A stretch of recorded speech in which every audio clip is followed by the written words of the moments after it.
7 Wool. The marriage of Vasudeva and Devki in the great days of the Dvapara Yuga. The Yadvas were settled in the fertile valley of the Yamuna, which went by the name of Brajabhumi. It was full of shady trees, flowering creepers, and luscious pastures on which the wealth of the Yadvas, vast herds of cattle, were fattening. Mount Govardhan was the pivot of this smiling land, and the Yadvas worshipped it. Several clans like Kukara and Haka, Vrishni, Satwat, Bhoja, Madhu, and Shura, formed the Yadva Confederacy, which was also called Vrishni Samga. Their constitution was republican. However, the Andhakas were the most powerful of the clans and took pride in calling their chief king as a courtesy title. The Yadvas were a brave and virile race.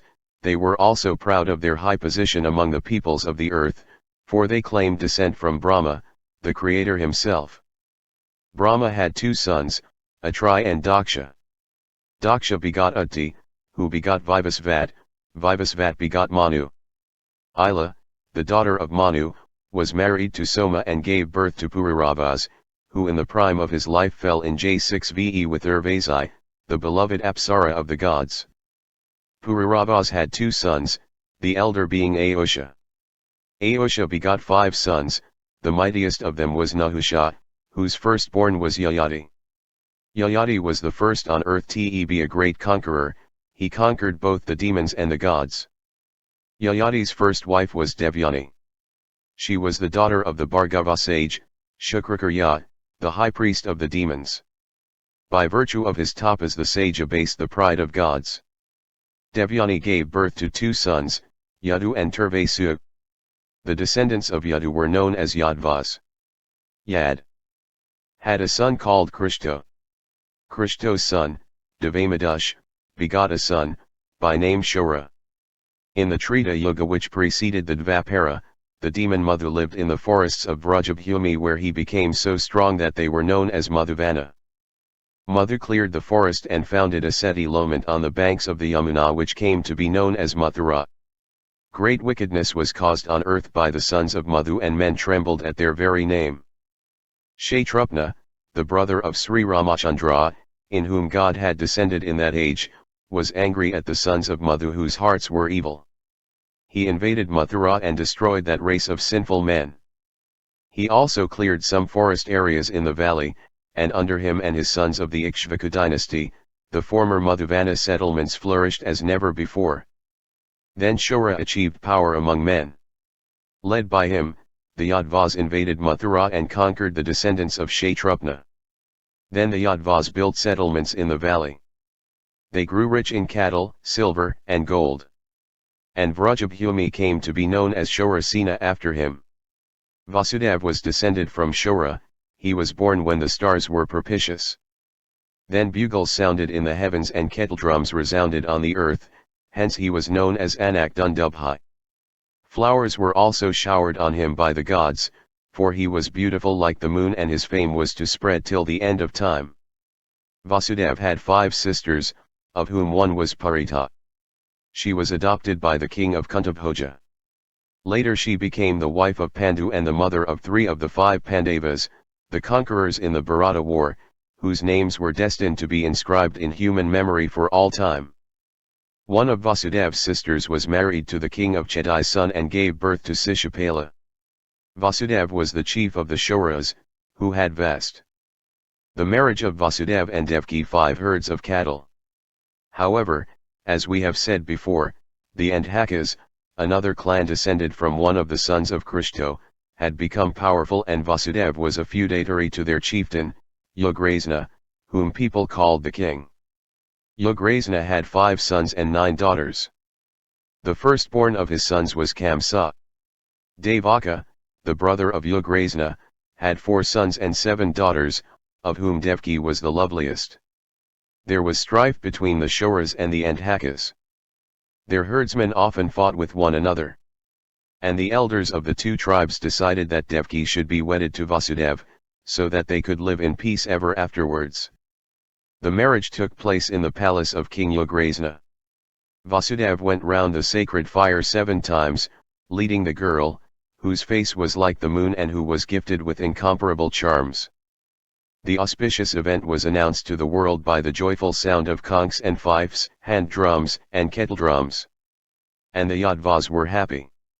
For they had never seen so fine a man and wife matched in such perfect harmony. Kamsa's wrath of all the wicked princes of Bharata, the son of King Ugrasena, was the most wicked. He was bold and crafty, haughty, revengeful, and obstinate. Allied to powerful princes, he was a terror to friends and foes alike. He respected no law, human or divine. He scoffed at the wise, derided the saintly, and hated those who had devoted themselves to God. At the time when Devaki was being united with Vasudeva in wedlock, Narada, the ancient sage, the incarnate conscience of those who loved God, came to Kamsa. In welcoming the sage, the prince offered worship and asked for his blessing. In reply, the sage exhorted Kamsa to forswear his evil ways. He said, "None who disregard the law of Dharma can ever win the final victory." Kamsa laughed and exclaimed, "Master, law or no law, nothing shall stand in my way. I have no fear of God, he is only a phantom with which to frighten the weak. And am strong. My will is supreme law, I accept no other. And I will force everyone to obey it." Narada, the divine sage, smiled indulgently as only the wise can. "The law of Dharma, my son, is unalterable. No one, not even you, can escape it. Remember, whenever righteousness declines, God himself comes down to the earth to re-establish it," the sage said. Kamsa laughed haughtily. "Sage, neither man nor God dare cross my path. Are you so sure of yourself? If you are doomed." "It has been so decreed by the gods," said the sage, for his eyes had seen the rise and fall of wicked men age after age. "Who will dare touch me?" asked Kamsa in scorn. The sage meditated in silence for a while. Then he said, "Prince, proud though you are of your might, I know that he has willed your destruction. The eighth child of Devaki, the daughter of your uncle, will slay you." The sage vanished before Kamsa could reply. Though his father Ugrasena was king, Kamsa himself ruled Mathura. The neighboring kings, as did all his subjects and theirs, trembled at his name, for no one was able to resist him. The prophecy of the divine sage, therefore, made him furious. At the very time when his death was foretold by the sage Narada, Devaki was just being married to Vasudeva. Kamsa was mad with rage. He was going to leave nothing to chance. He would kill Devaki here and now. No child of hers would be there to fulfill the prophecy. So, fiery-eyed, Kamsa strode towards the palace gates where the marriage procession was ready to start. The men and women joyfully forming the procession saw Kamsa coming, cruel as the god of death. They stood terrified. The drums stopped beating. The fifes and the conchs were silent. Kamsa angrily walked up to the bridal chariot. To the horror of his royal father and the noble kinsmen who stood there, Kamsa seized Devaki by the hair and pulled her out of the chariot.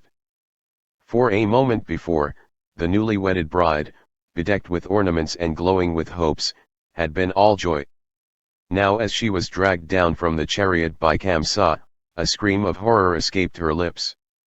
King Ugrasena, who knew the wild temper of his son, was moved to grief at what his son was doing and stood stupefied.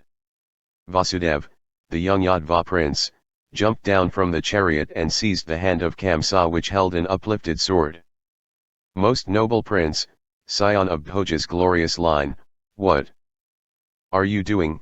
he asked in amazement, adding, "You are killing your sister, a helpless young girl, just married." "Stand aside," Kamsa shouted, as he tried to cast off Vasudeva, and his eyes were wild with fury. Devaka, brother of King Ugrasena, laid a restraining hand on Kamsa. "Son, let Devaki go," he said. "What has she done to you? Let her go." Kamsa stamped his foot imperiously. "I will not let her live. She shall die." Vasudeva was wise beyond his years. He had grown up under the shadow of Kamsa's power and knew the futility of resisting the prince when he was in an angry mood. With folded hands, Therefore, he thus besought Kamsa. Noblest of Bhojas, listen to me. Why are you so angry with us? I had a warning from the gods, said Kamsa, his eyes rolling in brutal ferocity. They say that Devki's eighth child is going to kill me. I am going to see that that does not happen. Vasudeva knew that there was no one in that vast assembly who could stand between Kamsa and his fiery will. Noblest of men, is that all? He folded his hands and said, the gods never said that there was danger to you from this poor girl. Why kill her? The prophecy, as you say, was that her eighth child would kill you. I am your loyal kinsman, pledged to protect you against all danger. Let Devki live. I solemnly promise you that I will present you every son of hers the moment he is born. Then you can do as you like with him, and the prophecy will not be fulfilled. Kamsa glared at his father, his uncle, at the terrified Devki and at his kinsman who stood aghast and grief-stricken. He was shrewd and crafty and saw the unwisdom of turning the Yadvas, who looked resentful, against him. So he decided to let Devki live. I shall let Devki live only on one condition, he said. Take the wedding procession to the Gajaraja palace. It will be guarded day and night by my trusted men. Vasudeva, I shall hold you to your promise.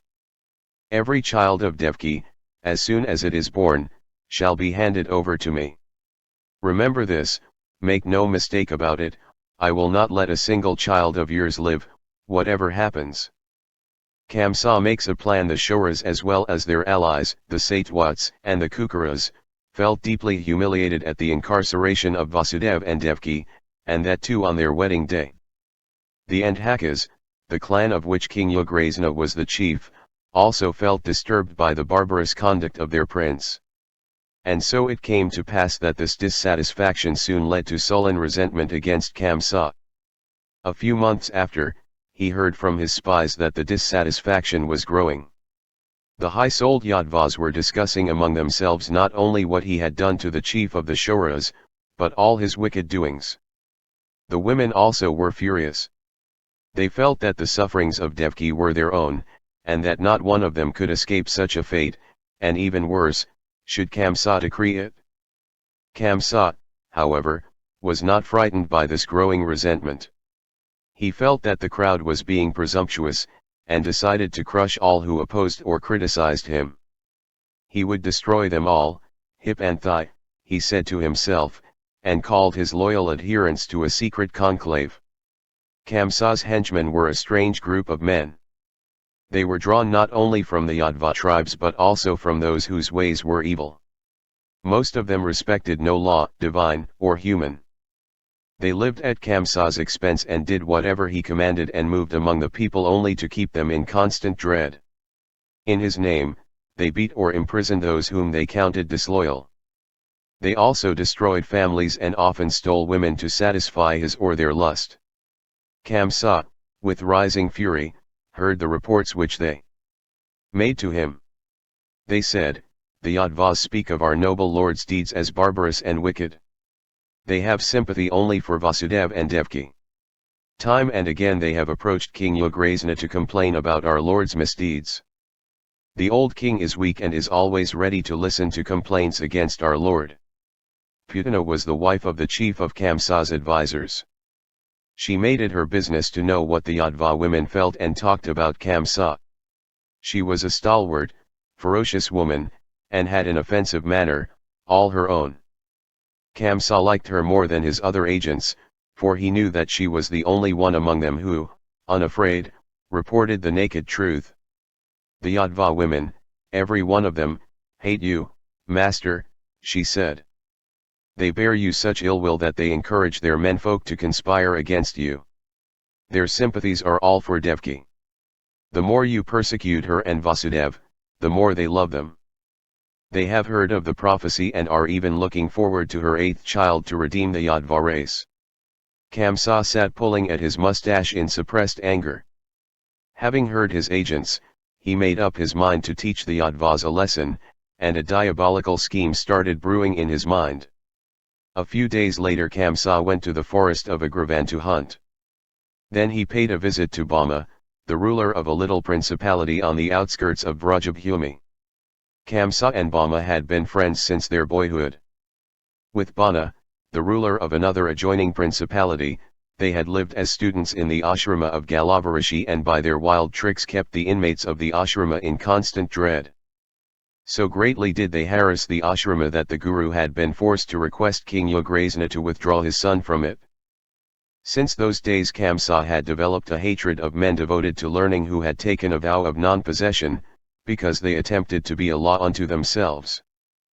The three friends had remained bound in close friendship even after they grew up. Bama and Bana had never outgrown their admiration for their bold and crafty leader. Now they were looking forward to the day when Kamsa, as the head of the Yadvas, would start on a career of conquest. That was their only hope of enlarging their small domains. During the days on which Kamsa was the guest of Bama, Bana joined them. When the three met, they talked about the happenings in Mathura.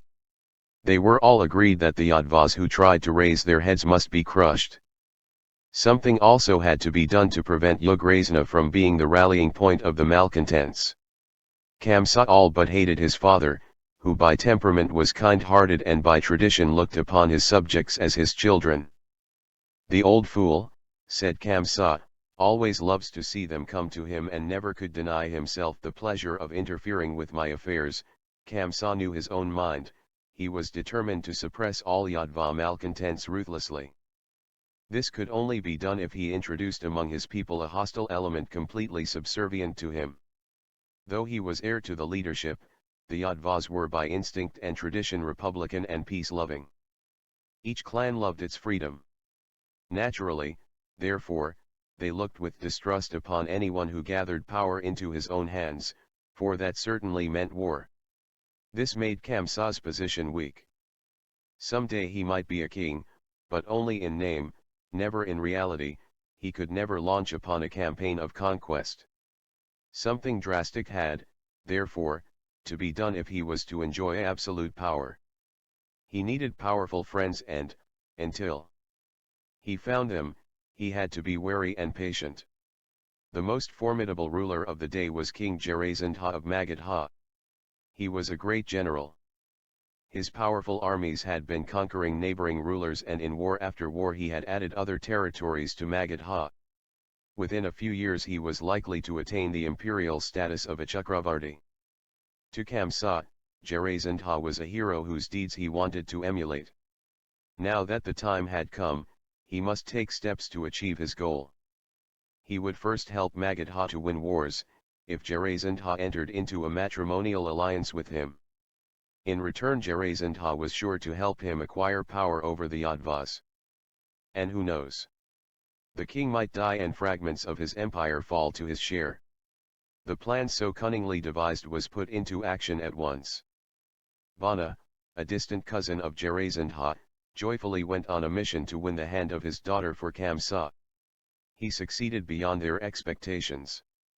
Kamsa, a few months later, was married to two of the daughters of the king of Magadha. When, after the wedding, the daughters of Jarasandha came to Mathura, they brought with them several Magadhan warriors, strong and fierce, who were pledged to support Kamsa against his own people. And Kamsa was longing for a war in order to break down the spirit of his people.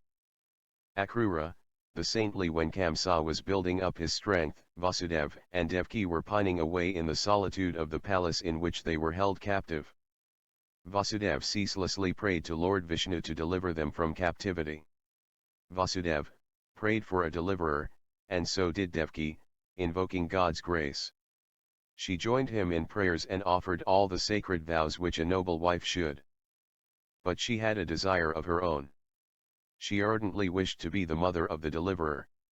Often at midnight she would awaken from her sleep, slip away from Vasudev's side and, with folded hands, and bowed head, pray, Lord, the refuge of all, make me the mother of the deliverer. Often when she prayed in the early hours of the morning she would feel that her prayers were answered. And hope and faith buoyed her up during the anguished days and nights on which she was serving Vasudev and helping him bear everything with courage. Soon after Kamsa returned to Mathura with the Magadhan princesses, Devki was delivered of a son. The news spread among the Yadvas and they trembled at the horrible prospect of Vasudev's son being killed by Kamsa. Akrura, the young chieftain of the Vrishnas, one of the Yadva clans, was a righteous man who always walked in the path of Dharma. He was highly respected by the Yadvas and the leaders implored him to intervene and persuade Kamsa against carrying out his wicked resolution. To kill an innocent babe was the height of barbarity, they urged. Akrura agreed, and with several other chiefs, accompanied Vasudev, when, true to his promise, he brought his firstborn child to Kamsa. Kamsa, seated on his throne and surrounded by his trust followers and a few armed Magadhan warriors, received them without ceremony. Akrura tried to persuade Kamsa not to pursue his brutal course. Vasudev, with tears in his eyes, also begged him to spare the child. Akrura with folded hands said, "Have some mercy, I beg you. What has the child done to you? To kill an innocent baby is unbefitting, un-Aryan, sinful. The danger to you, if any, is from the 8th child of Dyaki, not the first." "I want to make sure against all danger," replied Kamsa, his brows knit.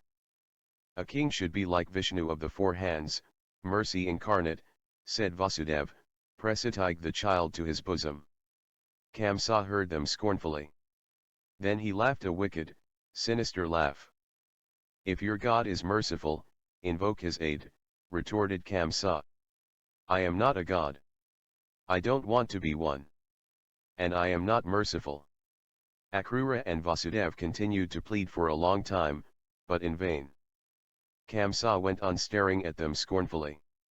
When they had finished, he stood up, snatched the child from the hands of Vasudev and dashed its head against the ground.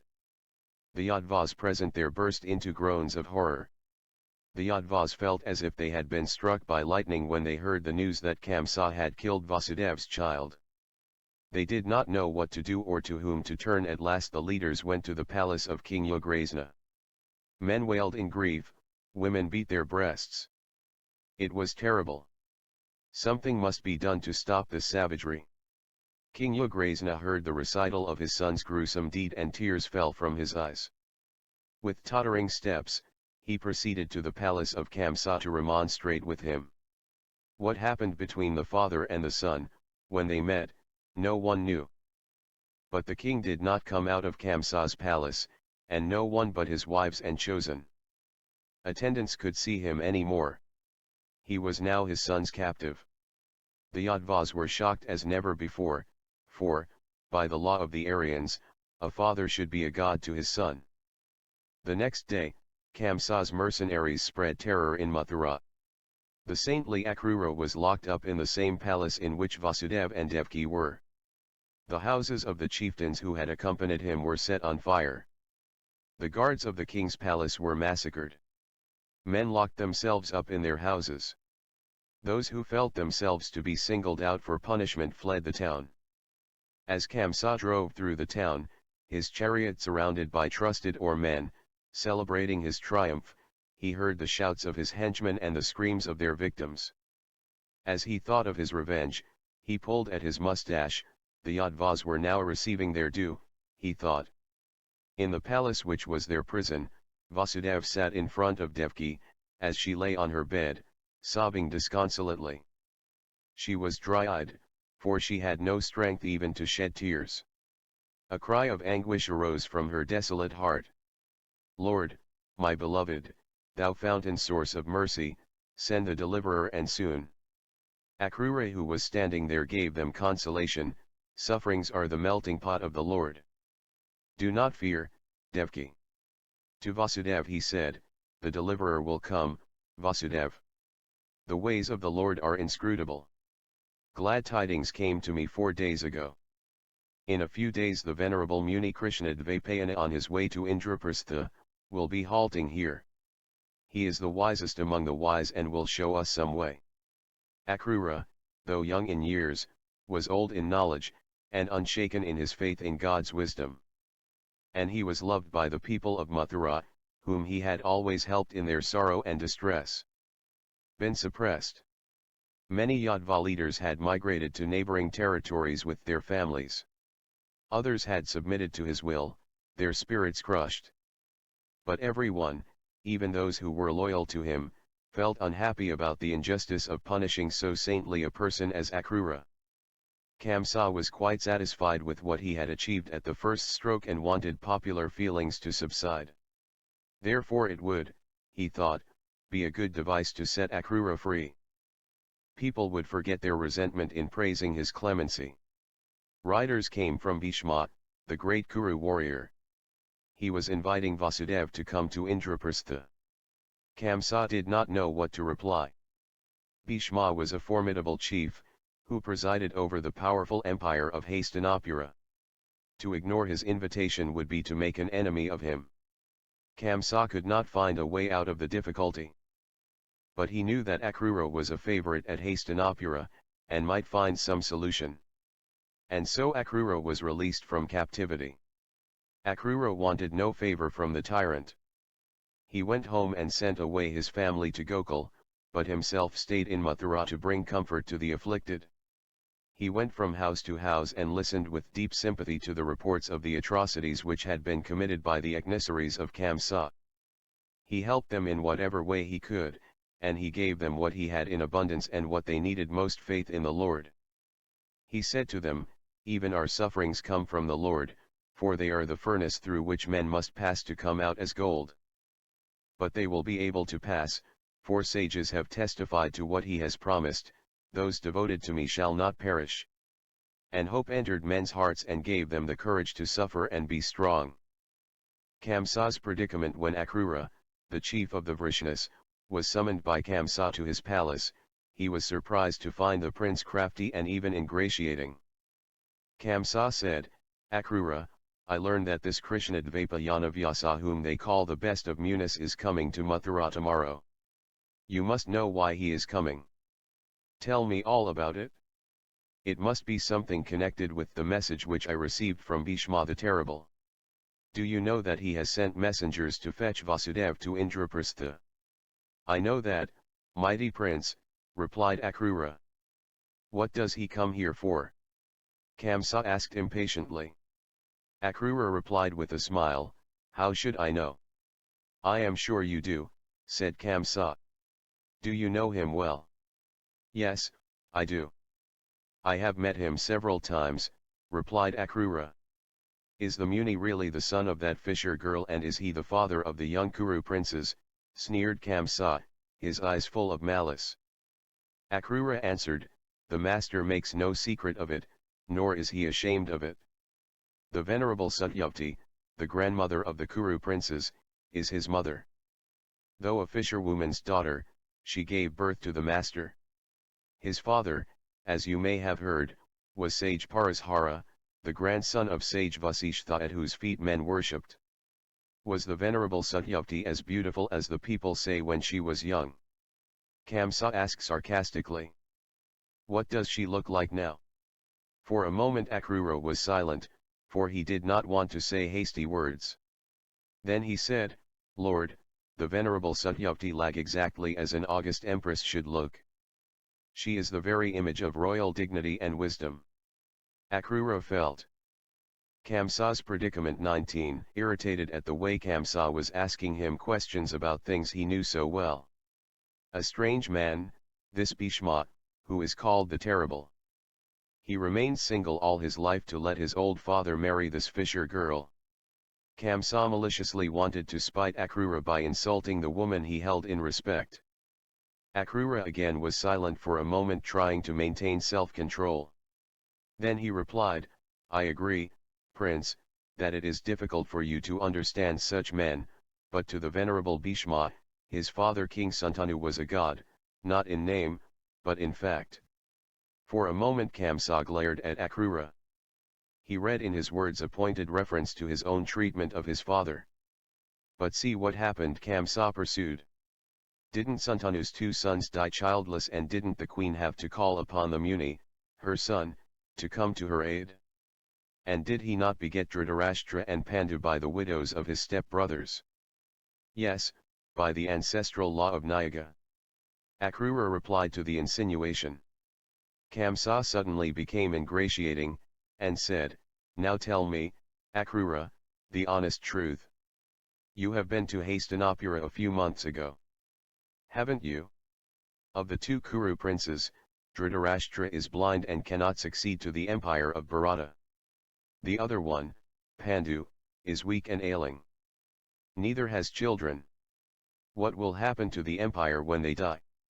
What can happen to the Kuru empire while Bhishma stands guard over it?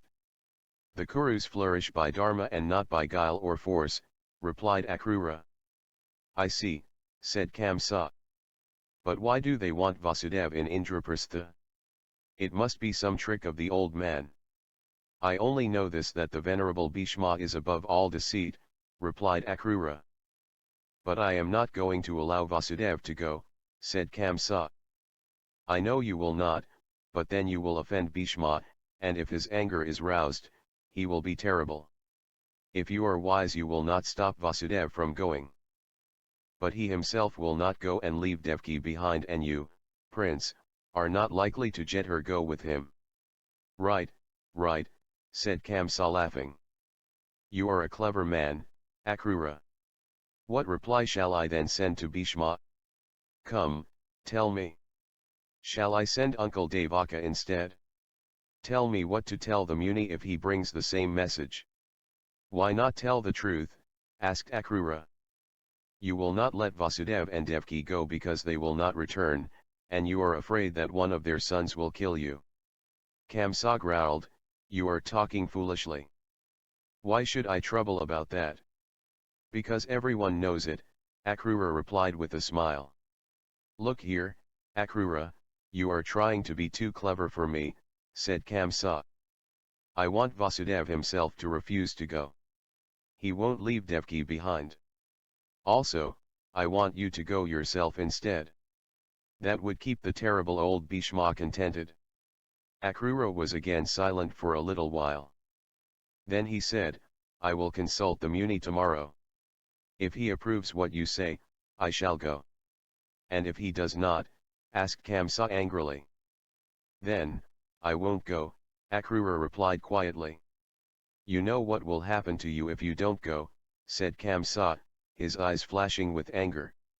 "Life and death are in the hands of the Lord, mighty prince," replied Akrura, and bowing low with folded hands left the room. Kamsa got up from his throne and shouted, "I am going hunting this evening. I don't want to see the Muni. You do as I told you." Akrura turned round and smiled in reply. The prophecy of Vedavyasa. Next day the crowd on the Vrishni Ghat stood watching 3 boats coming down the river. Reports had already gone round that the great sage, Krishnadvapayana, was coming to Mathura, and people anxious to have his darshan had gathered there. 3 years ago when the Muni had come to Mathura, it was a matter of great rejoicing. King Ugrasena had himself come to welcome him. Now things had changed. Only Devaka and Akrura stood on the ghat waiting for the master, and everyone knew that Kamsa hated them. As the boats came nearer, Akrura was immediately able to recognize the master in the first boat. There was no mistaking the massive head, the luminous eyes, and the stalwart frame tempered by austerity and covered by a deer skin. Vivid pictures of the master's past flashed before Akrura's mind. Being sage Parashara's son by a fisher girl, he had mastered all learning. He had rescued the Vedas and redacted them and founded schools of learning. They said he knew the past, present, and future. Wise men said that he had conquered the limitations of the flesh. He was like the divine sages of old, wherever he went, Dharma was with him. As the Muni stepped out of the boat, Akrura fell at his feet. When the sage's smiling eyes fell on him, Akrura felt as if locked in a loving embrace, and a warm glowing emotion swept over him. He felt like a helpless child nestling in the arms of a fond mother. Then he turned to the young man who had climbed out of the boat and went to greet him. "Akrura, do you know my son Vijaya?" asked the sage, in an affectionate tone. Akrura touched the feet of Vijaya. He had heard of 22 Krishnavtar won him, also of how the master had begotten him on a most worthy maidservant when he had performed Nyaga with the childless princesses to provide heirs for the throne of Hastinapura. Muni Krishnadvapayana accompanied by Vijara went to the house of Akrura, who offered them fruits and milk. Akrura then told the Muni all that had happened to Vasudeva and Devki and took him to the palace in which they were confined. Vasudeva and Devki were overwhelmed with joy when they saw the sage coming towards them. They prostrate themselves before him, washed his feet and offered him flowers. He blessed them, embracing Vasudeva, and breathed in the scent of Devki's hair. Then husband and wife, in broken accents, told him the story of their misfortunes, as tears flowed from their eyes. The sage heard them with an affectionate smile and deep understanding. Then in loving accents he said, "You, Vasudeva, and you, King Devaka's daughter, have both been brutally dealt with, I know. Kamsa was born to wickedness, he cannot be otherwise. But it is only when sin blows sharpest that virtue blooms. I wish you and Devki could come with me." Vasudeva folded his hands and said, "Master, I wish I could come with you to Indraprastha. The wishes of the venerable Bhishma have always been commands to me, and if he has also summoned you, things must be very wrong." "Son, do not fet that trouble you," replied Master. "Your duty is to be with Devki. She needs you more than anyone else. Kamsa, however, is willing to send Akrura instead of you. Let him come with me. He will do all that you could do, whatever the difficulties. Bhishma is wise and will understand why you could not come. Venerable Master, Akrura is my dear friend. He is also the prophecy of Vedavyasa 23 degrees wise and will know better what to do than I ever could have done," said Vasudeva. Then Devki intervened and said, in a voice trembling with emotion, "Best of Munis, I want your blessing. Your darshan itself is an auspicious augury." The sage said, "The wife who is devoted to her husband is always blessed. Remember, child, patience is the highest copyright offering and the Lord loves to receive it." "Master, I am trying my best to be as patient as I can be. You don't know how cheerfully I submit to my fate. But I am afraid of Kamsa. He will kill all my children and the prophecy will remain unfulfilled." Tears dropped from Devki's eyes as she spoke, but she found solace in the protective gesture of the sage. "Devki, have no fears about the prophecy. It will come, true. But is it a prophecy or only a rumor or the prince's degree nightmare? The divine sage, Narada, does not come to meet men so easily, and certainly not Kamsa," said Vasudeva. "Vasudeva, I was glad to hear of the prophecy," said the Muni. "There is too much wickedness on earth and the deliverer is overdue. But will he come at all? Shall I be the art of the deliverer? And if he comes, will my cruel cousin allow him to survive?" asked Devki piteously. The sage was silent for a while and then closed his eyes in prayer to Lord Shiva, as the others looked on with reverence and awe. Then he opened his eyes, and his look enveloped Devki with a protective warmth. "My child, do not lose faith," he said. "The deliverer shall come and no one will dare touch him, for he will be the Lord himself." The voice of the sage was that of a prophet, and Devki swooned in joyful ecstasy.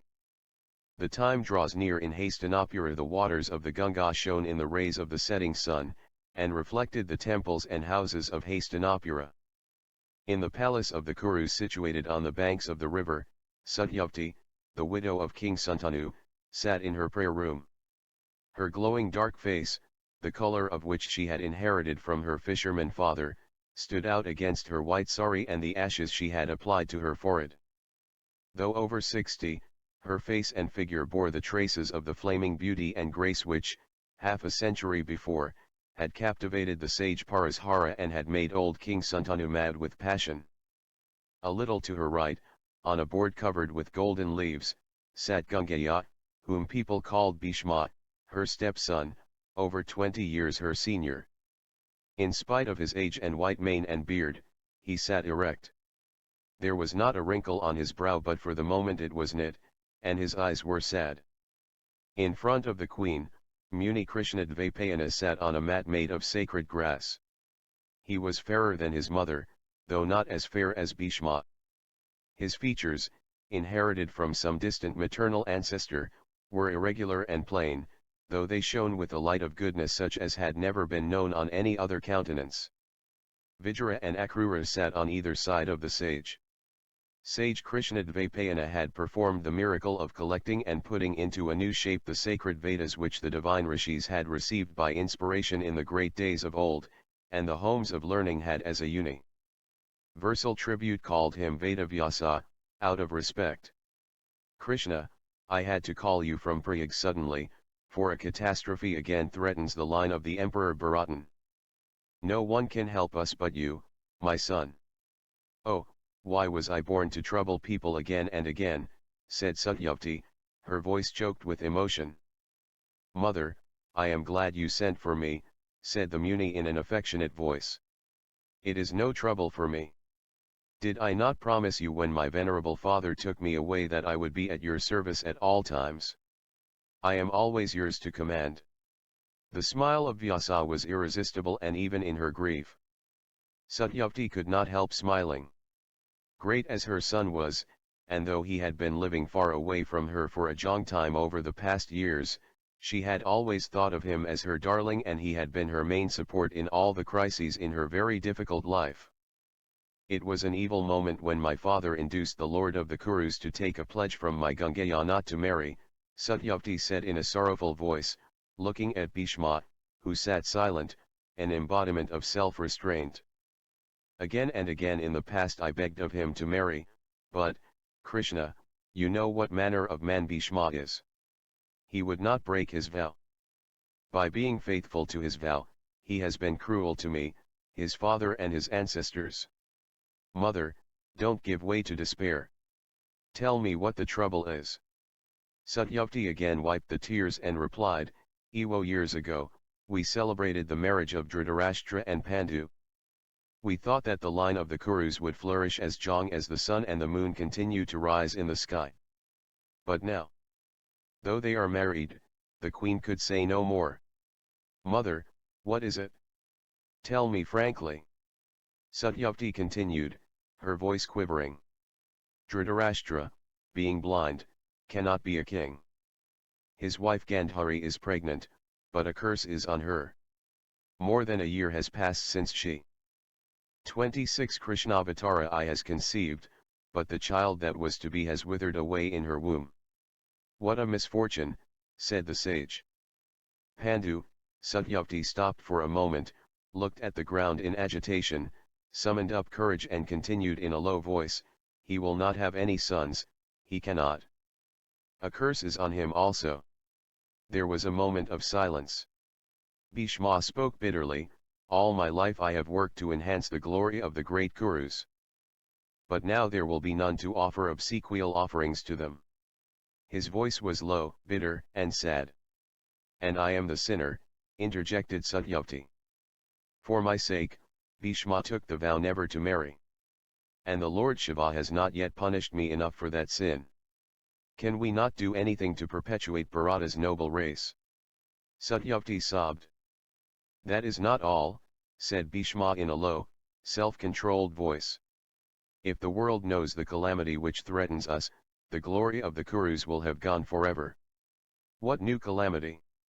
Tell me, venerable Bhishma, asked Muni Vedavyasa. Kunti, Pandu's wife, cannot endure being childless. She has therefore decided to plunge into the fire, said Bhishma. Oh, I wish I had died, exclaimed Satyavati and placed her hands on her forehead in despair. Vyasa saw his mother's face clouded with sorrow and spoke in a comforting tone. Mother, don't give way to despair. All these years, you have fought with fate, and gained the victory, and so has the venerable Bhishma. Krishna, what will happen when Bhishma joins his forefathers? Mother, I know what troubles you. I am troubled myself. The Kurus are not merely kings, they are the guardians. Underscore of Arya Dharma. If their empire dissolves, confusion will come and Dharma will disappear. Percent sage, You rescued Dharma for us, said Bhishma. You must help us now. You alone, among the wise, can show us the way. Is Kunti here? Yes, we have brought her here. We do not want Hastinapura to know what we are passing through, said Bhishma. In another part of the palace, Parita sat leaning against her old nurse, a picture of misery. She was the sister of Vasudev, but having been adopted by King Kuntabhoja, was known as Kunti. Once she was bright and full of health, but now she was weak and emaciated, shedding tears day and night. When Kunti saw the Muni coming to her, she rose and flung herself at his feet, sobbing piteously, unable to speak the appropriate words of welcome. The Muni lifted her from the ground affectionately, breathed in the scent of her head and, enveloping her shoulders with his arm, led her to her seat with tender concern. He sat down near her on a grass mat which was spread for him by the old nurse, to whom he gave his blessing and then dismissed her with a nod. Kunti, what is this? Master, I want to die. I don't want to live, said Kunti in a voice trembling with emotion. My child, I know all about the curse which has fallen on Pandu. But I don't want you to be miserable. Oh! I am never going to be happy and I want to die. You know how I love children. I have never seen the face of my child again, but it is before my eyes day and night wanting me and waiting for me. I am a brutal mother who forsook it the moment it was born. And you took him away and he was so beautiful. Oh Master, forgive me. I am going mad. I am being disrespectful to you. And, O Lord, I shall never obey any child any more, never, never.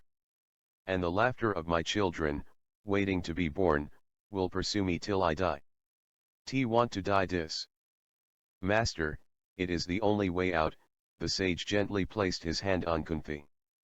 His constant smile and understanding and affection slowly began to have a magic influence on her and she was able to overcome her hysterical mood. Then the sage spoke in tones of tender affection. My child, don't I know how loving you are, how you hunger for children to love and to fondle, to live for and live in them. Master, I am ashamed of myself for speaking to you like this, but what can I do? I can't help it. Kunti, do not feel ashamed. Every woman should glory in her desire to be a mother. The woman who wants to be childless, who shuns children, who cannot live for them is a she-devil. She is the curse of the family and the destroyer of Dharma. Vyasa's words, spoken in a quiet, affectionate voice, reminded Kunti of her lost hopes and she again began to cry convulsively. The sage slowly caressed her hair as a loving mother might have done. Kunti, your heart's wish will be fulfilled and the line of the Kurus will not fail. Will that suffice? Asked the sage. Kunti looked at the sage with her eyes dim with tears, but full of a new, unbelievable hope. The sage was silent for a while. Then he spoke, Listen, Kunti, the venerable ancients have ordained that if Dharma is to be maintained, the family should be preserved at all costs, and the loving mother, who worships her husband and lives for her children, is the foundation of Dharma. Nyaga is sanctioned by the ancient seers. So you can have children if you observe the vows I enjoin, said Vedavyasa. I will do everything you enjoin, Kunti said, her heart bursting with wild expectation. But I will not be untrue to my lord, the best of Kurus. You shall remain a Sathi. Pandu will give you the command, and your elders will consent to it. I shall then give you the mantras to invoke the gods. Reciting the mantras you will meditate on the shining ones, they will bless you, you will then offer a sacrifice of your body after performing the proper rituals. While doing so, you shall think of no other man than your husband nor offer your affection or lust to anyone else. Then the Lord, the God of gods, Mahadeva, will bless you. Master, Master, will what I do be right? Asked Kunti deeply moved. It is right, my child. For a young woman to be a noble mother and remain true in duty and worship to her husband is the highest dharma. Child, you shall have pranita sons and you shall live for them. and they shall live for Dharma. Be happy. I, Satyavati's son, promise it to you, said the sage. And Kunti's heart bounded with a joy which it had not known for many months. Nanda visits Mathura. Famine consumed the fair land of Braja. The rivulets had dried up. Even the Yamuna had shrunk. Gokul, the loveliest village in Vraja, was full of sadness. The water in the wells had sunk low. The cows, for want of sufficient water to drink, were all bones and skin. The Gopas and the Gopis no longer laughed and sang and danced. Nanda, the head of the Shourayadvas of Gokul, was anxiously watching the skies for rain. His 300 cows had once browsed on luscious pasture lands, majestic like queens. Now they wandered over grassless plains, gaunt and thin, thirsting for water. Some of them even lay dying, pathetically looking at the sky. Nanda did not care so much for his cows as for the men and women of Gokul, every one of whom he looked after with all the vigilance and affection of a wise father. Yashoda, his wife, was also like a mother to them. She gathered all the women folk together and persuaded them to pool their resources, so that no one would be left hungry or thirsty. There had never been such a drought in Vrajabhumi before. People, therefore, shook their heads grimly. Such calamities, they knew, overtook people only when the ruler was wicked. There was no doubt that Kamsa's sins were bringing the anger of the gods upon them. This sentiment was common to most people in Vraja.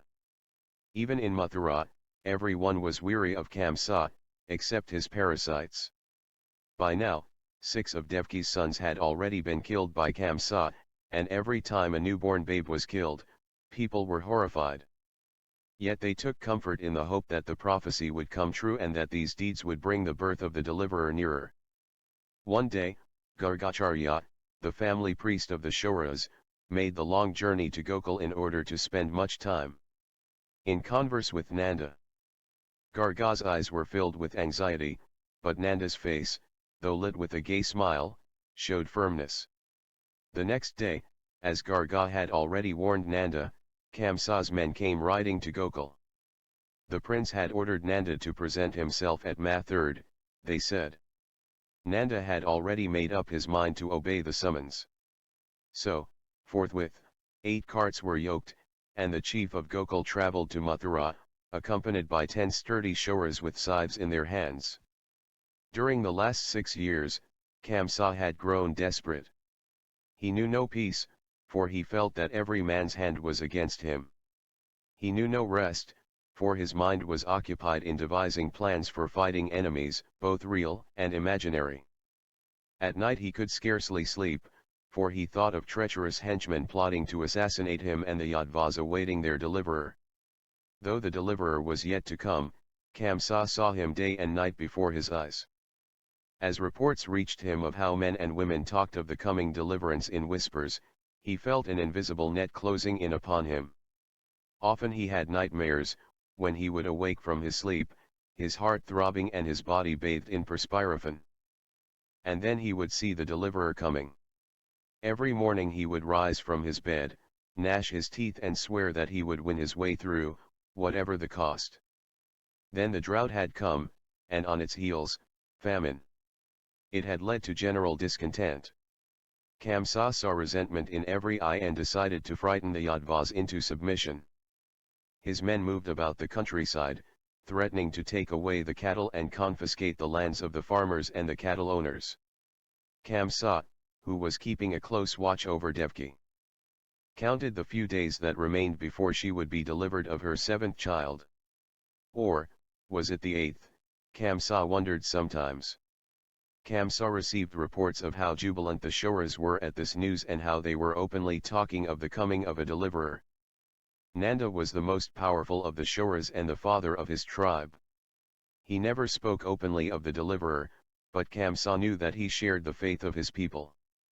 Even the other Yadva tribes began to acquire and absorb this. To hear his destroyer being awaited even though he was so powerful was galling to him.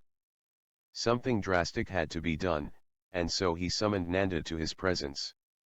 Kamsa glared at Nanda angrily when, with due courtesy, the latter placed presents at the prince's feet. Nanda's young Shoras stood statuesque behind him in respectful silence. Then Kamsa said to Nanda, "Nanda, I always thought you were a wise man. But you have not paid me tribute for the last year. What are your reasons for that? Noble prince, you know there was a drought. Then this famine came. We are starving. Our cattle are dying for want of water. How can we pay the tribute?" "From where?" replied Nanda with folded hands, his face still clothed in its smile. "I don't care where you obtain the tribute from. I must have it. I have to direct my kingdom. If you don't pay it, do you know what will happen? I will take away all your plots of land. My men will take them from you, and cultivate them better." "You are the overlord, noble prince," said Nanda with a smile, "but the lands are ours." "Of course, you are our master, but the farmer is also the lord of his land, tiny though it may be. For he, his family and his forefathers have given their very lives to it. I am not a learned man. But to take away from him even an inch of his land which is dearer to him than his life, is not dharma. A noble prince like you will, I am sure, not commit such an adharma, the gods would never forgive you. I will commit adharma 100 times over if I can obtain more money from your land and if it helps me to grow in power. I want to feed my armies. I want to feed my servants. How can I do so? When are you going to pay your tribute?" So Kamsa lashed out. "We certainly will, when the gods favor us with rain and our cattle give us milk in plenty," said Nanda, with a humorous gleam in his eye. "Very well, Nanda, I shall wait. I will let you and your people go this time. But if you so much as murmur a word against me, I will kill you and all your kinsmen." "What is this nonsense about a deliverer? Are you thinking of my death?" "A deliverer? Who talks about him?" asked Nanda, again with a humorous gleam in his eye and a deep smile on his face. "Your Shoras do." "Tell them to keep silent," shouted Kamsa. "As my lord pleases," said Nanda. "Now go," shouted Kamsa again. "I have a favor to ask, if my lord is pleased to fissen asterisk. What is it?" "May I speak?" asked Nanda, his eyes twinkling as if he was making a jest. "If you want me to talk to my Shoras, let me meet my chief, Vasudev. Then I can speak to them on his behalf too. Do as you like. But if your behavior displeases me, you shall lose every inch of your land," said Kamsa. "You are the lord of the earth," said Nanda, and withdrew after prostrating himself before the prince. And thus it came to pass that Nanda, accompanied by Akrura, the chief of the Vrishnas and Gargacharya, the family priest of the Shoras, visited Vasudev and Devki. Rohini, Vasudev's elder wife, who was then far advanced in motherhood, was also present. They conferred long and anxiously. The situation appeared to be hopeless, as they could not think of any possible way to escape from the clutches of Kamsa. Then Rohini spoke, her cheeks flushed, and all listened with respect. She had decided, she said, to find the way. "The prophecy shall be fulfilled," she said in a solemn voice, tears running down her cheeks. The next morning Rohini left for Gokul with Nanda. But the carts, which had brought Nanda's party to Mathura, did not all leave for Gokul. Except the one in which Nanda travelled with Rohini, the others halted at different stages on the way. That night Kamsa had a dream, from which he awoke with a scream. He rose from his bed breathless, shivering in every limb, surprised to find himself alive. Kamsa dreamed that, sword in hand, he entered the chamber in which Devki was confined, and there was Devki who had borne 2 sons, and they were both kicking lustily. And the 8th one, fine and with a freshness which made him seem like a blue lotus, grew in size moment by moment. Kamsa's hand, which held his sword, was paralyzed, and he could not believe his eyes. The boy, his face flaming in beauty, had a diadem on his head and a chakra, discus, in his hand. And he himself stood speechless as the boy threw his discus at him. And there, the chakra came flying to sever head from his body. And he himself saw his head rolling on the ground and lying in a pool of blood. And he saw the boy smiling and smiling. Then Kamsa called Putana, the dread wife of Pradyota, the chief of his guards, whom he had appointed to watch over Devki. Because she was his confidential adviser, he told her of the dream that he had had. And Kamsa ordered Putana to ascertain whether Devki was on the eve of confinement. She went and made the proper inquiries and reported that it would take at least 30 days before a child would be born to Devki. Then Kamsa breathed freely with a sense of relief.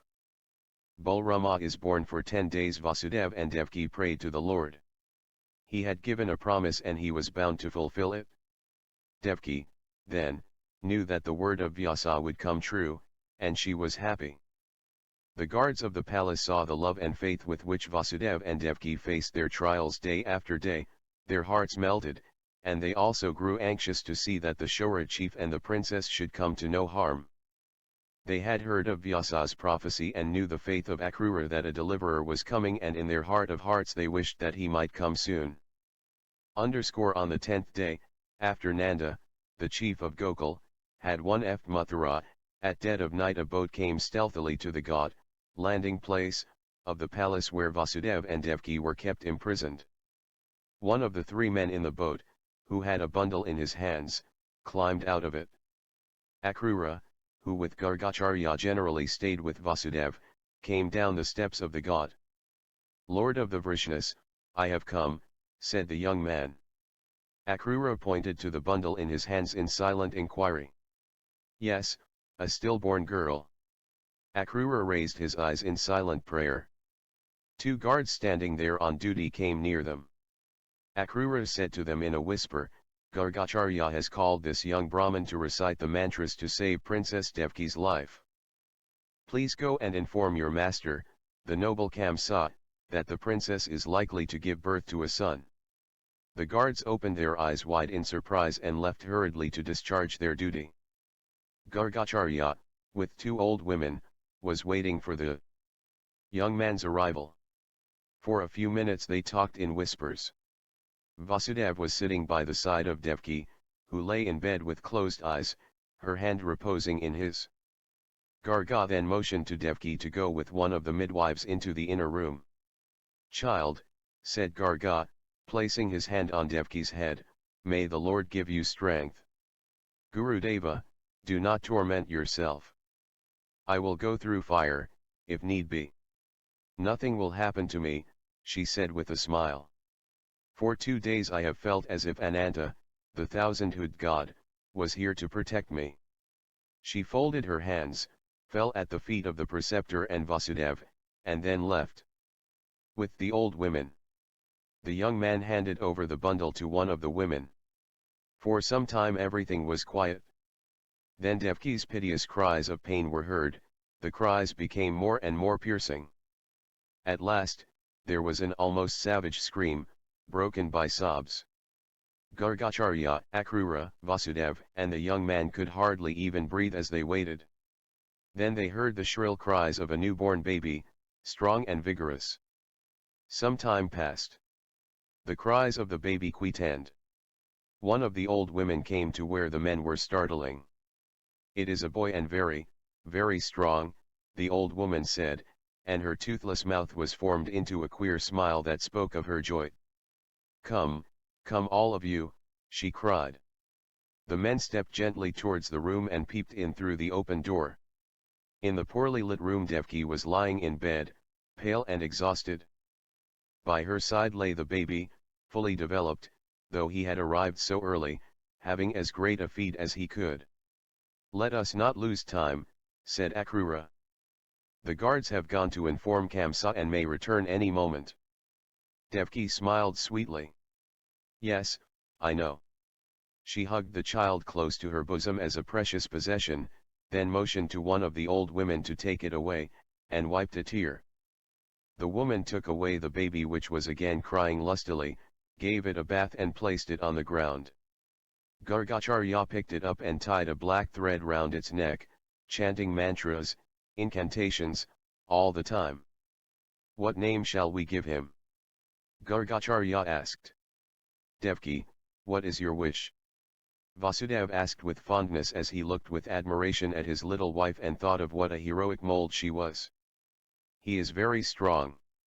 Call him Bala, she said. What would you call him, Gurudeva? Vasudeva asked the preceptor. I would call him Sankarshana. He was not born, but was dragged out, said Gargacharya with a smile. Vasudeva took the baby from Garga, pressed it to his heart lovingly and handed it over to the young man, who left the room immediately, accompanied by Akrura.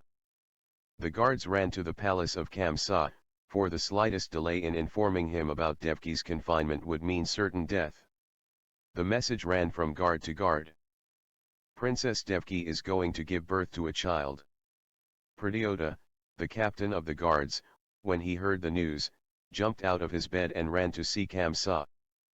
Princess Devki is giving birth to a child, Lord, he announced. Kamsa awoke as if from a nightmare, rubbed his eyes, grasped his sword and ordered his chariot. He also ordered the captain of the guards to bring alone his wife, Putana, with him. A deadly ferocity seized him, and also the fear that Devki might be delivered of twins, for he was not able to shake off the effect of the dream he had had 10 days before. A clatter of horses' hoofs and the sound of chariot wheels broke the morning quiet in which the palace, where Vasudeva and Devki lived, was wrapped. When Kamsa, followed by Pradyota and Putana, ed the palace, Gargacharya and Vasudeva were standing at the entrance, ready to receive him. Where are the boys? Shouted Kamsa. Boys? What boys? Asked Gargacharya. The twins that Devki gave birth to. There are no boys, not even one. Only a daughter was born, said Vasudeva. You are lying, Kamsa burst out, as he tried to go towards the room in which Devki lay. Putana, go and make sure yourself, where is the girl? Here she is, said Gargacharya, and the old woman lifted the piece of cloth which covered the dead body of the newborn girl whom the young Brahmin had brought from Gokul. Kamsa glared at the dead body, dazed. Then, as if waking from a dream, he shouted to Putana and her husband, the captain of the guards, search every corner of the house. Some trick has been played on me. They searched every nook and corner in the house, but in vain. 7 Kamsa returned to his palace disappointed. His fury had turned to depression. Things were shaping in a way he had never anticipated. He felt unseen forces closing in upon him. After a little while, he took some comfort. This was only the 7th child of Devki. The 8th was still to come. There was enough time to take precautions. He would have liked to kill Devki straight away. But if he did that, even his father and uncle would starve themselves to death, and the Yadavas would revolt openly. No, he must wait till the 8th child came. The young Brahmin was an able physician. He fed the baby, which appeared to be continually hungry, with a lump of cotton soaked in honey. Before dawn broke, he reached Gokul, where he gave the boy to Rohini, Vasudeva's elder wife, who was now a guest of Nanda. She saw the robust infant, saw the lines of her husband's face drawn in miniature, and was happy beyond words. She fec the baby, put him in the cradle and went to sleep. When she awoke, she was frozen with fright. A great snake was swinging over the cradle, its hood unfurled. Rohini waited in suspense. It was a moment which seemed to be eternal. She could not scream lest the frightened snake should strike at him with its venomous fangs. Tense moments passed. The snake went on swinging for a little while, then gathered in its widespread hood and slowly slipped away. Rohini went to the cradle. The boy was asleep, with the beam of a smile on its tiny lips. The 8th child. There was an air of expectancy throughout Vraja. Every heart throbbed with impatience, each in its own way. Devki, the wife of the Shora chief Vasudeva, was expecting her 8th child. As the fateful day came nearer, she began to bloom like a flower in the spring day after day, and her body and mind glowed with a joy she had never known before. Her eyes shone with devotion for, before her, awake or asleep, she saw the Lord. At the same time, she was full of anxiety. She found it hard to believe that, weak and helpless and unfortunate as she was, the Lord would be born to her. And again, would he really come to deliver the Yadvas from Kamsa? Or, would her next child also be killed by her wicked cousin? In spite of these doubts, faith never deserted her. Surely, the prophecy of sage Narada and the promise of Muni Vedavyasa could not but come true. As the time for Devki to give birth to a child drew nearer, Kamsa began to take great precautions. He withdrew all the servants from the palace in which Shagand her husband were held captive. This time no midwife was to be in attendance as before. Instead, Putana, his trusted cousin and the wife of Pratyoda, his equally trusted captain of the guards, had come to live with them. But Devki hated Putana so much that she would not let her come near her. Vasudev, however, never allowed Devki to feel the want of company or even the absence of a maidservant. He loved his frail, beautiful wife and was attentive to every little want of hers. He joined her in her prayers and cheered her whenever she felt troubled. Every evening he would sit by her side as she lay on the balcony watching the turbid waters of the Yamuna, and talk of ancient heroes. They talked of the Lord and of his grace and were united by a bond of unwavering faith. Sometimes, as they talked of him, they felt as if he stood before them, blessing them with his arm extended. Expectancy filled Mathura as well as the villages and hermitages of Brajabhumi. Everyone, during those 9 years, had looked forward to the day when Adharma, which prevailed under Kamsa, would be rooted out. Every time Kamsa killed a child of Devki's, the people computed the time when the deliverer would be born. Now that the event they had waited for was about to happen, they took vows to propitiate the inimically disposed stars and prayed to the gods to send a deliverer soon. In the hermitages which had sprung up on both sides of the Yamuna, the sages began to offer sacrificial prayers to call on the Lord. The Brahmans in their homes never prayed nor performed a ritual without a fervent supplication to send the deliverer. This time also Kamsa himself was moved by strange fears. Though time and again he had crushed his enemies, the Yadvas, as a people, had not accepted his sway. Many Yadva chiefs had left Brajabhumi. Some, he knew very well, had become soft-spoken hypocrites who lauded him in public but prayed for his downfall in secret. His guards and agents remained loyal to him because he alone stood between them and the wrath of the Yadvas. As the days passed, Kamsa became seized with panic. The reports which came in every day of how the people were expecting the deliverer to be born soon, strained his nerves. He grew suspicious of everyone. He grew excited over small things. Often, he was absent-minded. He lost his sleep. He dreamt of terrible things. Under his orders the guards, who kept a watch over Vasudev and Devki, were changed every day. Orders were issued that no one could see them except Gargacharya, the family priest, who attended to the daily rituals which could not be denied to Vasudev. Putana, who lived with them, sent him messages about Devki's health day by day.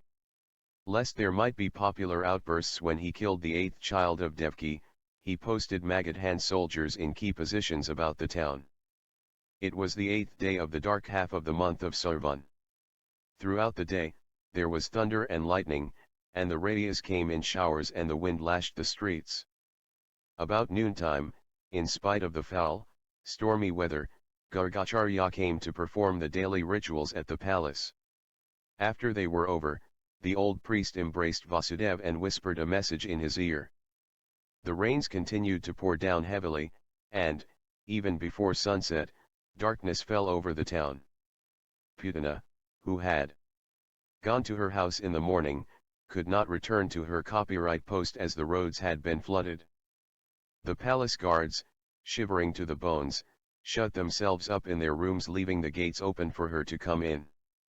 The palace was wrapped in darkness except for the oil lamps which threw a flickering light in the room where Devki lay, Vasudev seated by her side. The rains came in torrents and made a terrifying noise on the roof, and the rolling thunder reverberated in the empty halls. The sky was lit up by a lightning flash. A terrific thunderclap shook the foundations of the palace. Devki, suddenly frightened, sat up. The next moment, she took hold of Vasudev's hand in her effort to keep down the pain. Her joyful eyes were brimming with tears as she looked at her husband in a mood of worship. "Lord, he is coming," she said, quelling the pangs of the moment. Vasudev, with great tenderness, led her into the adjoining room. It was midnight. The rains continued to fall and the lightning to flash. Devki, tingling with ecstasy, gave birth to a child almost effortlessly when the auspicious constellation of Abhijit was on the eastern horizon. Her tender husband, Vasudev, acted as a careful midwife. As he handled the baby on whom their only hope was set, he gasped. The boy was perfectly formed and colored like a sky-blue lotus. He did not cry as is the wont of newborn babies, but a beatific smile was on his tiny lips. Vasudev, as he looked at the child, was dazed. For a moment he saw the Lord standing in all the splendor of his glory before him and holding in his hands the mace, the discus, the conch and the lotus. Sage Vedavyasa's prophetic words had come true. Vasudev shook himself awake. Now he had to act his part. He left the baby with Devki for a while, took 2 oil lamps in his hands, walked up to the balcony and waved them as if performing arti. From across the river came the response, a torch moving in a circle. Vasudev returned to Devki and washed the baby clean. He gave it a lump of wool soaked in honey to suck and put it in a basket. "Devki, I must go now," he said. "But how will you go? It is raining stormily and the Yamuna is in spate." "His will be done," replied Vasudev, and went to discover what the guards were doing. And there were the guards lying asleep behind the closed doors of their rooms. Putana had not returned from her home and the gates of the palace were unlocked. Vasudev wrapped the child in a shawl, placed it in a basket, covered it with a small mat and, lifting the basket on his shoulders, stepped out of the palace. 2 furlongs away, the river flowed over a stony ledge, formed in the bed, which provided a natural ford for going across to Gokul. He made his way to that point, with the basket on his head and the newborn babe sleeping quietly with its great toe in its mouth. And there was a miracle. The rain stopped. A dark low cloud like the hood of a cobra formed a canopy over the basket. Vasudev went to the ford and crossed the Yamuna hurriedly, in spite of the waters rushing headlong along their course. On the opposite bank, under a tree, stood Gargacharya and Nanda, the chief of the Gokul Yadvas. Garga relieved Vasudev of his burden and handed him another basket. "Whose child is it?" asked Vasudev. "Yashoda gave birth to a daughter this morning." Vasudev, full of joy and gratitude, said to Nanda, "Nanda, how can I ever fulfill my obligation to you?" Nanda touched Vasudev's feet. "Lord, you are the master. Whatever I have is yours," he replied. Nanda took the basket from Gargacharya's hands. The mat which covered it slipped away. Lightning flashed. And he beheld the blue, beautiful baby, saw its little eyes open and close, and a giant wave of affection surged in the old cowherd's heart. The deliverer had come. Kamsa's strategy. Kamsa was very unhappy. Years of intense anxiety had created a waking nightmare for him. He feared that the prophecy would come true, in spite of all that he had done. No doubt, he had taken every precaution to ward off the danger. The guards, who kept watch over Vasudev and Devki, were trusted men. Putana, his cousin and confidant, was in charge of Devki. No one had access to the palace, except the family priest, Gargacharya, who, however, came only in the morning to perform the daily rituals, and Putana was present during his visit. On the night of the 8th day of the dark half of the month Sarvan, Kamsa could not sleep even for a moment. He felt terribly afraid. The rumblings of thunder raised frightful echoes in his heart. Whenever lightning flashed across the heavens he was startled. Were these unusual happenings portents of the doom which awaited him? Kamsa continued to walk up and down the hall. An unendurable impatience had seized him. For 10 long years he had waited for this event. It would now happen any day at any moment.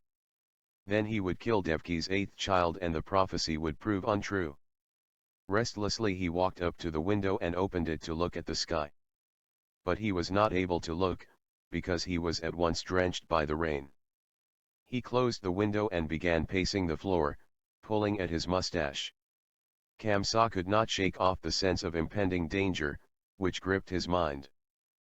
The long, weary moments of the night crawled on. He had no one to turn to. His people feared him, and so did his wives. Even his henchmen stood in dread of him. And he was afraid himself. But this was a passing phase. He assured himself. Once Devki's 8th child was disposed of, there would be an end to this fear. Then, some light stole into the room. It was day, though the sky was overcast and the rains had not stopped. The fear that oppressed Kamsa grew less. Now there was light. Soon Putana would come to him to announce Devki had not yet given birth to a child. That would be troubling, too. It would mean many more uneasy nights, but it would be a temporary relief. At last Putana came and bowed low with folded hands before him. Mighty prince, Princess Devki has given birth to a daughter. Are you sure? Kamsa inquired anxiously. Controlling her nervousness, Putana told a bold lie, I am absolutely sure. She was born in my presence. Kamsa, however, was not so sure. The 8th child was to be a boy, if the prophecy were true. Should he kill the girl as well? Why take chances, whispered his heart. Call for my chariot, he shouted and took a mace in his hand. Soon he was driven to the palace, far away from the city where Vasudev and Devki were kept in prison. With firm strides, Kamsa stepped into the room in which Devki was guarded. Where is the child? Give it to me, he shouted. Prince, it is a girl, not a boy. Why do you want to kill her? Asked Vasudev. Boy or girl, it shall not live. As he spoke, he drew near the cradle in which the child was sleeping. Devki, with tears in her eyes, piteously folded her hands. My brother, why do you behave so cruelly? At least leave one of my children alive. What can this poor thing do to a mighty prince like you? She hugged the child to her bosom, sobbing all the time as if her heart were breaking. Kamsa took the girl from the cradle and lifted her by the legs, head downward. Suddenly he felt unsure of himself. His hands began to tremble. The hand, which held the child and was raised to dash it to the ground, grew numb, and the child slipped out of his hand. A shriek followed, poignant and terrifying. The child flew out of the window. The room swam before him. Everything grew dark. Kamsa tottered out of the room as he heard a supernatural voice saying, Your destroyer is elsewhere, already born. Once Kamsa left the room in which Devki was guarded, his knees would no longer bear him. The weird, uncanny shriek continued to ring in his ears. Putana rushed up to him, with a cup of water in her hands. Her husband, Pradyota, came and stood by the side of the prince. Lord, will not your highness return to the royal palace? He asked. Let me leave here, answered Kamsa. He was seized with a nameless tei. What shall we do with Prince Vasudev and the princess? Shall I stay here or go home? Asked Putana. Kamsa stared vacantly at her as if he had not understood the question. Then he spoke in an unsteady voice, Let them go wherever they like to their palace, if they so desire. The prophecy was merely Narada jesting at me. Let them go. He then returned to the palace. The next day he called a council of the men who were loyal to him, among whom was Pralamba, his chief advisor. Pradyota and his wife Putana were also there, and there was Bahuka, the old Magadhan warrior, whom Jarasandha had sent to Mathura to look after the interests of his daughters. Kamsa told them of what had happened, of the strange shriek, of the flying child, and even of the words that he had heard, "Your destroyer is elsewhere, already born." Pralamba, Kamsa's principal advisor, respectfully asked, "Ed, Lord, have I your permission to speak the truth?" Kamsa nodded assent. "Mighty prince, I fear the words you heard were a warning given to you by the gods," said Pralamba. "The people fear you and dare not speak out. But they all await the deliverer. Lord, I also heard a voice. I cannot say where it came from, but it did say the words, 'Your destroyer is elsewhere, already born,'" said Putana. Kamsa thought for a little while. Then he knit his brows and said, "I cannot leave anything to chance. Kill all the children born during the last 10 days. Why, even those born within the past month. What do you say to that, venerable Bahuka?" And Kamsa then turned to the old Magadhan warrior. Then Bahuka, once the minister of Jarasandha, said slowly, "Mighty prince, you may kill as many children as you are able, but you will not prevent the people waiting for the deliverer, and so long as they wait for deliverance, you will be in danger." "How can we prevent the people waiting for the deliverer?" asked Kamsa. "Lord, people are cowards. They will accept you as the master if you treat them with great hardness. But you will not break their spirit so long as they hope that a deliverer will come," replied Bahuka. "How can I avoid their thinking of a deliverer?" "My master," said Bahuka, "their hopes are kept alive by the sages and ascetics and by the Brahmans who talk of Dharma." "You are right. Whatever I do, they call adharma. Bahuka, you are wise. You have been trained under our glorious father-in-law, Jarasandha. You must have had sufficient experience. Let us know what we can do." K3. Lord, the first duty of a powerful ruler is to extinguish the hope of deliverance in his people.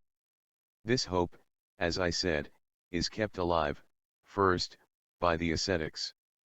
How shall I deal with them? Mighty prince, you cannot deal with them easily. They do not covet, nor fear, nor hate. They want nothing for themselves. That is why they are so powerful. But that is not all. There are the Brahmans, the men of self-discipline, who have faith in the sacred word the Vedas and who invoke the gods and teach Dharma as something above the might of kings.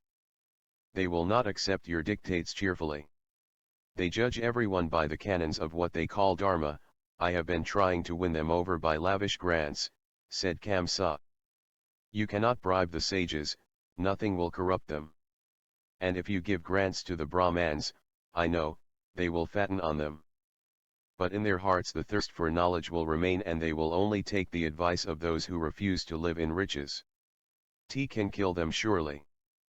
Mighty prince, if you kill them, the people will turn in wrath against you. If you drive them away from Mathura, they will raise enemies for you wherever they go." Kamsa listened to Bahuka's words in silence and the old minister continued, "Mighty prince, there is only one way to destroy the sages and the Brahmans.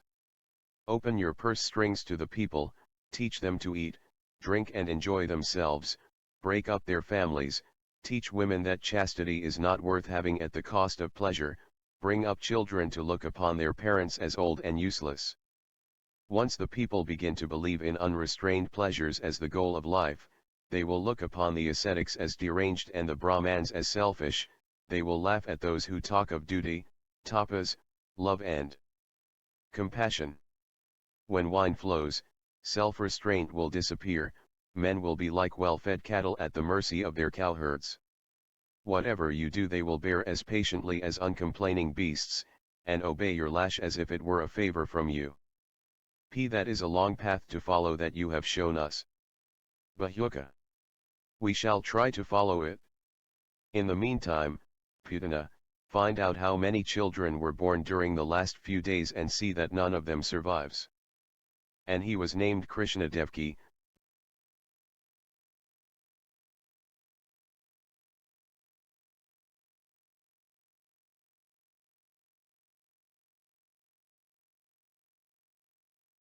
and he was named Krishnadevki, now free and inhabiting her own palace, lived in a dream world of her own. The little blue baby was always before her eyes, clinging to her, kicking the air, feeding at her breasts, his lovely lips parted in a smile, his beautiful eyes looking at her joyfully. When she was with Vasudev and not within earshot of anyone else, she loved to talk of nothing but of him. She was never tired of listening to Vasudev's narration of what happened on that night of miracles, how the child, the moment he took him into his arms, as summed the resplendent form of the four-armed Lord, how a deeply felt prayer had sprung from the depths of his heart, how the doors were opened by unseen hands, how the guards were asleep, how the rain had stopped when he stepped into the swirling waters of the Yamuna, how a dark cloud, like the giant hood of Sesha, the monarch of the serpent race, shielded the child from rain, how he brought back Yashoda's daughter without anyone noticing it, and how she slipped from Kamsa's hands and flew out of the window, with a shriek which struck terror into the heart of that wicked prince. Devki did not like to meet anyone except Vasudev or Gargacharya, for to them alone, when by themselves, could she talk of her child who filled her heart and imagination. Often at night her heart would be drawn to Gokul in her anxiety to know how her beloved child was doing. However, she had to be very, very careful, lest anyone should come to know that her son was alive. In the night, as she slept with her arm on Vasudev, a deep yearning would seize her to see her child, to hug him to her heart, to kiss him and to see joy beaming out of those little eyes, which always swam before hers. Every fortnight Gargacharya would go to Gokul to perform sacrificial rituals at the house of Nanda. Then Devki's heart would be seized with distressing impatience. She would wait for his return as if her life hung on it. And then, when he came, and she saw the meaningful flicker of Garga's eyes, her heart would bound with joyful excitement.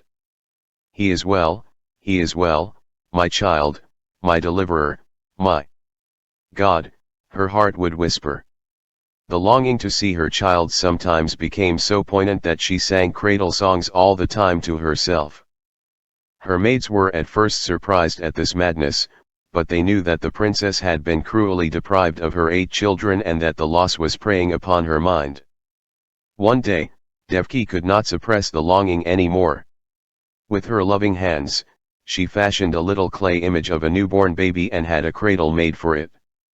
Thereafter it became a daily joy with her to rise up early in the morning, form a little baby out of clay, offer it flowers and red powder and saffron, swing it in the cradle and offer it milk, singing loving songs all the while. Then she sent it to sleep, woke it up with fond hymns, tinkling a bell all the time, and offered it flowers and fruits and milk and honey. Vasudev and Gargacharya understood what Devki was doing. The little clay image was to her that lost but unforgotten child who, she was sure, was God himself. Others thought she was out of her mind, but honored her for her sincerity in worshipping the little image of her God.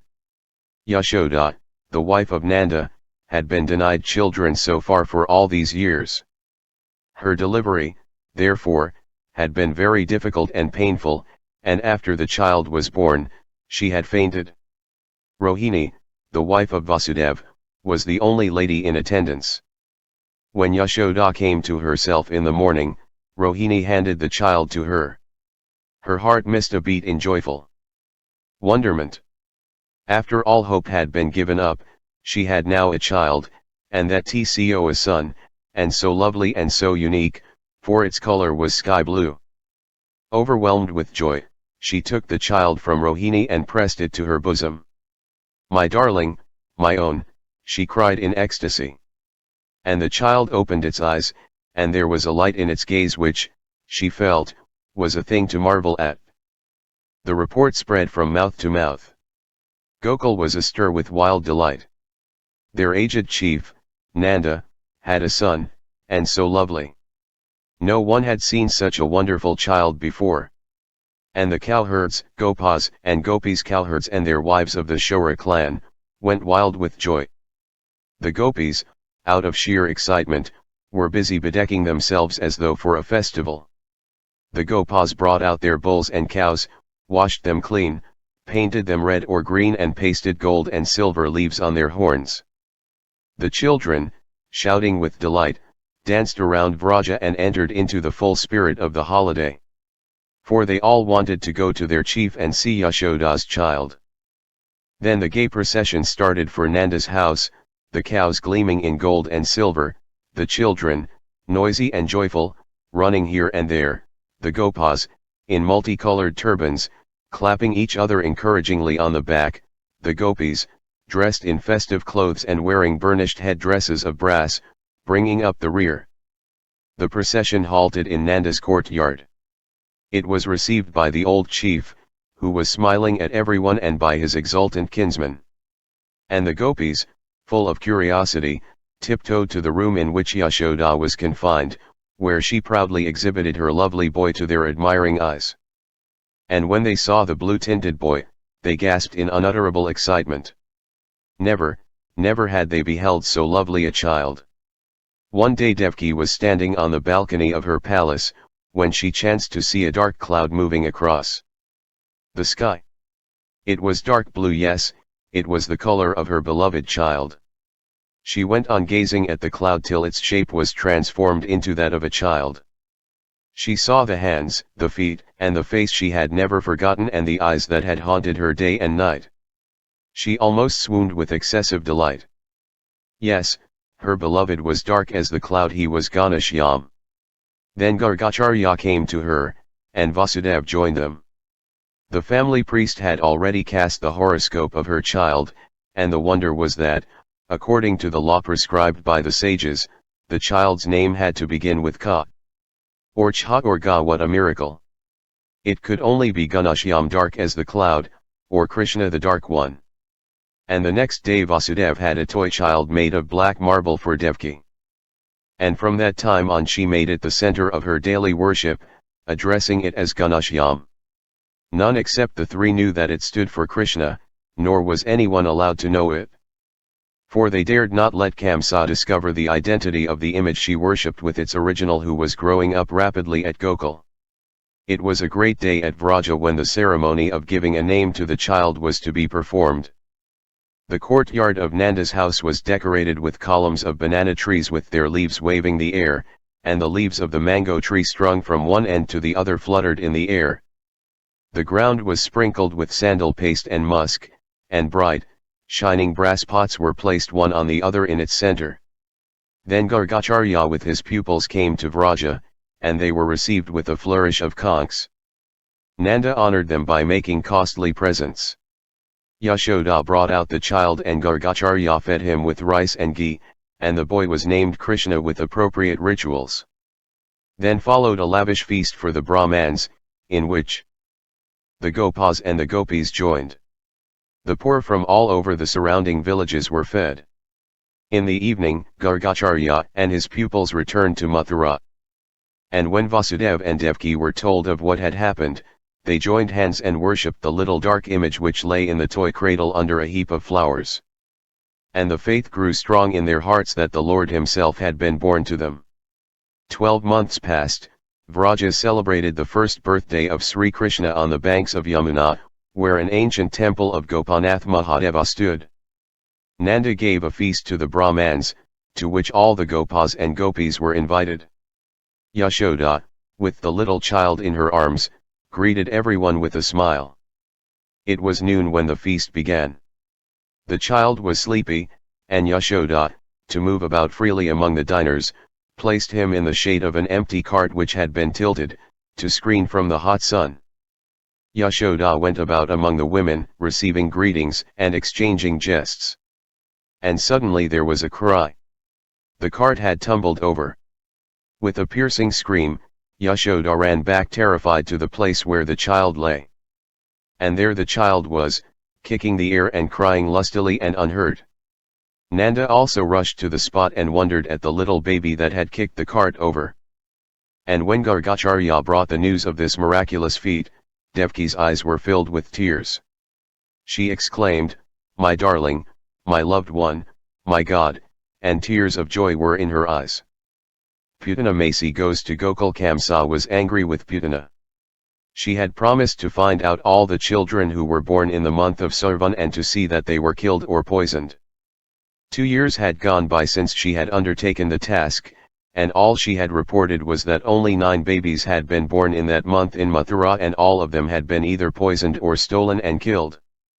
Kamsa was constantly haunted by the fear that some child might have been overlooked by Putana and might be growing up in some obscure home. He could not believe that only 9 boys had been born in 1 month in his capital. Again and again Kamsa insisted upon Putana and the guards telling him the story of how Devki was delivered of a daughter in the very presence of Putana, to assure himself that that was a fact and no fiction. At the same time, he could not get over the weird experience of the newborn girl slipping out of his hands and flying away through the window with that terrible shriek which rang in his ears night after night. He could interpret the meaning of the shriek: his future slayer was born and was elsewhere. However, Putana was at her wit's end. No one had ever told her, nor could she find out that any boy other than the 9 she had disposed of had been born in that month. Now it was impossible for her to do more. Whenever she passed along the streets, people closed their doors against her. None would let her see their children.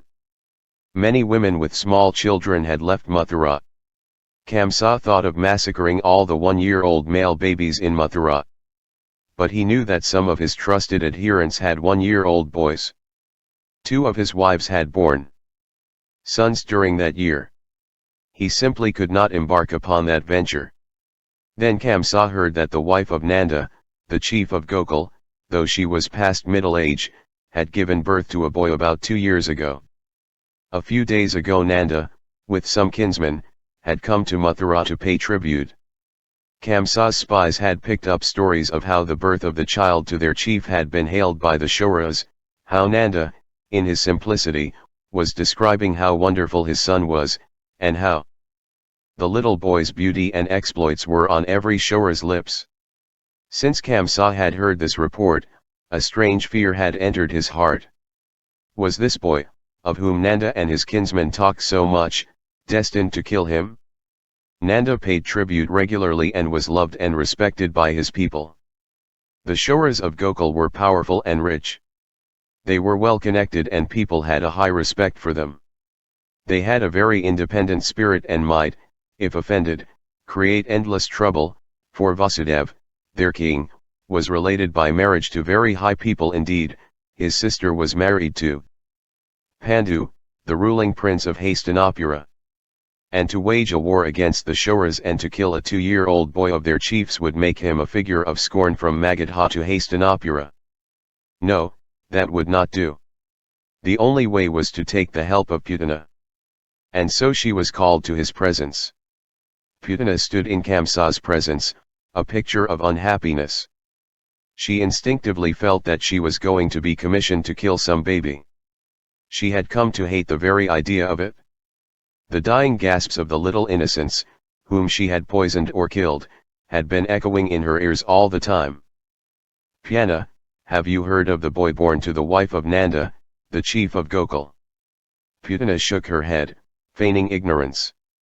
Nanda's wife gave birth to a boy about the time Devki gave birth to that daughter.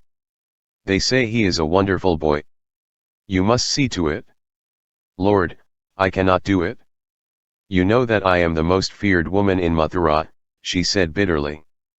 I am Putana Masi, the ant, hated by everyone. My very name frightens away children. There is not a woman with a child who does not curse me. Even women of my family, my own sisters, shun me. To look at me is to invite a disaster. That is what everyone thinks of me. Nonsense. Master, I have served you to the best of my power. I cannot do any more. Ask your own consorts. If they even see my face, they go and purify themselves by a ceremonial bath to purge away the sin. Putana, you are mistaken. You know how I prize you. That ought to be enough. Never mind those foolish women. Help me with Nanda's son. Do this for me and I will not trouble you again. Please spare me this, Lord. I have lost the power even to carry a baby. 2 months ago, my last born died in my arms. In his last dying breath, I heard the death rattle of the 4 children whom I had suckled to death. And when he died, I felt the anguish of all the 9 mothers whose sons I had poisoned or stifled. Now I know what it is to see one's child dying before one's eyes. No, Lord, I cannot do this any more, she said piteously. Do not talk foolishly, Putana. You, of all people, should be strong. I cannot let this boy live. The more I think of it, the more I feel that we cannot let him live. Putana looked down, afraid and undecided. You won't do it, asked Kamsa, and his voice had a ring of menace. Forgive me, master. Ask me to do anything else and I will obey. But don't, please, don't ask me to kill a child. Any more. Putana was a picture of misery. For the first time in her life, tears sprang to her eyes. Putana, don't forget that you, your husband, Baka, Aga and all of you are bound to me for life. Kamsa was now cold, incisive, and commanding. I can dismiss you if you disobey me. But you cannot part from me. Remember, you owe me all that you have been and are today. Your position, wealth, power, your life will last only as long as I live. If I die, not one of you will be left alive, you will be torn to pieces. You have, therefore, to be under my control now and always. Do you understand? Putana, as she looked down, was silent. You know that I do not like to be disobeyed, Kamsa continued quietly. A word from me and my stalwart men of Magadha will be only too glad to throttle you with their bare hand. Putana, you and Pradyota are mine in life and death. I know, master, said Putana. Don't stand there, then, like a dumb, helpless creature. Go to Gokul and finish your work. As the Lord pleases, said Putana in a husky, trembling voice. I give you a fortnight's time to carry out my orders. As the Lord pleases, she repeated, and folding her hands in deep obeisance, left. And as Putana left the palace by the gate by which women entered and left it, she saw how the maidservants, seeing her passing, hurriedly closed the door, shutting them selves in. Yes, she was Putana Masi the accursed. At the full moon of the month of Aswin, after Krishna completed his 2nd year, Gokul as usual held a festival in honor of its guardian deity, Gopinath Mahadeva. On this occasion, the Shouras, undertaking even if they had to undertake 2 days' journey by bullock cart, would come with their families to join in the festivities. On this auspicious day, in the morning, everyone would go for a ritual bath in the Yamuna, have a darshan of Mahadeva, make an offering of bilva leaves and partake of a sump. 'Twas feast. The moonlit night that followed was the most auspicious and the loveliest in the year. Then the god Soma the moon showered nectar on earth from his rays. Every man, woman, and child would, as the moon rose that night, go to the sands on the banks of the Yamuna. They would carry with them pots full of milk mixed with parched rice, for, when exposed to the rays of the moon on this night of all nights, that milk and parched rice gave long life and brought luck. After the Shouras had made a meal of milk and parched rice, thus victualed by the beams of the autumn moon, festivities would begin. Young women would sing and dance and laugh. Joyful young men would aid the dance beating time with a drum or their palms or 2 small sticks. Children would run and jump, or race one another. The festivities would conclude in the early hours of the morning, when all the people would return to the village, intoxicated with joy and the sense of that well-being which the rays of the full moon of Aswin alone can befig. This festive day of the full moon of Aswin came a few days after Putana had received her orders from Kamsa, the chief of Gokul, with some of his kinsmen, had gone to Mathura and was not expected to return till midnight. In the afternoon, a runner brought a message to Yashoda, the wife of the chief, that a great lady, the wife of one of the leading Brahmin courtiers of Mathura, was coming to Gokul to visit Gopinath Mahadeva to fulfill a vow that she had made. Villagers are always hospitable, the Yadvas, even in those days of cordial generosity, were well known for their effusive welcome to their guests. And it was a point of honor with Nanda that every visitor to Gokul, high and low, rich and poor, was to be his honored guest. Yashoda, Rohini and other members of the family were preparing to set out for the sands to watch the rising moon, when the messenger arrived. On hearing of the arrival of the distinguished visitor, she sent 2 young men with some servants to make their way to the outskirts of the village in order to receive her. They were asked to invite the guest home and to request her to join them on the sands at the festive meal and take part in the rejoicings that were to follow, after she had taken the ceremonial bath, worshipped the deity and fulfilled her vow. Putana, unhappy at the mission on which she had been sent, was received by the kinsmen of Nanda on the outskirts of Gokul. She heard Yashoda's message and decided to send away the chariot in which she had travelled, to Nanda's stables, for the bullocks had to be washed, fed, and kept ready for her return journey after midnight. Then, accompanied by her maids and men-servants, she went directly to the sands. Her distress knew no bounds when she watched the mood of the crowd of fine-looking, joyous gopis, of laughing, romping children and of joking gopas who were clapping one another on the back. She alone of all this joyous crowd was wicked.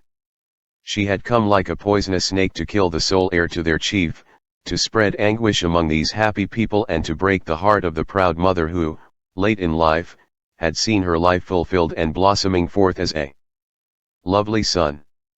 Putana went first to the river, to bathe in it, and then to the temple. She saw the red gold moon rising over the horizon, lighting the crowd with the ethereality of fairyland, bringing joy to thousands of hearts, but to her it gave a spasm of pain. Those lovely rays were poisonous darts, for they only brought her a poignant sense of being a monster. When she reached the temple, people were going in and out of it, laughing and joking with each other. Some stood near the inner shrine and chanted the praise of Mahadeva, the god who did good to all. She bought some bilva leaves, went to the inner shrine and placed them on the linga of the deity. She prostrated herself before it and placed her head on the ground. God! God! You give happiness to everyone. Why have you denied it to me?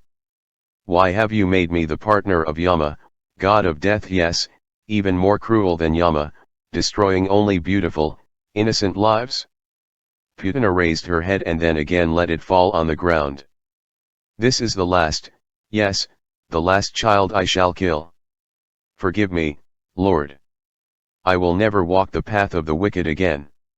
She rose, took the holy water, touched her eyes with it and was jostled out of the temple by the surging crowd.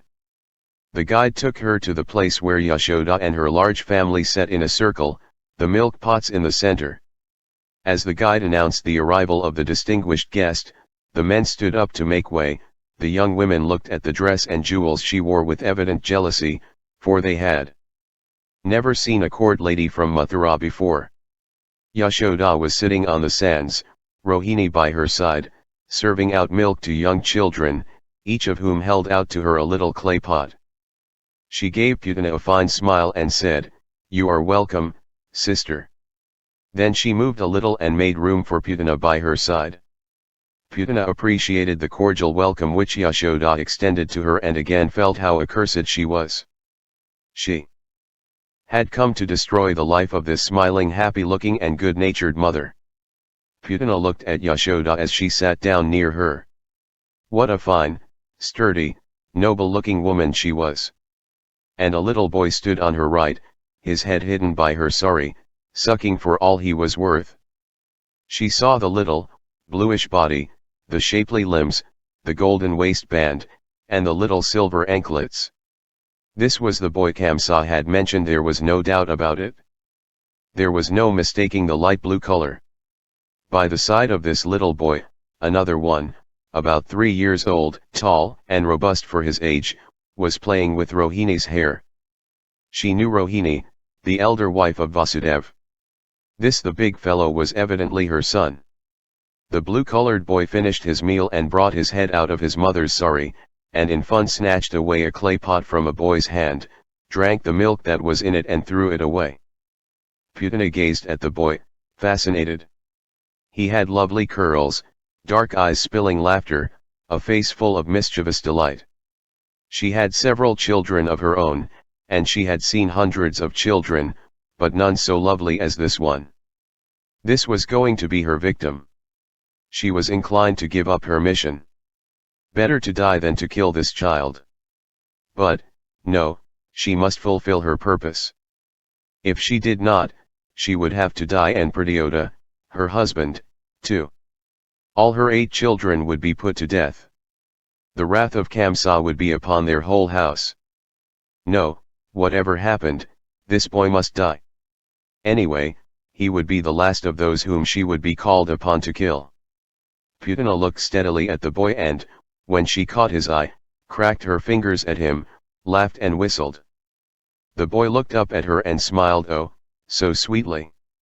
Putana opened her arms, and Krishna, unafraid, climbed over the lap of Yashoda and walked into her arms. A sudden rush of maternal instinct surged up in her and she hugged Krishna to her heart. She felt as if she was hugging her own child whom she had lost so recently.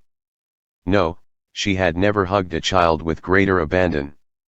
However, in spite of her sudden impulse, Putana's mind was active. She had to kill this boy. There was no other way.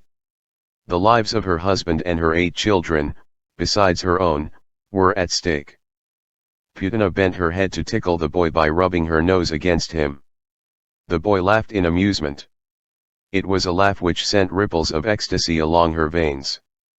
The boy noticed the big champak flower which she had placed in her hair when she was returning from the temple and, like a little rogue, snatched it away, with a quick movement. She looked up and the boy laughed at his naughtiness, flinging the flower in her face, his eyes dancing with mischievous amusement. "Mother, mother, look what your son is doing," Putana said to Yashoda, and her hard, man-like face was transformed by a bright smile. "Even at this age he is flirting with me. He snatched away the champak from my hair and flung it in my face." Yashoda looked at Krishna with maternal pride. "You don't know all the pranks which he can play," she said happily. "If he is so mischievous now, what will he do when he grows up?" said Putana. She found her heart bounding in joy. In a transport of ecstasy, she hugged Krishna again.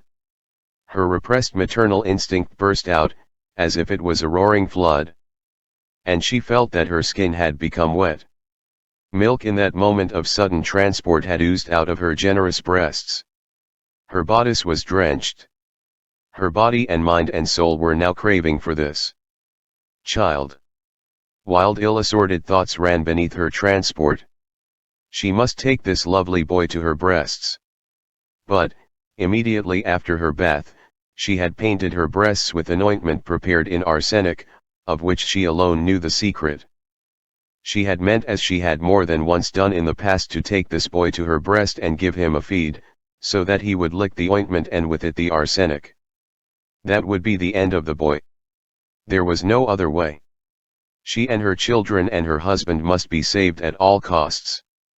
Once this boy was dead, they would bask in royal favor forever and forever.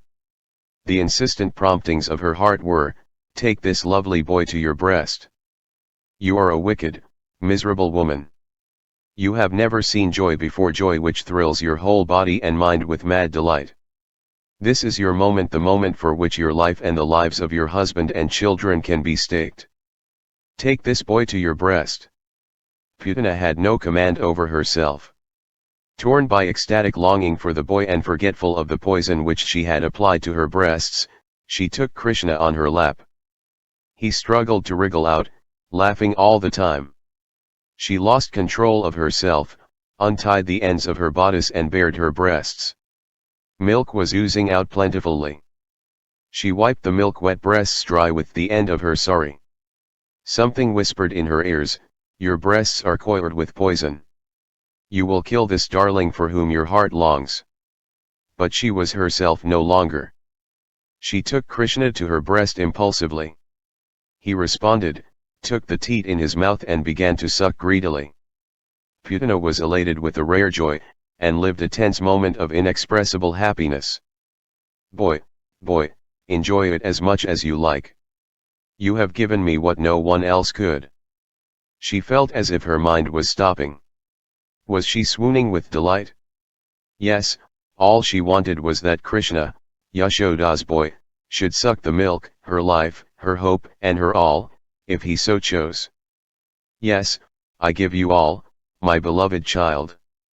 The thought flashed across her mind, I am yours. Something began to hammer in her brain. Her heart was bounding like a wild horse. Then a spasm shot through her frame, a nameless pain, and the joy of the boy sucking away at her breasts. Wild cries were heard at the fringe of the crowd. Men were rushing forward, brandishing bamboo poles. Nanda was at their head, charging the crowd like a wild bull. People were taken by fright. Putana is here. Where is she? Where is Krishna?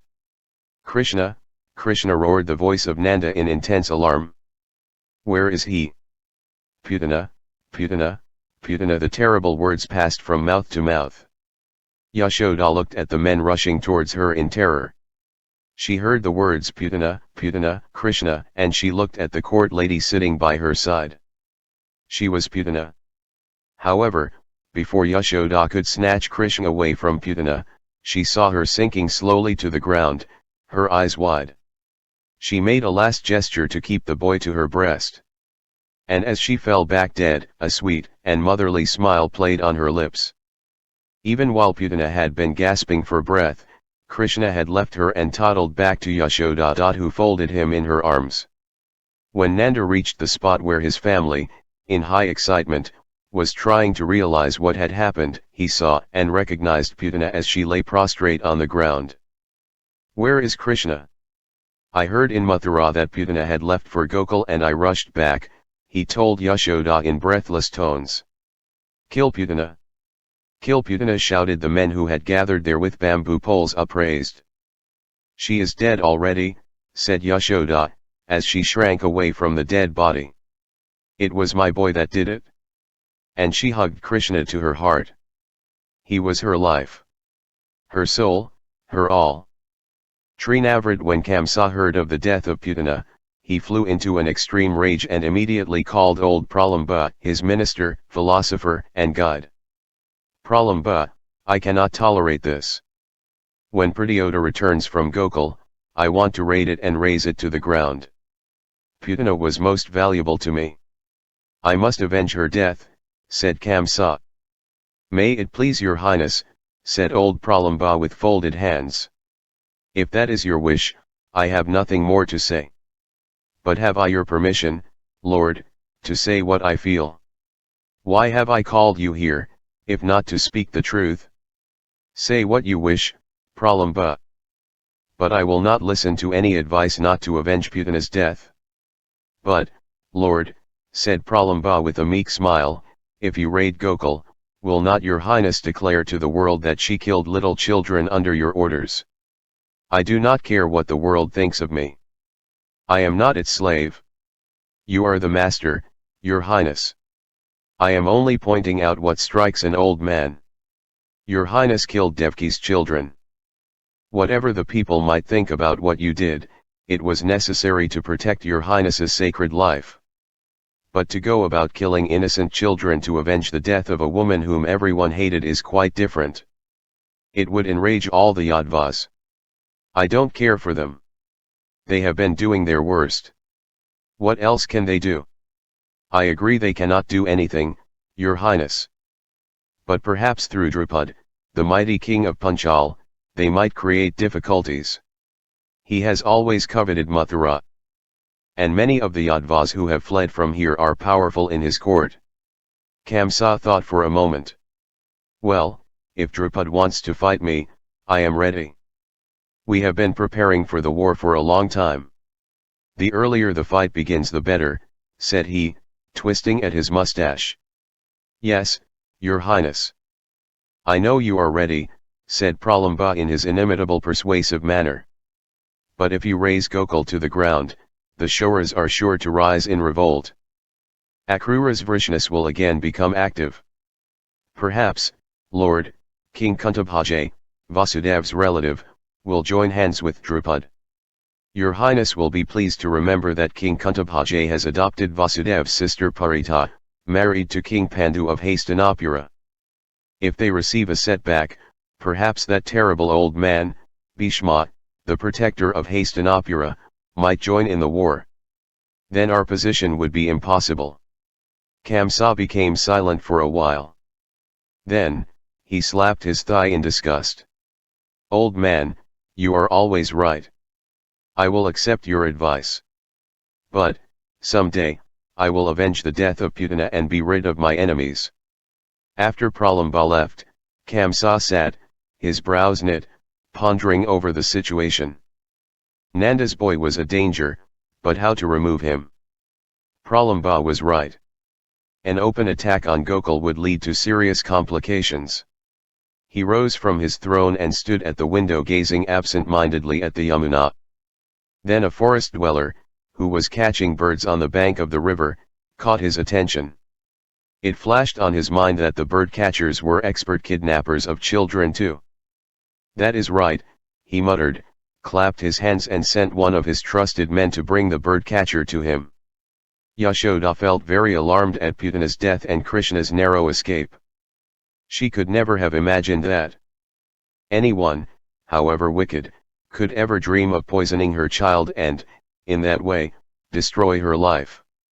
Throughout her life she had never harmed anyone, on the contrary, she had helped everyone and mothered many an orphan in Gokul. She loved all who came to her, and all of them loved her. That anyone could kill her child was beyond her conception. But now she knew all that Putana had done in Mathura, killing or poisoning innocent babies. Day and night, Yashoda could not help thinking of what would have happened to her had that treacherous she-devil succeeded in her designs. And whenever she thought of how Krishna had escaped poisoning, tears ran down her cheeks. She would then gather Krishna to herself, whispering in loving tones, "My Krishna, my Krishna." At the same time, Yashoda began to look upon her son with an undefinable awe. He was not only a miracle of beauty, but had been performing miracles too. He had clung to Putana, fed him seif without being poisoned and sucked her life out. And he was only a little over 2 years old. It was simply unbelievable. However, Yashoda resolved not to take any risks. She decided not to be parted from Krishna even for a moment. She also told Nanda, Rohini, and all other members of the family to keep a watch over Krishna if he happened to stray away from her. But Krishna was a very difficult child to control. If ever she was busy even for a moment, he would toddle away, often in company with Balrama, Rohini's son. Then her heart would be seized with fear. She would leave everything and try to find him, shouting for him wildly.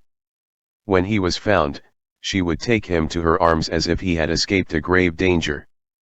Then, Krishna, with ever so mischievous a smile, would fling his arms round her neck or nestle against her. And he was so loving that it was difficult to scold him. Nanda was in even greater fear than she was. He knew what Putana's visit meant. The wicked Kamsa appeared to have discovered that Krishna was Devki's 8th son.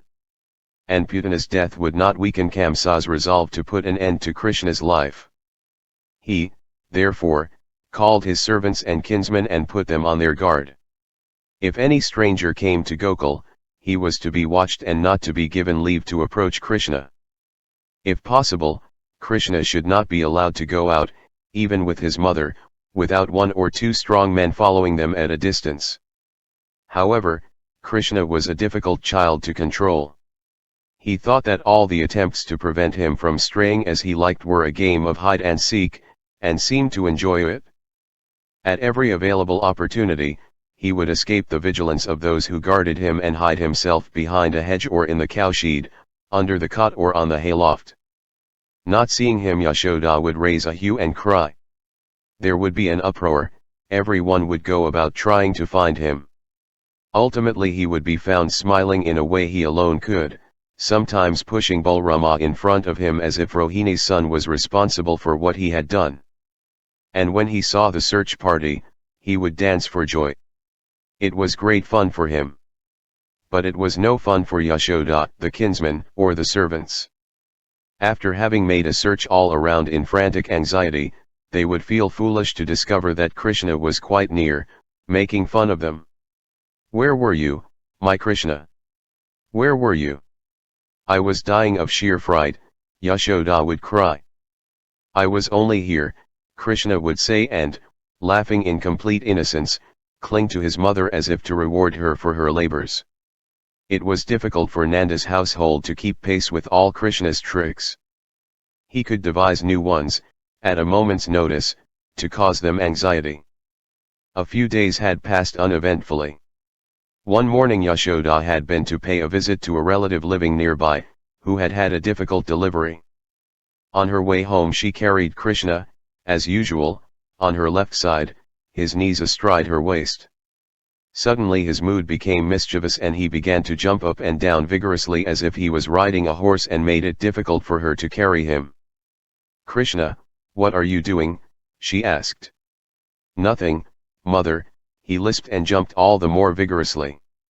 "Then, don't jump," the mother said. Yashoda found it very difficult to hold Krishna, wriggling more and more vigorously. She grew almost breathless as if his weight had grown unbearable. "What are you doing?" "I cannot walk, Krishna." "Why don't you sit quietly?" "Mother, I want to walk," replied Krishna. Yashoda felt as if she would stumble and bring the boy down with her. She therefore decided, being out of breath, to put him down on a veranda nearby and wait for a while. Suddenly, the sun was clouded.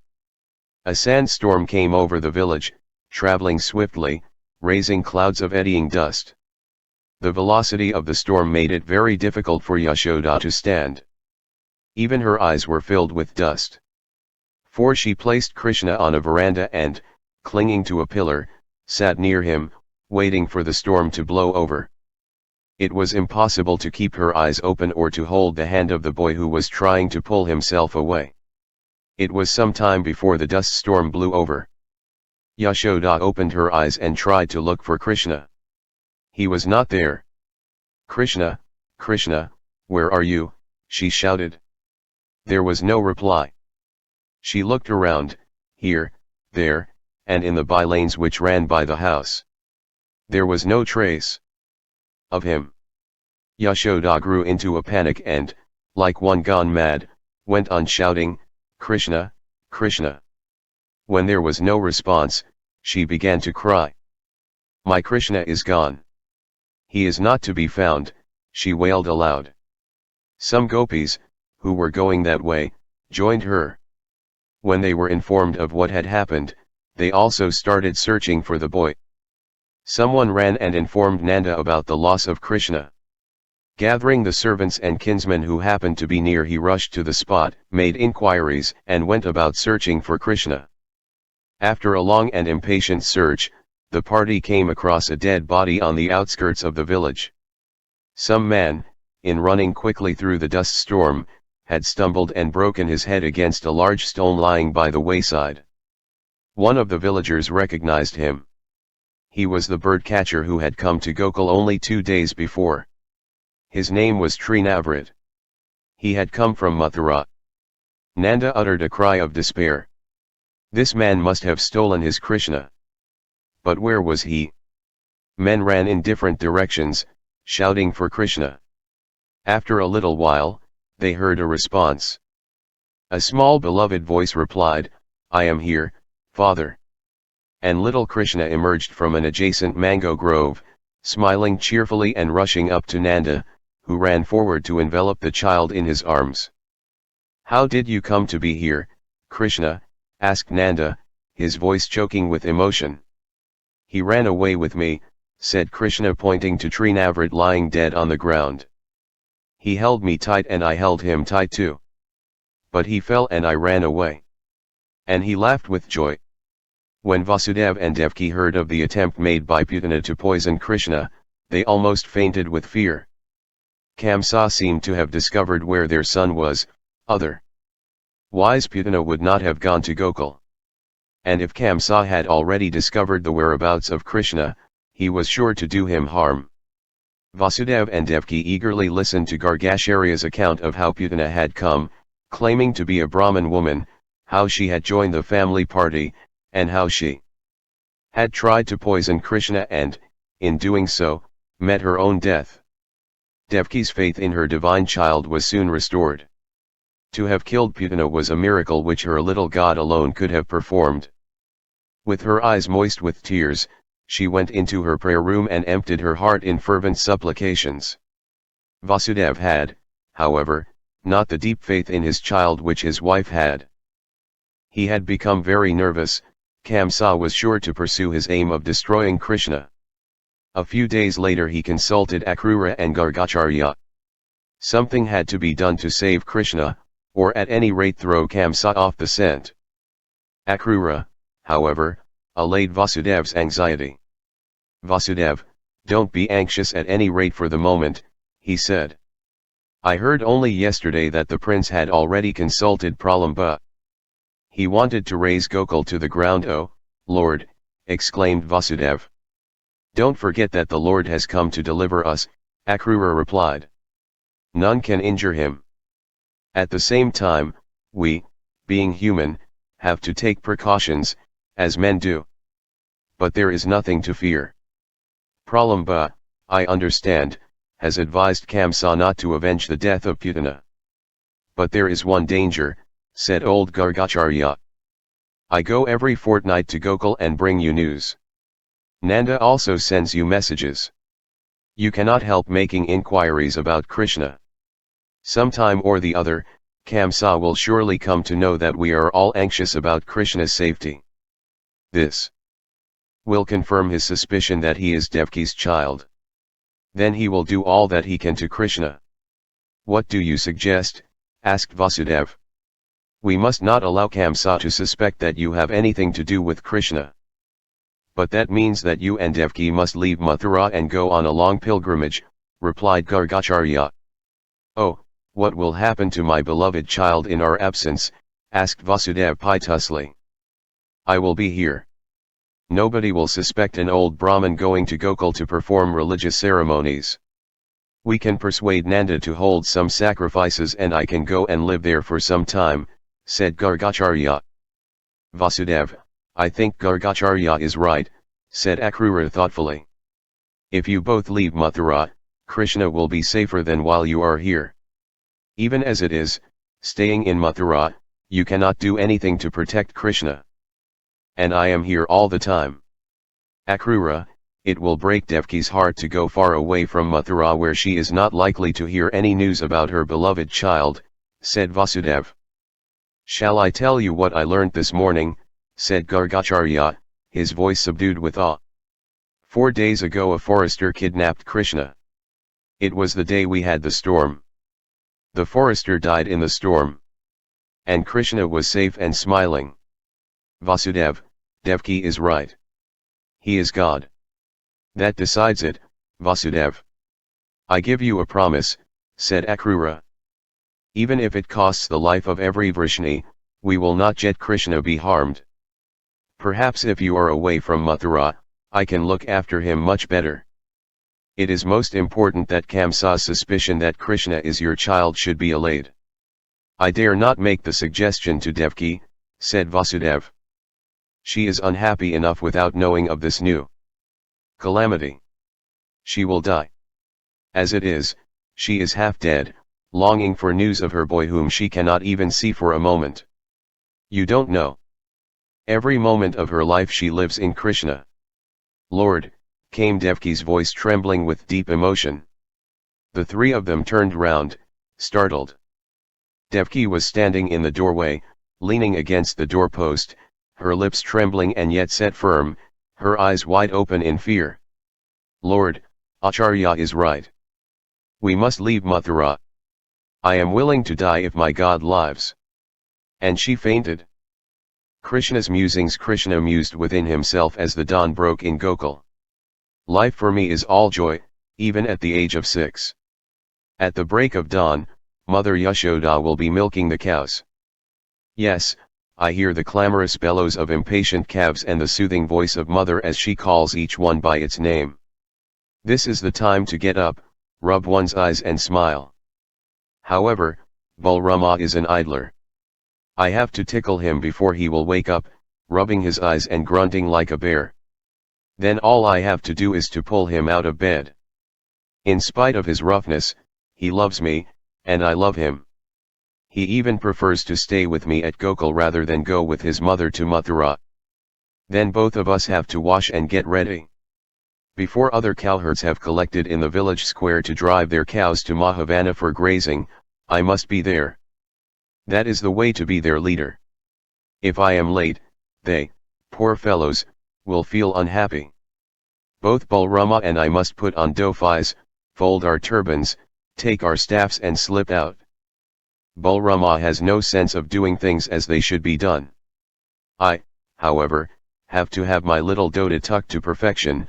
I have also to fold my turban scrupulously gay and fix it at a tilt, not in the clumsy way my big brother does. Then a peacock's feather has to be found and put into the turban. Balrama never worries about feathers. Then, dressed alike, my brother and I have to go where the cows have been gathered, and waving my little staff, I must put myself at the head of the gopas. I have to smile at them, for I am their chief. I have also to make faces at the boys of my own age when they come to accost me. I have to look after them, they are my companions, without them there is no fun in life. Once at the head of the procession, I lead them all out to the forest, leave the cows there to graze and return home. On the way home I must go with my friends to the river. But I ought always to remind myself that Balrama is the elder brother and has to be given precedence, though, being a very good brother, he never minds if I leave him behind. But it is wrong to try to master my elder brother. One should be careful not to do it. To bathe in the river with my friends is great fun. Jump into the waters, swim, sometimes racing with friends, splash water at each other, or hold each other's heads down in the water till you feel choked. In the water you always ride on someone's back. Of course, no one will dare to ride on my back. Then I return to the village, but not home. I have to know all about the ways of the womenfolk. In the morning they will all be going to the river to fetch water. That is the time I should never miss. I can descend upon someone's house when all the inmates have gone out of it, then, tiptoeing quietly, open the door at the back or enter through a window which may have been left unlatched. If not, I can climb to the roof, open the tiles and let myself in. It is so easy for me to do all this, no one can compete with me, I am so agile. Balrama certainly cannot. He is heavy and is not so active. Sometimes some friend helps me. On many occasions, afraid of their parents' wrath, my friends leave me alone. Even Balrama sometimes does not join me and goes away. However, that does not matter to me. It is great fun going into houses in this fashion. Having entered, I know what I want: the pot of curds or butter hanging by a rope hanger from the roof. Curds and butter, those are the things I like. Generally the pots are hung too high for me to reach. But there are ways to reach them which I know. I call in a friend and climb on his back. If no one is willing to help, it does not matter, all I have to do is to take a piece of stone and throw it at the mud pot. Then there will be a big hole in the pot. Sometimes the pot will crack, and curds or butter will drip to the ground or fall in a torrent. That is the time to have my fill, with both hands, sometimes by just opening my mouth to catch the torrent. But it is no use being selfish. That is wrong. My trusted friends have to be helped to the feast. I have therefore to collect the curds and butter with both my hands and ladle them out to my friends through the back door or the open window. It is very enjoyable, this feast of stolen butter. Sometimes I have no friends to share my booty. Then there is no sense in allowing all the curds or butter to go to waste. I have to stand at the window and offer them to the monkeys. The monkeys, with joyful screeches, will jump down from the trees and take the butter from my hands, go up the trees again and lustily swallow what I have given them with chuckles and shrieks. Monkeys are nice things, very likable. However, there is no time to waste. The menfolk will have gone to the forest or the farm, but the womenfolk have a knack of coming back when they are least wanted. So I have to disappear by the way I came in, go home by the back door and wash my hands and mouth clean. For, mother is very clever. She will immediately find out that I have been stealing butter. She will always suspect me of eating butter. Mother is very difficult sometimes. She is very tidy herself and wants me to be tidy too. She simply does not understand what fun there is in being untidy at times or playing in the streets throwing up dust, or near the cows' heads handling cow dung. Once she even suspected me of eating earth. Then, she brought out her cane and ordered me to open my mouth. Of course I did it. And the mouth was so fine and clean that she looked dazed as if she had seen all the stars of the sky shining there. However, sometimes it is difficult to get away. The other day, Balrama and I were in the courtyard playing at being kings. Each of us had made a fort of dried turds of cow dung lying there. We also flung them at each other. In our hands they were divine weapons given by the great god, Shankar. Then we tried to decide the contest by wrestling. That was, however, not decisive. So both of us took up the fresh cow dung lying on the ground and tried to smear each other with it. It was great fun. We just enjoyed plastering each other with it. We had thought that mother had not returned home. But she had heard our shouts of victory and came out. And degree she was furious. She held us by the ear and slapped us heartily while we tried to wriggle out of her hands, laughing uproariously. Then she washed us clean, grumbling all the while. The angrier she became, the more fun it was. Then she brought out her cane. Balrama ran away and hid in a corner, not I. He just did not know mother, I knew her well. I rubbed my eyes and began to whine as the wolves in the Mahavana do at night. I knew that would soften her immediately. She threw away her stick and opened her arms to me. I jumped into them, clung to her neck and whined for all I was worth. And she forgot her anger, patted me on the back, hugged and kissed me, and wiped my tears, taking me close to her bosom sweetly. When our peace was made, Balrama emerged from the corner. Mother suddenly remembered that his mother, Aunt K4 Rohini, had gone to Mathura and he had stayed behind for love of me. Mother had also promised to be his mother. And I could not do without him, I loved him so.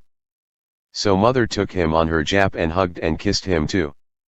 And we were happy, both of us, of course, enveloped in mother's arms. She was so lovable. The difficulty is always with the gopis, particularly the elder ones. Whenever their pots of curd or butter are broken, they can think of nobody but me. Then they come to mother with complaints, making ugly faces. On such occasions I hide myself behind mother, clinging to her neck from the back and make loving eyes at them. Most of them are nice women, even while they are complaining they smile at me. Then I protest, and very strongly, how could I break their pots? I was at the riverside at that time. Then they dissolve into laughter. They call me butter thief. I deny it and shake my curls. Mother puts on an angry look. Kana, you are a wicked boy. You harass all the gopis, she says with a frown. I put on an innocent air and in a piteous voice say, Mother, they have got into the habit of finding fault only with me. I have been to the forest grazing the cows. At this one of the gopis probably says, I have a son and he told me you were not in the forest. Your son is a malicious boy, though he is a great friend of mine. How do you know that he did not steal the butter himself? I saw him eating it in your backyard, I say with innocent looks. They all laugh. Very well, my Harishchandra, but where were you, then, if you saw him eating the butter? Inside the house. Mother asks, laughing uproariously. No, I say stoutly. I was on the tree across the yard. And Balrama was there too. You are a liar. Mother tries to look angry, though she rarely succeeds in being so. Then, dissolved in tears, I move away in pretended resentment and whine. Mother, you don't love me anymore, I say. You behave as if I was not your son. The mother relents immediately. No, my Kana, she says affectionately and pulls me to herself. But you must not steal butter anymore. But I haven't, I stoutly deny and hide my smile by nestling against her. And mother forgets all that I have done, and the gopis shake their heads and say, isn't he lovely? And I also smile. They are just praising me. They are nice, lovable things, who always hug me and call me to their places and give me nice butter even without my asking. However, there are some senseless ones too. They come to mother and abuse me, then I have to do something to them. Balrama and I have then to find out the time when they will be away. I have then to climb on the back of Balrama, scale the compound wall of mud, and jump into their compounds. Then Jay untie the calves, open the door of the courtyard and drive them away into the forest. Then I go back and wait for the return of the people of the house, and see the fun of their struggling to find their lost calves. Oh! Life is such fun! How women feel about clothes.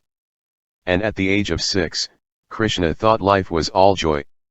The little girls of Gokul were very lovely. They were very nice looking and had fine hair. They would play with him but not with his friends. On the other hand, Balrama was really afraid of them, though a brave fellow. But Krishna was different. He liked the company of girls and they liked him oh, so much. In Gokul, the boys and girls in their different groups went to bathe in the river at different times and at different places. But the girls knew when he would be going to bathe and they would come to the river at the same time. And they would enter the river very near the place where he and his friends were bathing, though their mothers did not like their doing it. The sight of them sent joy all through him. His friends would laugh and whistle at them, but he would stop them doing it. Those lovely little things were not to be treated like that. Gargacharya, the family priest, had told him that he was a Kshatriya and it was his duty to protect the weak. And the girls, poor things, were so weak. They could not run, or climb a tree and cried every time something went wrong. But that made them very lovable. When he was in the river, the girls would not stop bathing till he came out. He knew they were watching him with sidelong glances. He also liked to linger behind his friends and exchange looks with them.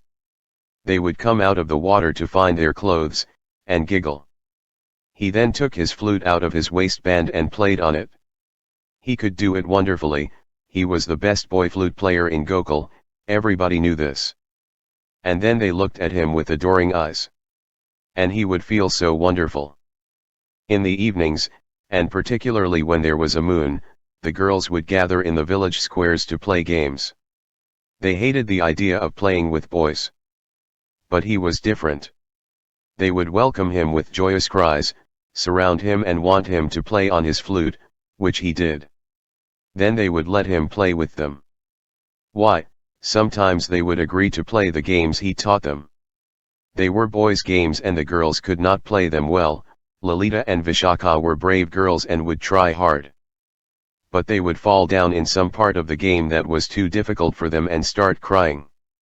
And he would just have to go to them, lift them from the ground and say nice things to them. Anyway, all the girls liked him to speak kindly to them. And he knew how to do it very well. They would stop looking unhappy and smile and giggle and start chattering again. Balrama was impossible and very obstinate too. He did not like to play with girls, or talk to them. He laughed at Krishna for doing it. But Krishna could not help that, he was not going to miss all the fun. Nor would Balrama join him in breaking the water pots which the gopis carried on their heads, with a stone aimed from the sling at each pot. He thought it was cruel. Krishna, however, knew that it was fun and the gopis liked it too. He had been breaking into too many houses to steal butter and the gopis had been complaining too often to mother. He felt that that was unfair. Life would lose its zest if he did not steal butter. However, something had to be done to stop them complaining. He was longing for something funny to do to teach those gopis a lesson. They would not stop complaining otherwise. But what should it be? As he was thinking of new jokes to play, he came to the bank of the river. Pretty young gopis, and some fairly old ones too, were bathing in the river, and enjoying themselves, for it was past midday and no menfolk could be seen on the bank. His eyes fell on the women's saris lying near the peepal tree. What fun!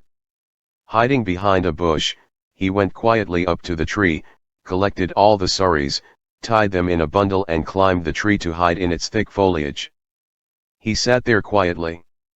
Then they came out of the water, their bodies dripping water and their long hair clinging to them like so many serpents. They came to the tree, found no clothes and shrieked in horror. It was great fun, the way they looked at each other, the way they looked around and the way they tried to hide their bodies with their hands, and they simply could not. Then they looked up and noticed Krishna in the tree and raised a shout. He just would not look at them. He took his flute and played a sweet tune, and they began to wail. One young woman tried to climb the tree, but could not. Poor thing, she fell down and almost broke her neck. Then they folded their hands. Kana, Kana, please, please, give us our clothes. In reply, he played his flute. And they begged and begged for their clothes. He said to them, ask my forgiveness for making complaints against me.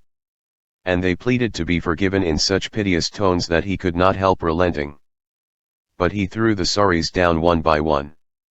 There was a scramble for each till the owner was able to identify it. So the fun continued. When everyone was dressed, he climbed down the tree and walked away playing his flute. Yashoda's son is terrible, he heard one of them saying, and he smiled. Thank God, he is only 7, muttered another. He just couldn't understand what difference it would have made if he had been 17. Women and girls could not keep their mouths shut, even when the talk put them to shame. He would never have thought that women who, if it had not been for him, would have had to go home without their clothes in broad daylight would go round telling everybody about that act of goodness. He would never have imagined such ingratitude. And naturally he was shocked when they came to mother and told her about his kindness. Instead of thanks, they got mother to give him a spanking. It was a strange world. Yet he never felt any resentment at ungratefulness. They, poor things, found some happiness in being ungrateful. However, all he could do when mother became very angry was to lie on the ground and cry.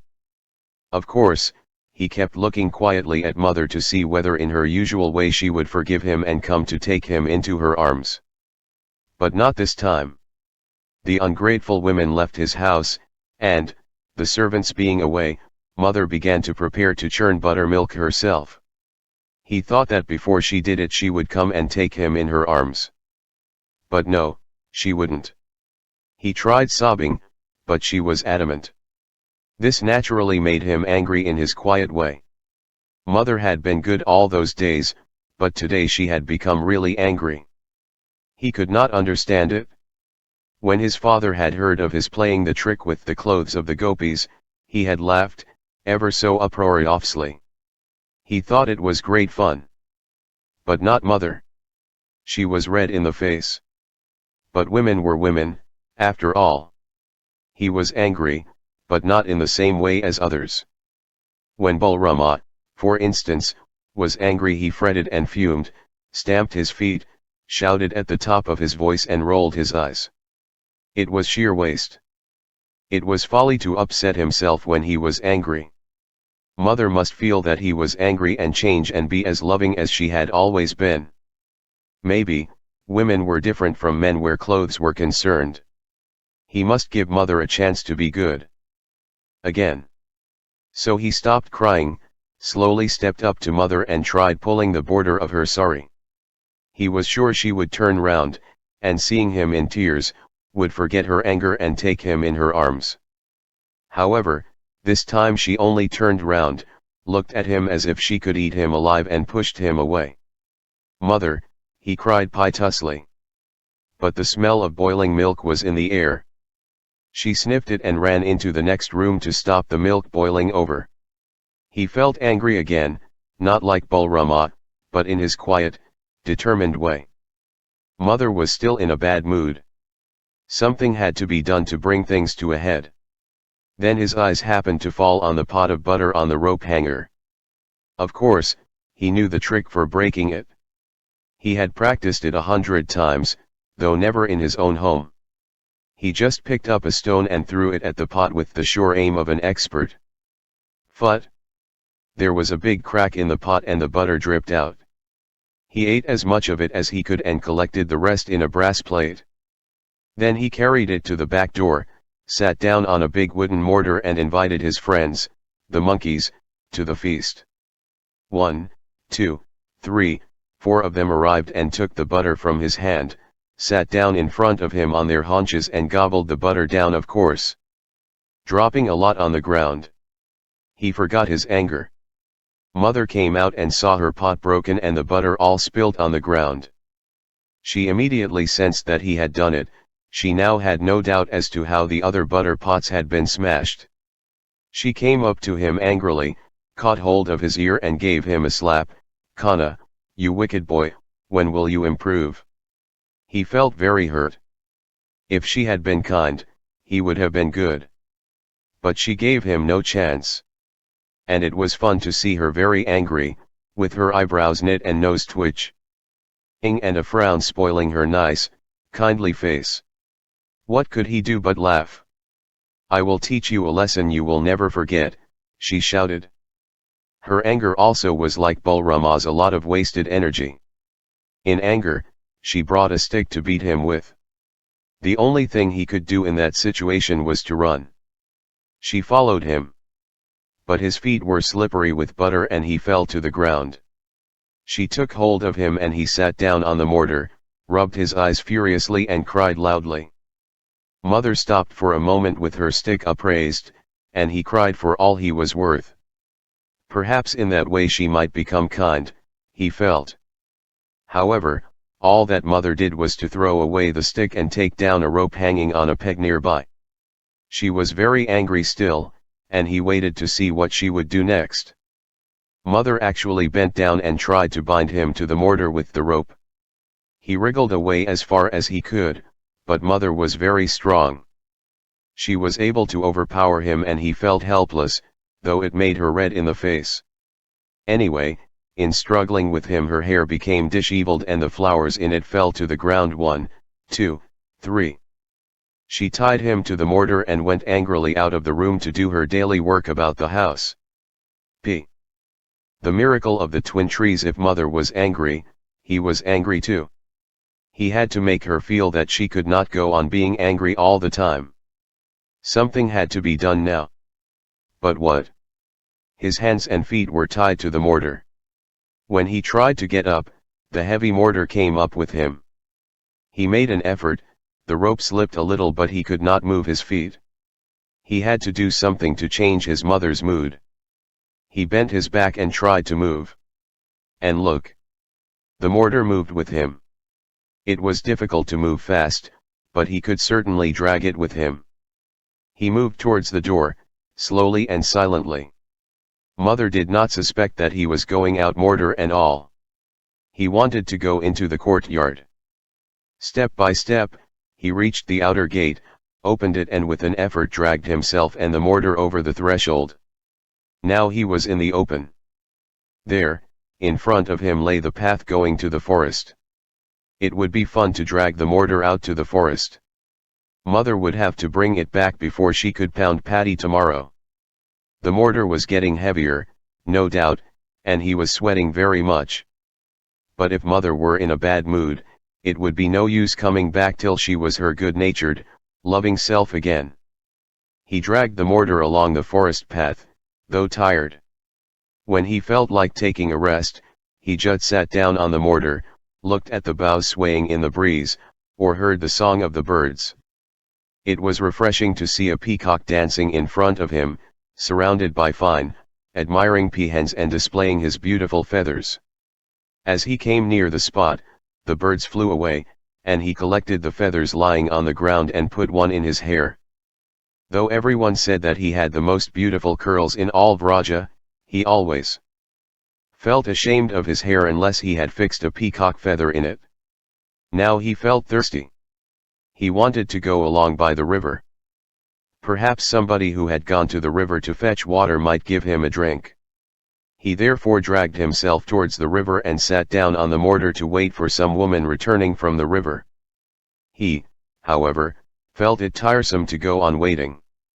In the afternoon, every woman in the village he knew would be busy with her household work. He became impatient. He wanted to return home.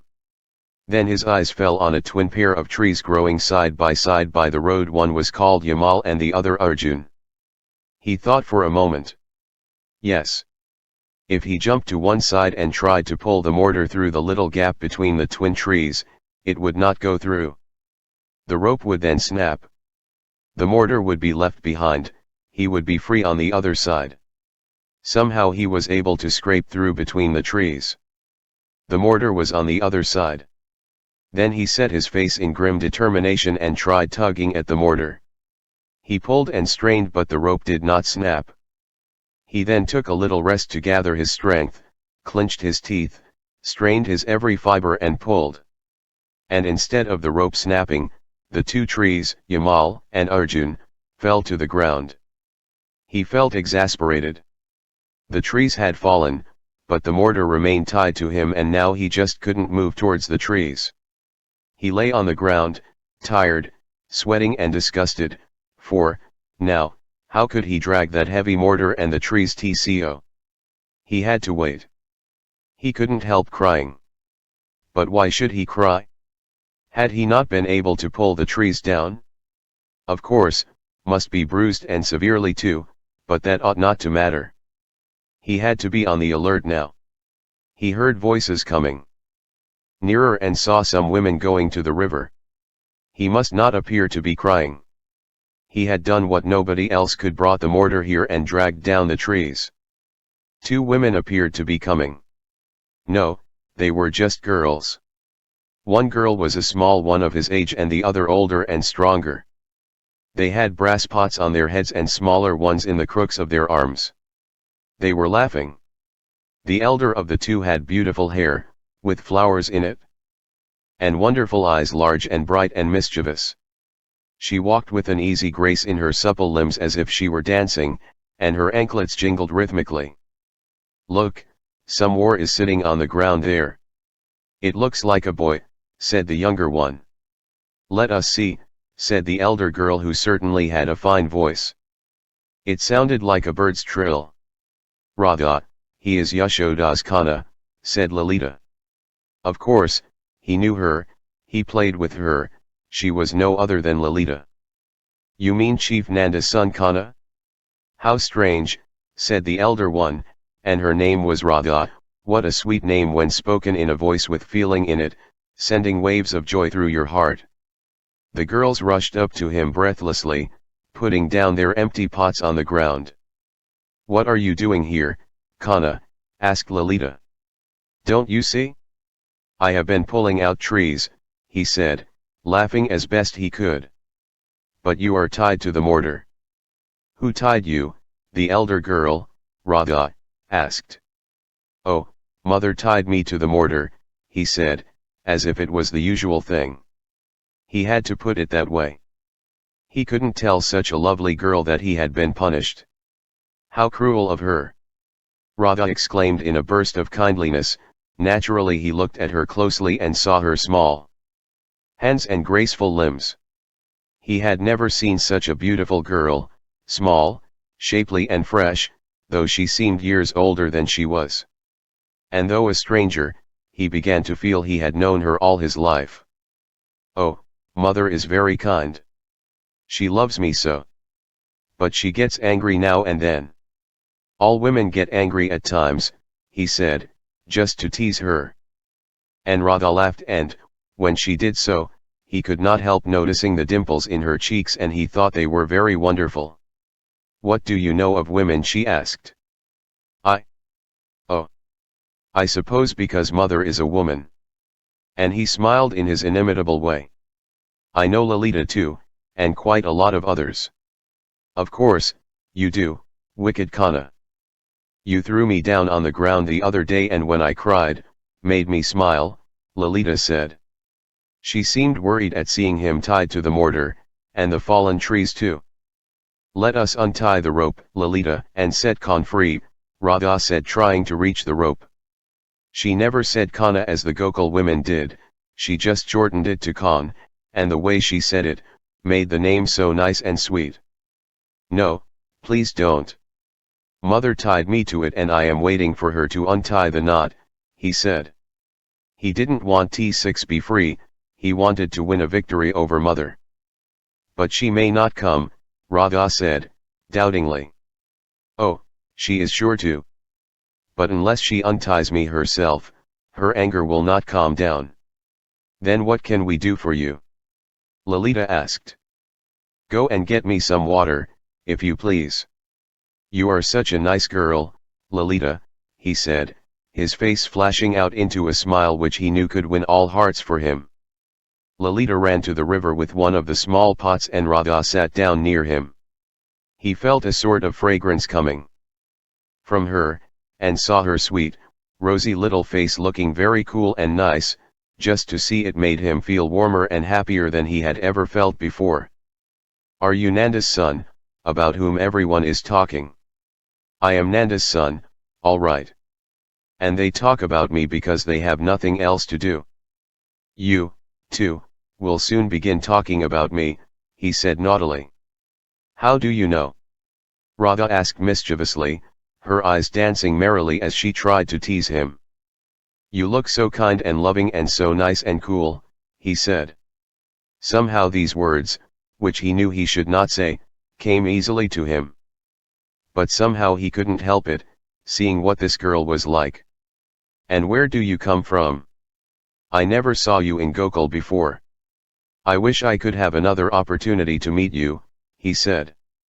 Again, he couldn't help talking in a way he had never talked before. Radha's smile was like a flower opening out. And he could see her lovely teeth too, they were like the seeds of a pomegranate, reddish and shapely and small. Oh, I belong to Barsana. We are on our way to Vrindavan where my father lives at present. My brother brought me here to fulfill a vow that he had taken to worship at the shrine of the Gopinath Mahadeva. Oh, but you have so many bruises. Let me wipe the dust off them, she said, laughing ever so sweetly. Of course, he didn't mind the bruises, particularly when he had such a nice girl to talk to. But he couldn't forego the pleasure of her wiping the dust off his bruises.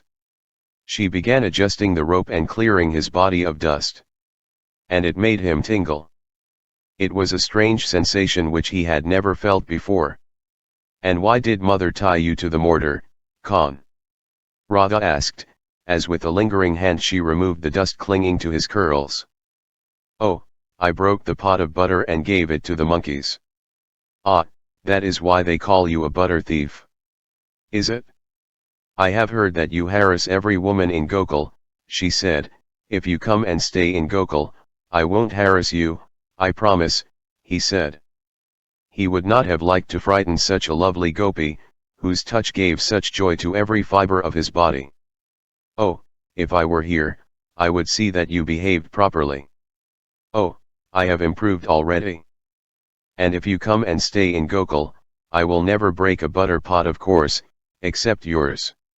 It was very difficult to talk to this girl as he talked to others. He felt somehow driven to say mischievous things. And he just had to pinch her. He just couldn't help it. If you break my pot, I will tie you like this. Radha answered, threatening him in jest. And he couldn't help touching her hair, and tickling her a little. Now behave yourself properly, she said, pouting her red lips, or I shall, she said mischievously and raised her hand to slap him. Do what you like, he said and just raised his face to be slapped. However, she seemed a strange girl. She just looked into his very eyes intensely, and he felt like drinking in her soul and beauty. Then she put her hands softly on his cheeks and pressed them. And he tousled her hair, laughing all the time. Suddenly some women could be heard coming, and Radha moved away. He wished those women had not light their homes. As they came, Radha went up to them and told them about him, how cruel mother had tied him to a mortar, how he had come to the forest with the mortar and how he had brought down those 2 trees with his strength. The gopis came rushing up with sweet words, hugged him and looked at the way he had pulled up the trees. And they made a great fuss over him. They sent a man, who happened to pass by, running off to the village to inform mother about what he had done and bring her there. They told the villager what Kanna had said, "It is my mother who tied me to the mortar and none but my mother shall untie me." And they added, "Please beg her to come at once. The poor darling is tired." And the villager went running with his message. And the gopis sat down and listened to what Radha had to tell them of his heroism, eyeing him all the time as if he had worked a miracle. Then Lalita returned from the river and gave him water. They disapproved of everything mother had done and told him how dearly they loved him. And Radha told them how wonderfully heroic he had been when she saw him, and indeed she talked as if he belonged to her. In the meantime, more villagers going along that way gathered round him. Mother came running, quite out of breath. Father also came striding after her. Mother rushed to him breathlessly, untied the rope, set him free and lifted him up endearingly, hugging him all the while and saying sweet things. He clung to her as he had never done before. He loved mother above everyone else and he very well knew he was her darling. And there was never going to be anyone whom he would love more.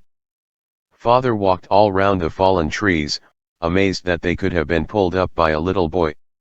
And he looked up to heaven, almost wondering whether he was a god. And Radha went on talking in her sweet way all about him. That night he couldn't get any sleep, though dead tired. He knew that Radha was leaving the village in the morning and he just couldn't stop thinking of her. He got up in the morning.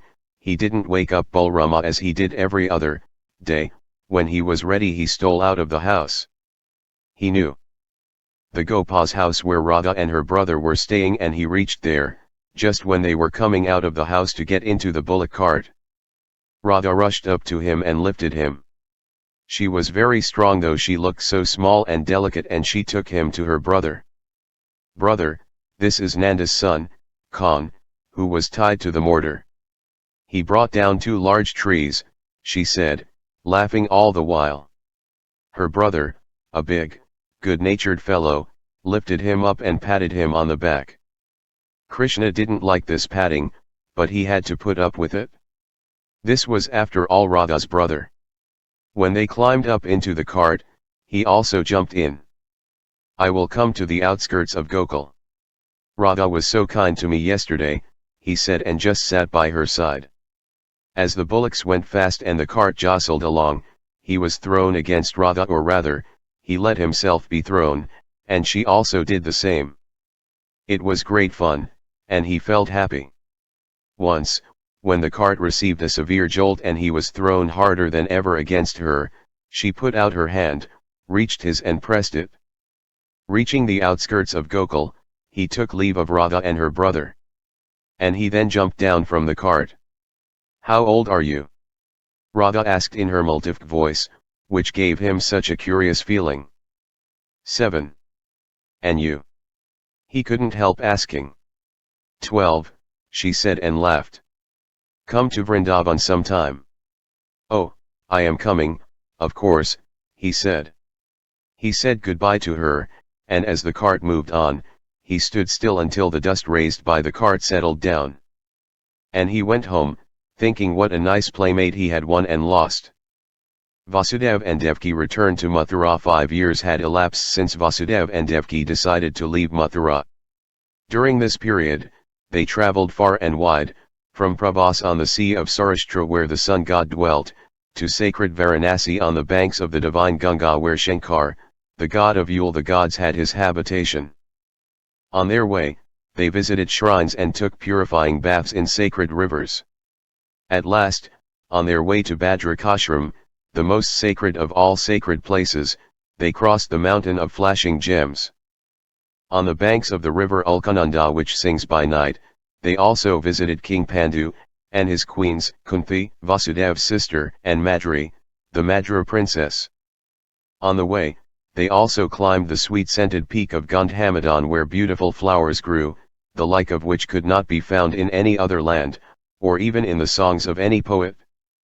Finally, they reached Bhadrakashram, where they paid homage to the rishis who dwelt in mountain caves pursuing knowledge and the laws of discipline, immersed in the quest of the Supreme. They also visited the ashram of Muni Krishna Dwaipayana Vedavyasa, but he was not there, he was at Kurukshetra at that time. With uplifted hearts, they admired the beauty of the snowy peaks and bathed in the fast-swirling waters of the Alkananda. Then they offered worship at holy Bhadrakashram where the Lord Vishnu himself had descended in the form of Narayana to teach man to merge himself in the Supreme with unwavering devotion. While they were at Bhadrakashram, they heard the news of King Pandu's death and hastened back to bereaved Kunti. It was a sad tale that she had to tell. It was springtime. The flowers were in bloom. The birds in their flaming colors were full of the joy of the mating season. King Pandu, in spite of living under a curse, was tempted by the joys of the season. His long-repressed ardor burst forth, driving him to enjoy long-forgotten delights in the arms of his younger queen, Madri. But the curse was inexorable. He died even as he lay in the arms of his queen. At first, both Kunti and Madri wanted to join their lord on the funeral pyre, for that was the highest destiny for a devoted wife. But Madri would not hear of Kunti's accompanying her. Kunti's 3 sons and 2 of hers were very young, one of the 2 at least had to look after them. Ultimately, Madri joined the king to share with him the joys of the life to come, entrusting to the elder, Kunti, the care of all 5 sons. Kunti, the mother of 3 sons, thus became the mother of 5. When Vasudeva and Devaki reached Pandukeshwar where Kunti lived, they found that the rishis had made arrangements to go with her and her sons to Hastinapura, the capital of the kingdom of the mighty Kurus. They had also sent a message in advance to Bhishma, respectfully styled Pitamaha, grandfather, that they were bringing Uas and her sons. Vasudeva had already made arrangements to return to the plains, though before going home he intended to pay his respects to Muni Vedavyasa at Kurukshetra. Kunti therefore decided to accompany them first to Kurukshetra to obtain the blessings of the sage before going to Hastinapura. When Devaki saw Kunti, her heart went out to her husband's bereaved sister. They wept in each other's arms, shedding tears over the misfortunes which had overtaken each of them. Kunti envied the lot of Madri. Devaki, I am very unfortunate. The gods would not give me even the privilege of going to the other world with my lord, she said, crying all the time. But Madri was right, replied Devaki. You are the elder of the 2 and you can look after the sons very much better. Kunti nodded her head. You are right. That is why one consented. She was too young a girl. I must do my duty by our sons. But I do not know what tricks Queen Gandhari may be preparing to play. She would, if she could, deny my sons their father's inheritance. Though Devaki had every sympathy for Kunti, she envied her.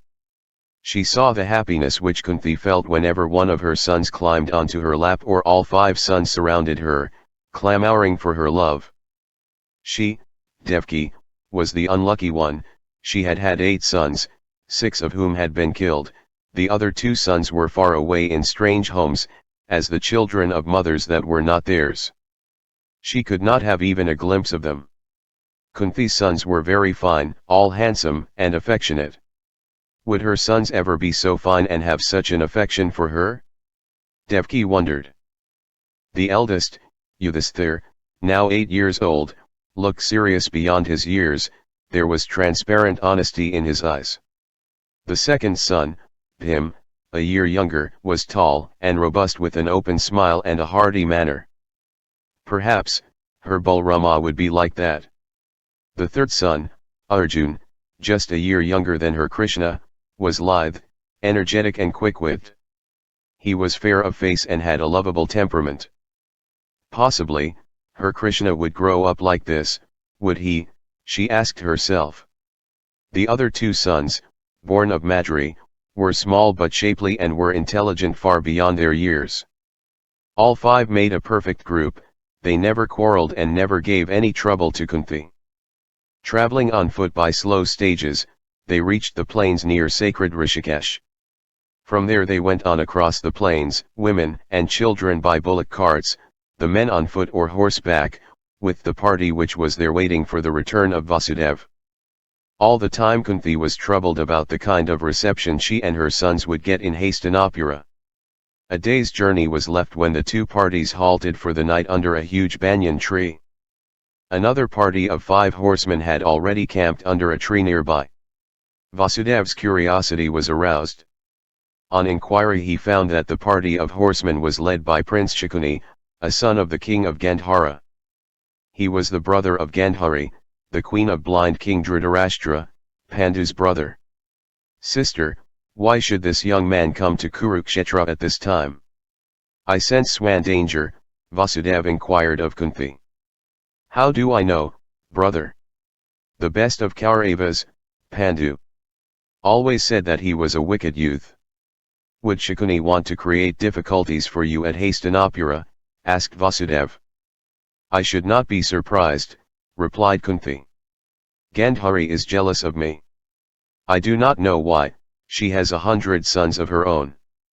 Brother, I commend my sons to the care 6F Mahadeva, God of gods, and the best of Munis. Farly next morning, the horseman rode away to Kuru Kshetra and the other party proceeded on its way slowly in carts and on foot. About midday, Kuru Kshetra came in sight, a vast camp of huts on the banks of the 5 lakes formed out of the drying course of the sacred Sarasvati. Devki caught her breath as she saw the sacred smoke from 100 sacrificial fires circling its way to heaven like so many prayers. By some of the lakes, sages and their disciples were offering their prayers to the midday sun. By others, women dressed in bark cloth, were giving a bath to their children or filling their pots with water, and on all sides Vedic hymns were being chanted, those hymns which Vedavyasa himself had taught the people to sing. Directed by a young Anchorite, Vasudev, Devayaki, the rishis, Kunti, and her sons, went to the ashram of the sage in the center of the settlement. Learned Brahmans were discussing Abhriyu's problem of existence with him. Kunti, Vasudev, and Devki immediately recognized Muni Vedavyasa sitting in the center of the gathering on a platform built round a tree.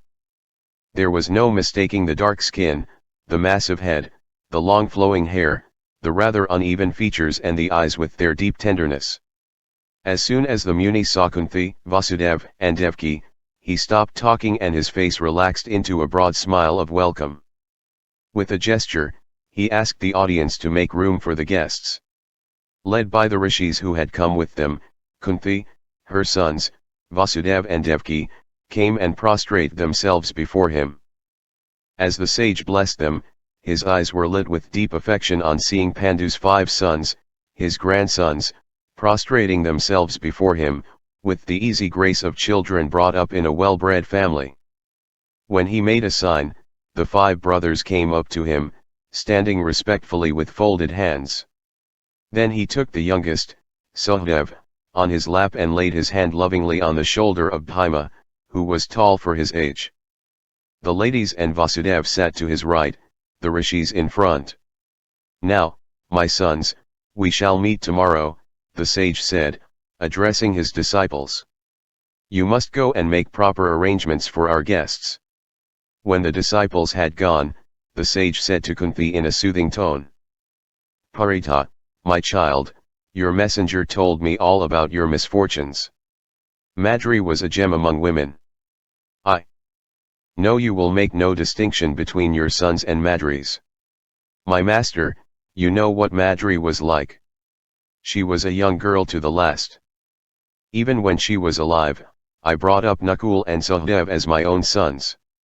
Your nature is indeed a blessed one, the sage said with a fond smile. You have loved children since you were a small girl.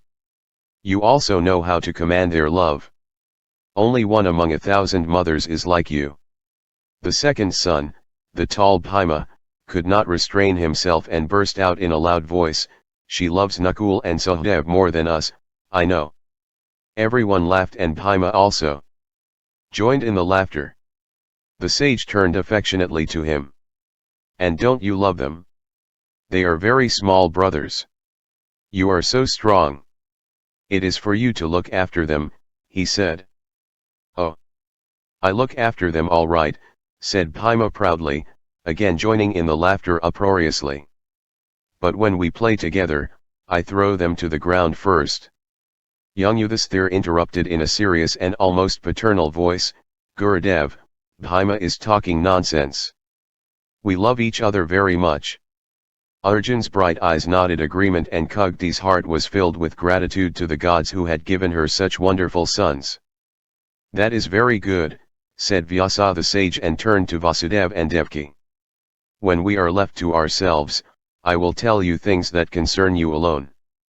Meanwhile, Vasudeva, do you know what has been happening lately in Hastinapura? No, Gurudev, said Vasudeva. Shakuni, the prince of Gandhara, came to me this morning. He left a little before you arrived. Yes. He was camping at the same place as we did last night. He brought a message for me from Queen Gandhari. Perhaps, a message of his own inspiration, said the Muni with a smile. The message was that Kunti's sons should remain with me here and not go to live in Hastinapura. Gandhari is very unhappy about Pandu's sons living as royal princes at the capital with the same rank as her sons. Shakuni also said that if you and your sons went to live at Hastinapura, possibly there would be a struggle between brothers in the future. Kunti's fears had been realized and her eyes were full of tears. Gurudev, what will happen to my sons? Nothing that is not good for them, said the Muni. I have already sent word to mother and to the venerable Bhishma that I myself am bringing Pandu's sons and that they must be received with due ceremony. What will Shakuni do, master? Asked Vasudeva. The sage smiled. He will stay in Hastinapura to look after his nephews. But the venerable Bhishma is Dharma himself, he will look after them all equally. They also are as much my children as these sons of Pandu and as beloved. Vasudeva, you must come with us to Hastinapura. When Vasudeva and Devaki were left alone with the sage, he told them that Akrura had come to the ashram and was waiting for them. Akrura was sent for, and when he came, he prostrated himself before the sage, wiped the dust off his feet and embraced Vasudeva. Akrura then told them of Kamsa's wicked designs, of how Krishna had escaped all danger, and of how he was growing up. He also told them of the tricks that he had been playing and how everyone, old and young, loved him. But, before I came, something terrible happened, gracious master, Akrura added. What was it? Gokul was infested by wolves. Night after night, they came in their hundreds from the Mahavana and began to devour little children. It was a terrible calamity. Nanda and Yashoda and all the Gopas and Gopis of Gokul decided to migrate to Vrindavan. Is Krishna safe? Asked Devaki, in a choking voice. With a smile of deep affection, the Muni turned his kindly eyes towards Devaki. Devaki, don't trouble yourself. You are a mother, your maternal affection does not allow you to see the truth. You think that Krishna, your son, needs protection. It is the other way round. The world needs his protection. But, who will look after his education? Interrupted Vasudeva. He will grow up as a cowherd. I have already talked to young Sandipa, said the sage. He knows the arts of war and also the wisdom of the ancients. I have settled with Akrura that he will take him to Vrindavan where he will set up an ashram. Now, Akrura, Devaki is anxious to hear all about Krishna. I will go for my midday sandhya. It will be the best time for you to go for your meals, said the sage and rose from his seat. All the others rose and prostrate themselves before him. As the sage walked away, they looked very reverently at his sinewy, lean figure, erect as a staff. No one came into his presence without feeling that the sage had a particular message for himself and that there could be no higher purpose in life than to listen to his advice. Then Devki turned impatiently to Akrura, "Eldest, now tell me all about my beloved," and she sat down in front of Akrura, Vasudev by her side. "Devki, Krishna has fulfilled all our hopes. He is healthy, active, and intelligent. He is full of tricks, but it has become an essential part of the life of everyone in Gokul that he should play them." Then Akrura told Devki all about Krishna. He added, "Only a month ago, the fearful thing I have just been speaking of happened. For some reasons, the wolves of Maha Vana in their hundreds invaded Gokul. They carried away children, calves, dogs, and even 1 or 2 men." "Oh, my mother," exclaimed Devki. This was repeated day after day and the Yadvas were in a panic. Night after night, they watched for the invading beasts. No one could sleep, for their howls struck terror into every heart. "What happened then?" asked Vasudev. "Nanda sent me a message and we decided that Gokul ought to be evacuated and all the Yadvas should migrate to Vrindavan." "Did they do it?" "What about Krishna? He is a wonderful boy. He led the exodus at the head of all the children, his little staff in his hand and Balrama by his side," said Akrura. "Did they have a happy journey?" asked Vasudev. "Oh yes," said Akrura. "They halted at Mathura on their way. I went to the outskirts to receive them. And when I saw Krishna, my eyes were full of tears of joy." "How did you meet Krishna?"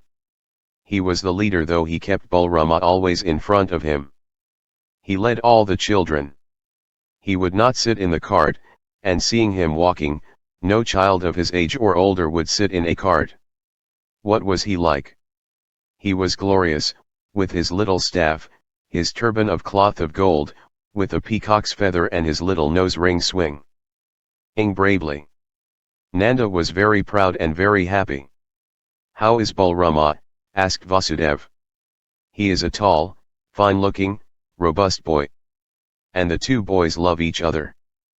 But Krishna is clever and has inherited the perfect grace of manners which characterize you, Vasudev. Still, he never lets Balrama or anyone feel that he is everyone's one and only darling.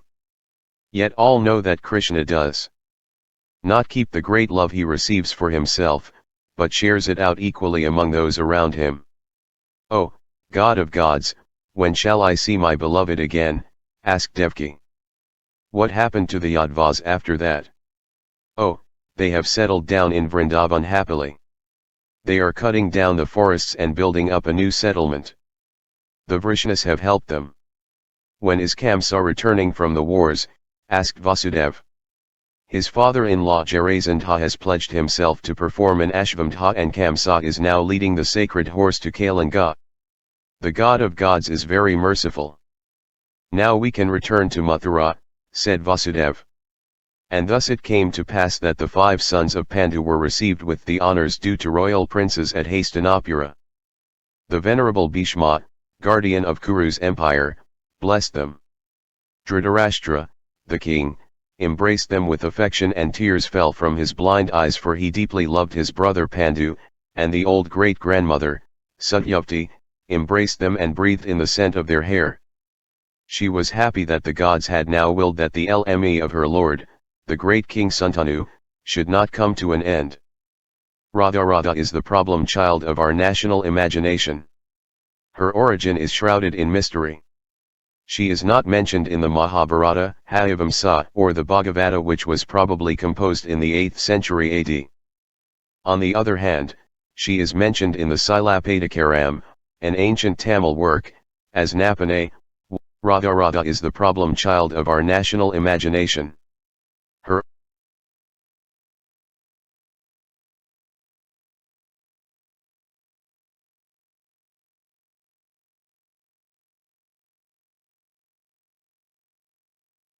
child of our national imagination. Her origin is shrouded in mystery. She is not mentioned in the Mahabharata, Hayavamsa, or the Bhagavata which was probably composed in the 8th century AD. On the other hand, she is mentioned in the Silapadikaram, an ancient Tamil work, as Napane, wife of Krishna, and in the Gatha Saptasati of Hala, about the 2nd century AD. However, from the 2nd century, the name of Radha seems to be familiar to Prakrit authors. From the 8th century onwards, she is mentioned by various Prakrit poets mostly in erotic verses. In those times, gopis were worshipped along with Sri Krishna, but Radha was not included amongst them. In Sanskrit literature, Radha figures for the first time in a Benedictine verse found in 3 inscriptions of the Paramara Emperor Vakpati Munja of Malva, c. AD 973 to 994. This is in keeping with the character of that happy king. However, she only became famous all over India as the Raseshvari, the central figure in the Rasa episodes, when Jayadeva, the court poet of King Lakshmanasena, c. AD 1179 to 1203, made her the heroine of Gita Govinda. The lilting, sensuous charm of this erotic work caught the imagination of the whole of India within a century or two. No poet has ever been rated so high or become so popular on the basis of a single work, and few have retained their popularity for more than 700 years. Gita Govinda soon began to be accepted as a religious work, and the Buddhist Sajiyas, who had then become outcasts in Bengal, accepted it as a religious work. Later, Chandidasa in Bengal and Vidyapati in Mithila, made Radha immensely popular among the masses because of their songs. In later Puranas we find various stories of her divine origin, explaining her relations with Krishna. The stories are different, but the motive is clear. As beloved friend of Sri Krishna's childhood, she was given a place in the pantheon.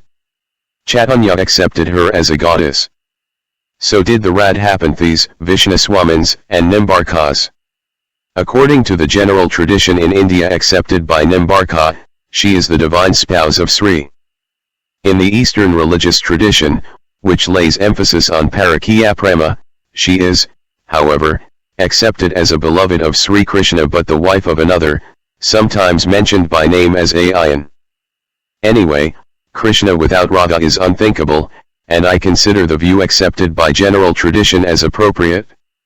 It is a happy thing to be 12 years old, particularly if you have happened to meet so wonderful a boy as Khan thought Radha, as the bullocks, with their bells jingling, took her away from Gokul. Khan was wonderful, there was no doubt about it. She thought his eyes, which continued to swim before her, were pools of joy. His voice was fascinating. And the impertinent or, rather the overwhelming way in which he looked at her was unforgettable. Radha was going to Vrindavan for the first time to join her father Varishbhanu. He and her brothers were among the first settlers in what was described by her brother, Damodar, as paradise. At the age of 6, she had lost her mother. Then, her father, with his other wives, had left Barsana, leaving her in charge of her maternal grandmother.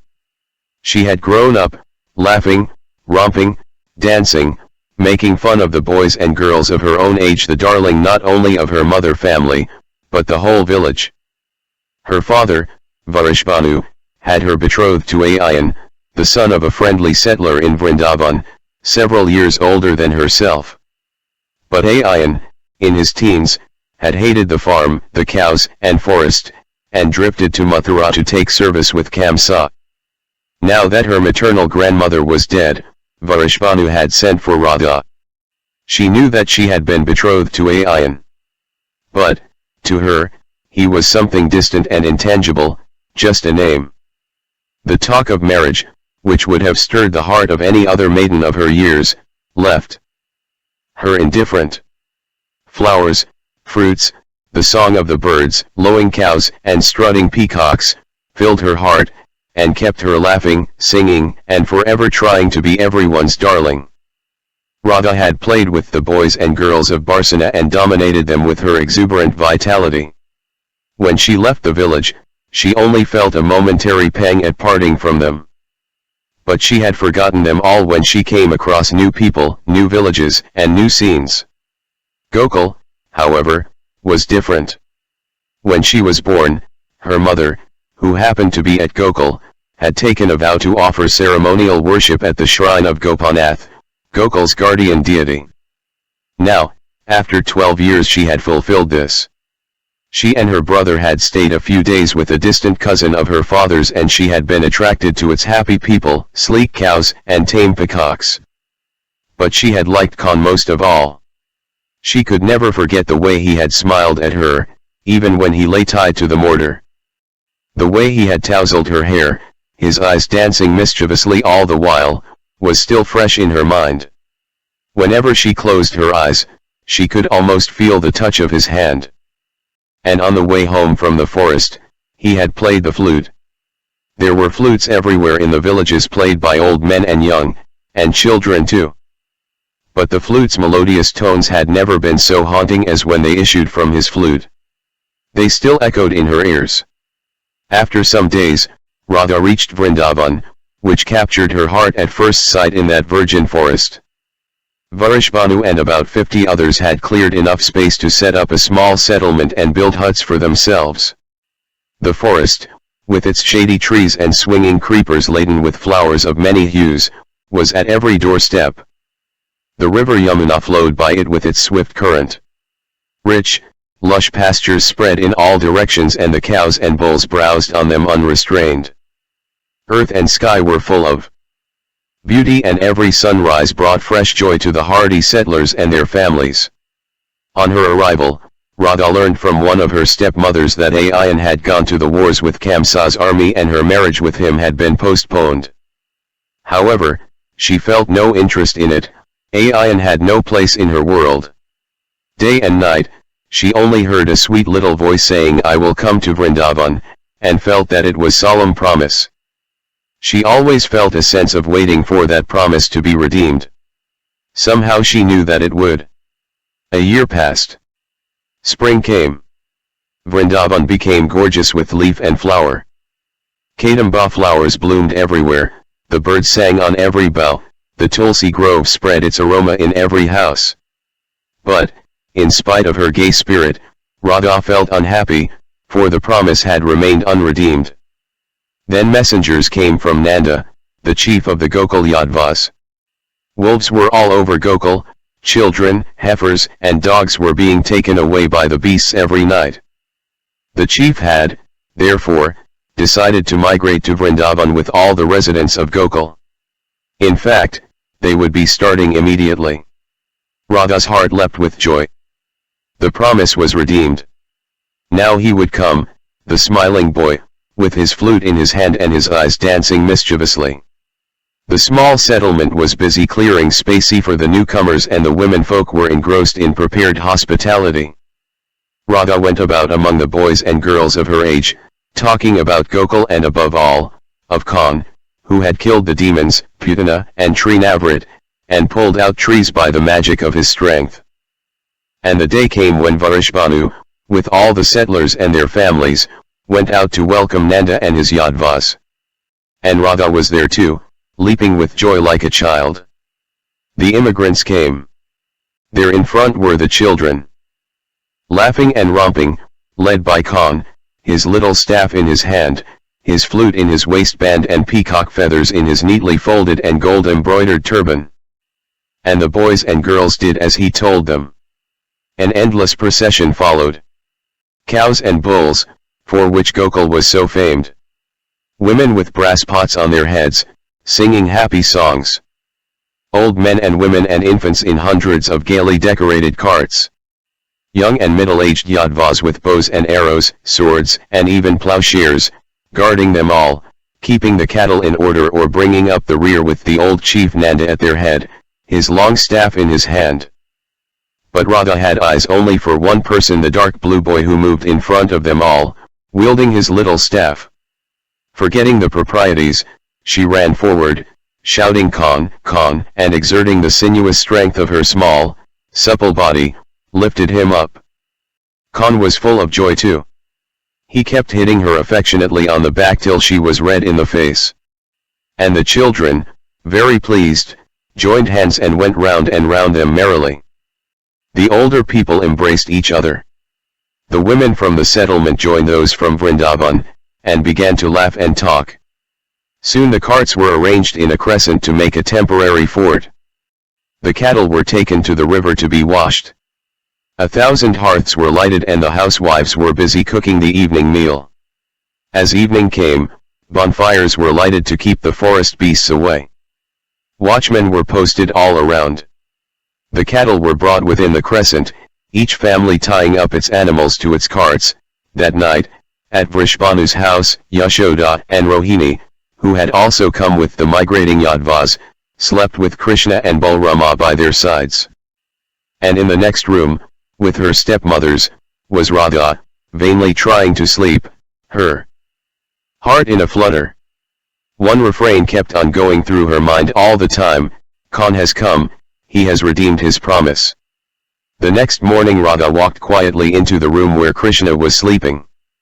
Yashoda and Rohini had already left the house and were busy milking the cows. For some moments Radha looked at little Krishna as he slept, his head cradled in the crook of his arm. There was a sweet smile on his lips as if he was moving happily through the land of dreams. Then, as though he felt that she was near, he opened his eyes and looked at her. A sweeping breeze of joy enveloped Radha. "Khan," she said in a voice almost choking with emotion. "Radha." His voice was full of tenderness. "Pull me out of bed," he said and stretched out his hands. Radha caught hold of them and pulled him out of bed with a jerk. Laughing, he allowed himself to be brought out of bed, almost falling into her arms. "Where has Balrama gone?" he asked. "Oh, he left with mother." She had already adopted Yashoda as mother and called her by that name. She told him not to wake you up. "You were so tired yesterday," she said, "that you should not be disturbed in the morning? And she asked me to look after you when you got up." "Nonsense. Where has Balrama gone? And Sridama and Uddhava ought to be waiting for me to go with them to the river for a bath." Radha's face fell. Krishna felt sorry, he had hurt this girl who was so nice to him. "I don't know where to have my bath," he said. "Can I show you a lovely spot where we can bathe?" she asked Krishna hesitatingly, apologetically, almost afraid of a blow. Krishna did not like to hurt the girl again. "Of course, K5. You know a place, you can show it to me. But how can we go bathing together? You area girl." "No, I am very much older than you." "You bathe with grown-up women, don't you?" she asked plaintively. "And we will return before the others arrive," she added mischievously. Krishna also jawed. It would be fun going with Radha and having a bath together. And so, hand locked in hand, they ran along a neglected forest path to the bank of the river. There, under a grove of kadamba trees, where the river ran as shallow as a pool, there was a sequestered spot. Laughing, they ran into the water, sending the swans fluttering to the margin. Radha was not a shy girl like Lalita and Chandravala, Krishna thought. She was more like a boy, swimming, racing and splashing water. They dried hastily and ran back to her house. None of the older people had yet returned. They were busy looking after the new arrivals. Krishna was in a mischievous mood. He climbed and see a large wooden swing and asked Radha to swing him, and so she did. But he would not sit quietly, he sewed up, holding both the ropes by which the swing was suspended. "Swing fast," he said. "Yes," she said and ran around pushing the swing. Krishna took the flute from his waistband and began to play. "Now it is my turn to swing you," said Krishna and jumped off the swing. She climbed onto the wooden plank and caught hold of the two ropes, standing all the time. And Krishna pushed the board, swinging backwards and forwards. Radha was laughing and her face beamed with joy as she burst into an impromptu song. My Khan, I came to thee in the forest where thou didst lie. Tied to the mortar, the trees thou hadst felled by thy side. Thou didst smile and come to live in my eyes. And I was thy bond slave forever and ever, my Khan. I wiped the dust off thy face, thou didst pull my hair. I gave thee water, as thou didst touch my hands I felt the joy which I never had had before. Thou didst smile and come to live in my eyes. I was thy bond slave forever and ever, my Khan, my Khan. Krishna stopped pushing the swing, took out his flute and applied it to his lips. He wanted to play an accompaniment to Radha's song. The swinging plank was a nuisance, so Radha jumped down from it and began to beat time with her hands, moving with rhythmic steps round Krishna. Thou didst smile and come to live in my eyes, sent and I became thy bond slave forever and forever, my Khan, my Khan. Krishna stood, his feet crossed gracefully, and played the flute with tenderness and yearning, Radha going round him. Suddenly, Lalita, Vishakha, Chandravala and other girls, attracted by the flute, came and stood in the doorway. Radha sang on, dancing as if in a frenzy, keeping time with feet and hands. You met me in Gokul, where the lovely cows have their home, where the peacocks dance with gay abandon, and dance to the notes of thy flute. The others joined Radha in a joyful chorus and formed a circle which moved round and round in a happy dance, slapping their hands rhythmically in time to their steps. Radha sang and the refrain was taken up by all. Thou didst smile and come to live in my eyes. And I became thy bond slave forever and ever, my Khan, oh, Khan mine. Radha, as if pouring forth her very soul, burst into spontaneous song, singing each line while the gopis went round repeating it after her. Vrindavan is the land of flowers, where the Yamuna flows in swift delight, there I waited for thee with sleepless eyes, till thou didst keep thy promise and come to me.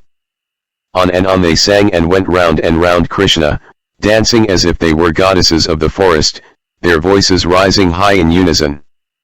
The flute played the tune of their song in wistful notes of tenderness and yearning.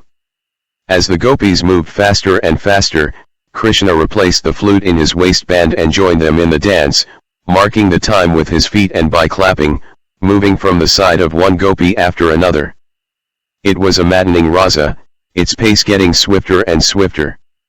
Suddenly, there was loud laughter and they all stopped. Mother Yashoda, Rohini, and the womenfolk of Vrishbanu's house stood at the door. And behind them was old Nanda laughing loudly as he tried to echo the refrain. As the years passed, plenty and beauty made Vrindavan a real paradise for the Yadvas. In its healthy climate, the cattle grew fat and sleek, and multiplied rapidly. The days were given up to hard work and the nights to peace. The spring was over. The shimal trees were all blossom and new leaves. The new settlers in Vrindavan were busy felling trees, building houses, and constructing new carts. Then came Holi, and they took a few days' holiday to celebrate the festival with bonfires, dances, and songs, accompanied by noisy horseplay. During this colorful festival, the boys and girls romped about free of cares, swinging, playing and even shouting abuse at each other. Parties of boys, led by Krishna and Balrama, met the opposing hosts of girls led by Radha and Lalita. There were attacks and counter-attacks with mud and flowers, colored water, and powders accompanied by pretended insults. The boys invariably got the worst of it for, by the rules of the game, they were barred from using their hands. However, victory or no victory, little Krishna was the real winner, for, at the end of the game, the girls carried him on their shoulders, as he played his flute, entirely at peace with himself. The processions ended at Nanda's house, where Yashoda and Rohini were waiting to welcome them all with sweets. Radha, after that eventful day, had also found her soul. She sang songs in which she poured out her love for little Krishna, and young and old found joy in singing them, because they loved Krishna. Radha had brought the carefree habits of Barsana to Vrindavan. In that village, where she had been brought up, she had been the idol of the village and had been given a freedom to do what she liked, enjoyed by no other girl in the village. She also set the fashion for such freedom in Vrindavan. Even after the holy festival was over, the milkmaids, led by Radha, continued to make the life of the boys difficult. They often stood, holding hands all across the road, barring the way of the boys returning to the village. The moonlit nights brought unending joy. The girls, led by Ralha, would collect on the sandy bank of the Yamuna and spend half the nights in song and dance. Round and round they would go dancing to their own songs and rhythmic clapping. Then they would divide into pairs, each pair joining hands crosswise, to whirl each other round and round till, bursting with laughter, they tumbled to the ground, giddy and tired out. The boys, led by Krishna, would be there too, first as spectators, then as partners. But the climax of their rasa was reached when the clumsy ones dropped out and Krishna stood alone playing his flute in the center, and the girls, falling under the spell of his flute, swayed to the rhythm of their own jeng ling feet going round and round, till they broke off for laughter and carried him away as a living trophy. Krishna and Balrama were generally inseparable. Now they dressed alike, though one was tall, lithe, and graceful, and the other already a bulky giant. Krishna put on a silk pitambara of Balrama's color, and Balrama put on a blue silk dhoti to match Krishna's color. The two brothers, for their mothers treated them as such, got up early every morning and led the young Gopas when they accompanied their elders to the forest to graze the cattle. Often, leaving their elders, they would follow unbeaten paths to find fresh pastures. Under their leadership, the boys of Vrindavan enjoyed themselves. As they went through the forest, they plucked flowers to make garlands, earrings and bracelet of them. They raced against each other, played all kinds of jokes and games, told funny stories till they split with laughter, rode on each other's backs or wrestled. When the young Gopas followed the herds of cattle, they carried their slings with them. They would compete with each other in slinging stones farther and farther. Krishna was the most agile and sure-footed of them all. He had the supplest of muscles and his aim was unerring. He could wrestle with biggest of the boys and could sling a stone farther than any of the strongest. He could laugh, sing, and dance. He was the cleverest at any game of skill. And his flute spread a magic charm as its sweet notes echoed through avenues of giant trees on paths so far untrodden by men or cattle. The boys loved Krishna above everyone, for each felt that he was loved by Krishna for his own sake. This was true not only of the boys and the young Goras, but of everyone in Vrindavan. Krishna was now no longer inclined to steal butter, but never missed an occasion to call on his neighbors. Whenever he visited them, the elderly gopis never failed to offer him the precious butter they had, reminding him of some of his old pranks, or singing him a snatkly or two of the latest song people sang about him. Every one of the women in Vrindavan loved him. If he ever neglected any, she would seize an early opportunity to take him to task. Then he would be penitent in such a sweet way that not only would he be forgiven, but the person offended would look forward to another occasion of seeing him penitent again. A community which has been uprooted from its home has a strange sense of what is the proper way to live. So that, while these people were trying to settle down in new surroundings, the old restraints were all gone. The little gopis flitted to and fro through the new settlement. They raced with the boys, defied all conventions and went to the river for bath.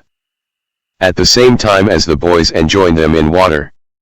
The boys and girls would splash water at each other till the vanquished party left the river first. Yashoda's love for her son knew no bounds, even more so because he was loved by everyone else.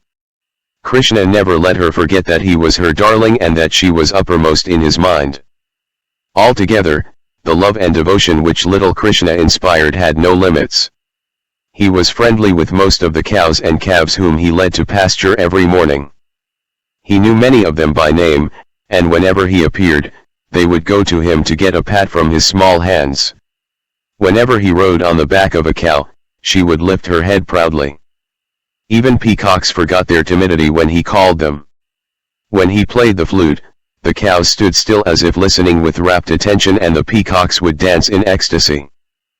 Petted but unspoiled, he was the darling of them all, men and beasts. Whatever Krishna did was done with effortless perfection. Though he was the most adventurous of all the young boys in the village, he was never conscious that he was doing anything out of the way. Krishna and Balrama grew rapidly in age and strength, and their adventurous spirit also grew. Once a hefty calf came to be possessed by a demon. It simply went mad, running about as it liked. It kept inflicting injury on the cattle and even attacked some gopas. Everyone was in despair what to do with it. Attempts were made even by expert cowherds to tie it up, but with no success. Once, while the boys were playing, the mad calf, in one of its worst moods, came rushing along and gored a cow to death. To the horrified amazement of everyone, Krishna left his playmates and stood in front of the calf, brandishing his staff. The calf snorted angrily and rushed at him with lowered head. Krishna sprang aside. The other Gopa boys, aware of the danger, begged him to come away. But he would not. He shouted, teasing the calf by standing in front of it. Then, with wild eyes and bursting nostrils, it would measure the distance between it and him, and lowering its head, make a rush at him. And every time he would jump away from the path of its career with sure-footed swiftness. Once the calf paused for breath, getting ready for another of its vicious charges. Krishna slipped away and tied the end of a rope to a stout tree. He crept along from behind, and before the calf found out what was being done, the loose end of the rope had been flung round its hind feet. Seeing Krishna to be somewhere behind, the calf suddenly turned round. Its feet however got caught in the noose, and the more it tugged at the rope, the firmer the knot grew. In spite of the protests of his friends, Krishna again sprang in front of the calf, and worked it up into a mood of fury by shouting defiance at it. In spite of its hind legs being tied, it tried to charge him, to find each time that he had slipped away. Cunningly, Krishna lured it towards the tree. The calf, blind with rage, made a dash as Krishna sprang behind the tree. The charging calf ran straight into the tree, crashing its skull. And Krishna, as if it was merely sport, joined his companions who had been dazed with fear and admiration. The report of such adventures, magnified 100-fold in the imagination of the people of Vrindavan, invested him with a halo of miraculous power. Krishna, however, remained unconcerned. He just walked in and out of adventures in the most natural way, always smiling and self-possessed, never afraid and never elated. A mad adventure years passed by. Krishna grew tall and handsome, with his muscles so supple that they could never mar the grace of any limb. Balrama was now heavy of build and of giant strength.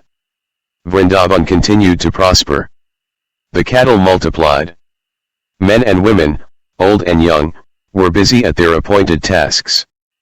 The young Gopas and Gopis found endless ways of amusing themselves in their spare time. It was on one of the Rasa days that, leaving the banks of Yamuna, the four friends Krishna, Balrama, Sridama, and Uddhava walked a little away from the crowd and began to whisper to each other. "Tomorrow is your last day," said Balrama to his brother. "If you don't ride hasten tomorrow morning you will lose your bet, Krishna." "And who says I am going to lose my bet? Tomorrow morning, before dawn, I will ride hasten and win the bet." "Don't take the risk, Krishna," said Uddhava.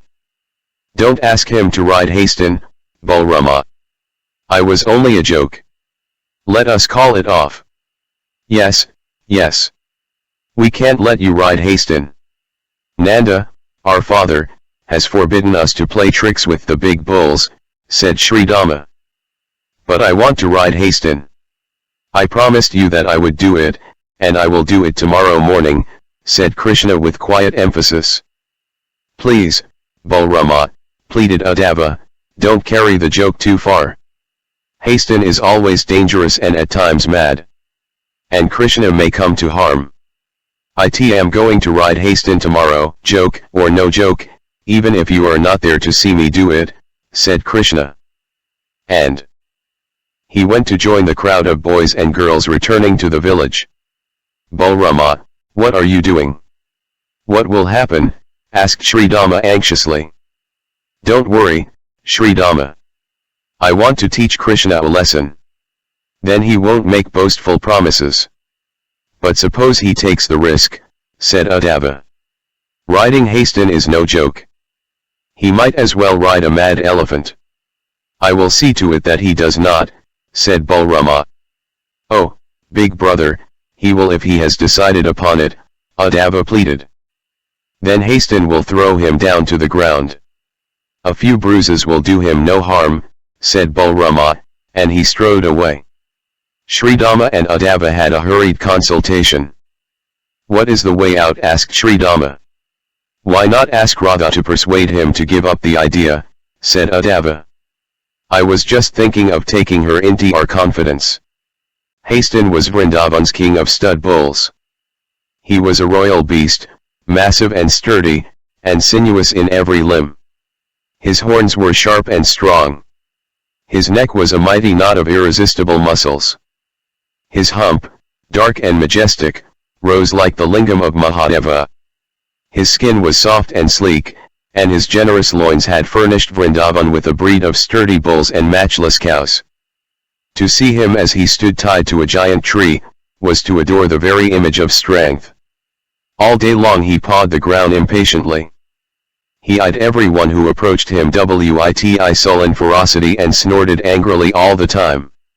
And if ever a cow came within sight, rope or no rope, tree or no tree, he would grow restless, bellowing with fierce passion, impatient to enlarge the number of his progeny. Once the boys had been to see Hastin, and Balrama had expressed a hope that one day he would grow so strong that he would kill even Hastin if necessary with a blow. I don't know whether you can kill him with a blow or not, but you can't ride him, said Krishna just to tease his big brother. You can't ride him either, retorted Balrama. Krishna was silent for a while. Then he said quietly, I can. You can't, said Balrama. I will show you that I can, repeated Krishna. But Father Nanda has forbidden us to ride stud bulls, said Uddhava. And whoever tries to ride Hastin will be gored to death on the spot. I will ride him, said Krishna. Will you make a bet on that? Asked Balrama. If I don't ride him, I promise to carry you on my back in open daylight through the village. Is that agreed? Yes. Agreed. Well, then, a month hence, the day after the next full moon, I will ride him, replied Krishna. Next day, Krishna stole time to go to the shed where Hastin was stabled away from the other bulls, more in their interests than his. For the slightest provocation was enough to make him angry with them. With some difficulty, Krishna induced the keepers to take him to the great bull who was champing grass as lustily as he was kicking it with his hooves. All the three keepers, however, trembled. What would the chief say if they allowed his beloved only son to approach the murderous beast? One of the keepers carried a basket of cottonseed meal for Hastin, the others stood near enough to intervene if the bull became nasty. Krishna, however, his face smiling, accompanied the keepers to within a few yards of where the bull stood. Suddenly Hastin noticed that a new person had come. It turned his massive face towards him and snorted viciously. The keeper, with the basket of cotton seeds, stepped across in front of Krishna. Hastin snorted viciously and began to tug at the rope which bound him to the old banyan tree. His eyes went red and his hoof pawed the ground, as he turned to face the newcomer, lowering his head. Krishna took his flute and began to play upon it. At first Hastin went on snorting. He was angry at this unfamiliar sound. Then his angry eyes grew soft and he looked at Krishna with curiosity. The keeper went near and placed the basket near the bull. Hastin, however, ignored it. He was interested in the music which that stranger was making. He thought it was nice, and when Krishna came a step further, he eyed him in a friendly way. In a few moments Krishna stopped playing the flute and came near the bull to push the basket nearer. Radha has come with us, said Sridama. What is this, Khan? Asked the angry milkmaid. Why did you accept such a bet? And why did you not tell me about it? She stood in front of Krishna, her arms akimbo, frowning at him and asserting her intimate claims on him. And, big brother, why do you want Khan to ride Hastin? Have you gone mad? I have not gone mad, he has, said Balrama pointing to Krishna. I was only joking. I don't want him to ride. I release him from his bet. I never thought he would take it so seriously. You see, Khan, You need not be foolhardy, said Radha. Krishna smiled. Radha, you look very lovely when you get angry. Then your eyes are wonderful. Don't tease me, said Radha. You are not going to ride hasten. Who says I am not going to ride? Asked Krishna with a smile. Hasten, disturbed in his rest, was furious. He rose to his feet, eyed the group collected in his shed suspiciously and bellowed angrily. The dawn was breaking and Radha shuddered to see the mighty beast being roused to anger. Khan, I won't let you ride. Give up your obstinacy, Radha pleaded in fright. I am not obstinate and I am going to ride. No, no, my brother, said Balrama, placing a hand on Krishna's shoulder affectionately. Balrama, don't worry. I am going to ride hasten not because of the bet, I am going to ride him because I want to, he said firmly. I am not going to change my mind. You are only making my task difficult by standing here. Go behind that wall and let me deal with hasten, Krishna said with quiet authority. Oh, what will happen, said Uddhava. Nothing, I will ride him, that is all. Now go. Don't get angry, Radha. Go with them and look on quietly. Radha was still angry. No, I am not going away. If you are riding the bull, I am riding with you. If you are determined to get killed I will die with you, she said stamping her foot in anger. But you can't join me in the ride, said Krishna. Then you can only ride after I am dead. She stood, her hands trembling, her beautiful eyes blazing in fiery determination. Krishna was silent for a moment, gazing with tenderness and longing into the eyes of Radha. He was now 14 and she 19, but she looked so small and sweet, and yet so irrepressible. All right, I will let you ride with me. But, brother, don't talk any more. Go and wait there, he said. As Balrama, Sridama and Uddhava began to walk away hesitatingly, he turned to Radha. Wait here for a moment and I will take you for a ride when I am ready. Krishna left Radha, went to a corner where cotton seeds and cakes of ground nuts were kept, collected them in a basket and proceeded towards hasten. The bull, already impatient, was grunting and eyeing Radha viciously as she stood there waiting to see what would happen. Krishna placed the basket on the ground and played the flute. For a few moments, Hasten's impatience continued. Then the charm of the flute was on him and K became quiet. Krishna took the basket to him and placed it before his mouth. The bull snorted cheerfully. Krishna went near and patted his neck and tickled his dewlap. The bull went on feeding as Krishna leaned on him with easy familiarity, playing the flute all the time. While the bull was busy having his meal, Krishna went to Radha and told her, I am taking Hasten to the trough. While he is drinking water, I will play the flute. Then you come and cling to me.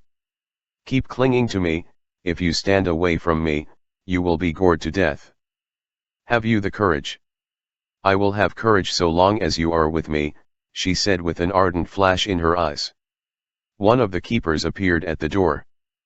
Gopal, I have fed Hasten, Krishna told him. I am going to water him at the trough. You must not go there. If you do, and if anything happens to me, you will be responsible for it, he said sternly. Krishna went back and continued to play the flute till Hasten had finished his meal. Then he untied him and took him to the trough nearby. As the bull drank, Krishna again began to play the flute, and Radha came creeping up to him and stood behind him. When the bull had had his fill of water, Krishna patted his neck and clung to him so that he could not see Radha climbing onto a wall, ready to jump on his back. Krishna continued to speak to Hasten with affection. No sooner had he finished drinking water than Krishna jumped on his back with the bull's nose rope in his hand and helped Radha to climb up behind him. Hasten looked up, snorted, looked back at Krishna and put his mouth again into the trough to have his final draught. He was now in a happy mood. Hasten, my son, we are now going into the forest for a run, said Krishna in an affectionate tone. The bull looked as if he understood, raised his head, sniffed the fresh morning air and began to trot towards the forest path. "Come, boy, run fast," said Krishna to the bull. The birds had started singing overhead in the trees which lined and covered the forest path. And the golden disk of the sun could be seen right at the end of the path which stretched out to an immense distance before them. As Krishna prodded hasten forward, Radha tightened her arms round his waist. He pressed his elbows to his sides, holding her arms in closer still. The bull began moving fast as they clung to each other. Krishna kicked the bull, speaking words of endearment, and away the beast plunged into the forest, Radha clinging tightly to Krishna. Now they were on a straight path, soon they were riding down a steep hill. Radha was thrilled with excitement. The bull tore across an open plain. Krishna gripped the bull with the strength of his knees, Radha crouched behind him, often wrenching him away from his hold. After a while, the bull came to a stop. He had enjoyed the run so far, but now he was out of breath. Radha slid off his back and Krishna stood beside her. Hasten looked at them as if he was enjoying it all and turned to graze on the side of the path. For Radha sat down near Krishna, and he wiped the drops of perspiration from her face. Krishna then played his flute. When the sun had risen high, Balrama, Sridama and Uddhava came up, accompanied by the keepers who had followed the trail.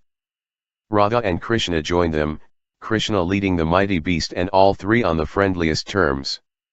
The boys and even the keepers were glowing with pride, though they all felt that father would never forgive them for letting Krishna ride hasten if ever he came to know of this mad adventure. Kaliya of the poisonous pool in search of new pastures, Krishna and Balrama now took the herd to graze near Mount Govardhan where the grass was rich and luxuriant and the shade of the trees spread wide. It was during those wanderings in the forest that Krishna developed a new sense of exaltation.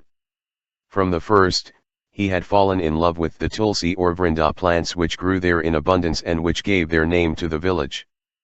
Their fresh pungent aroma filled him with new vigor. Now he also grew fond of resting open-eyed under the kadamba trees and gazing at their lovely flowers as if they were so many twinkling stars. He had always been fond of other flowers such as the champak, ketki, and kunthi. Their shape, their color, and their smell satisfied his longing for the beautiful. And he loved to stick them his head dress or above his ears, or use them as garlands. He loved trees as if they were his dear friends.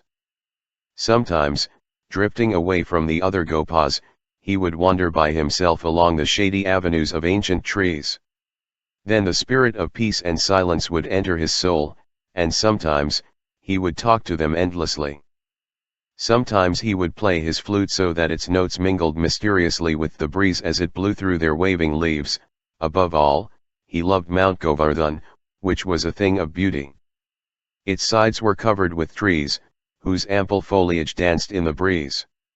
Flowers of every variety and hue studded them. Little streamlets gurgled by.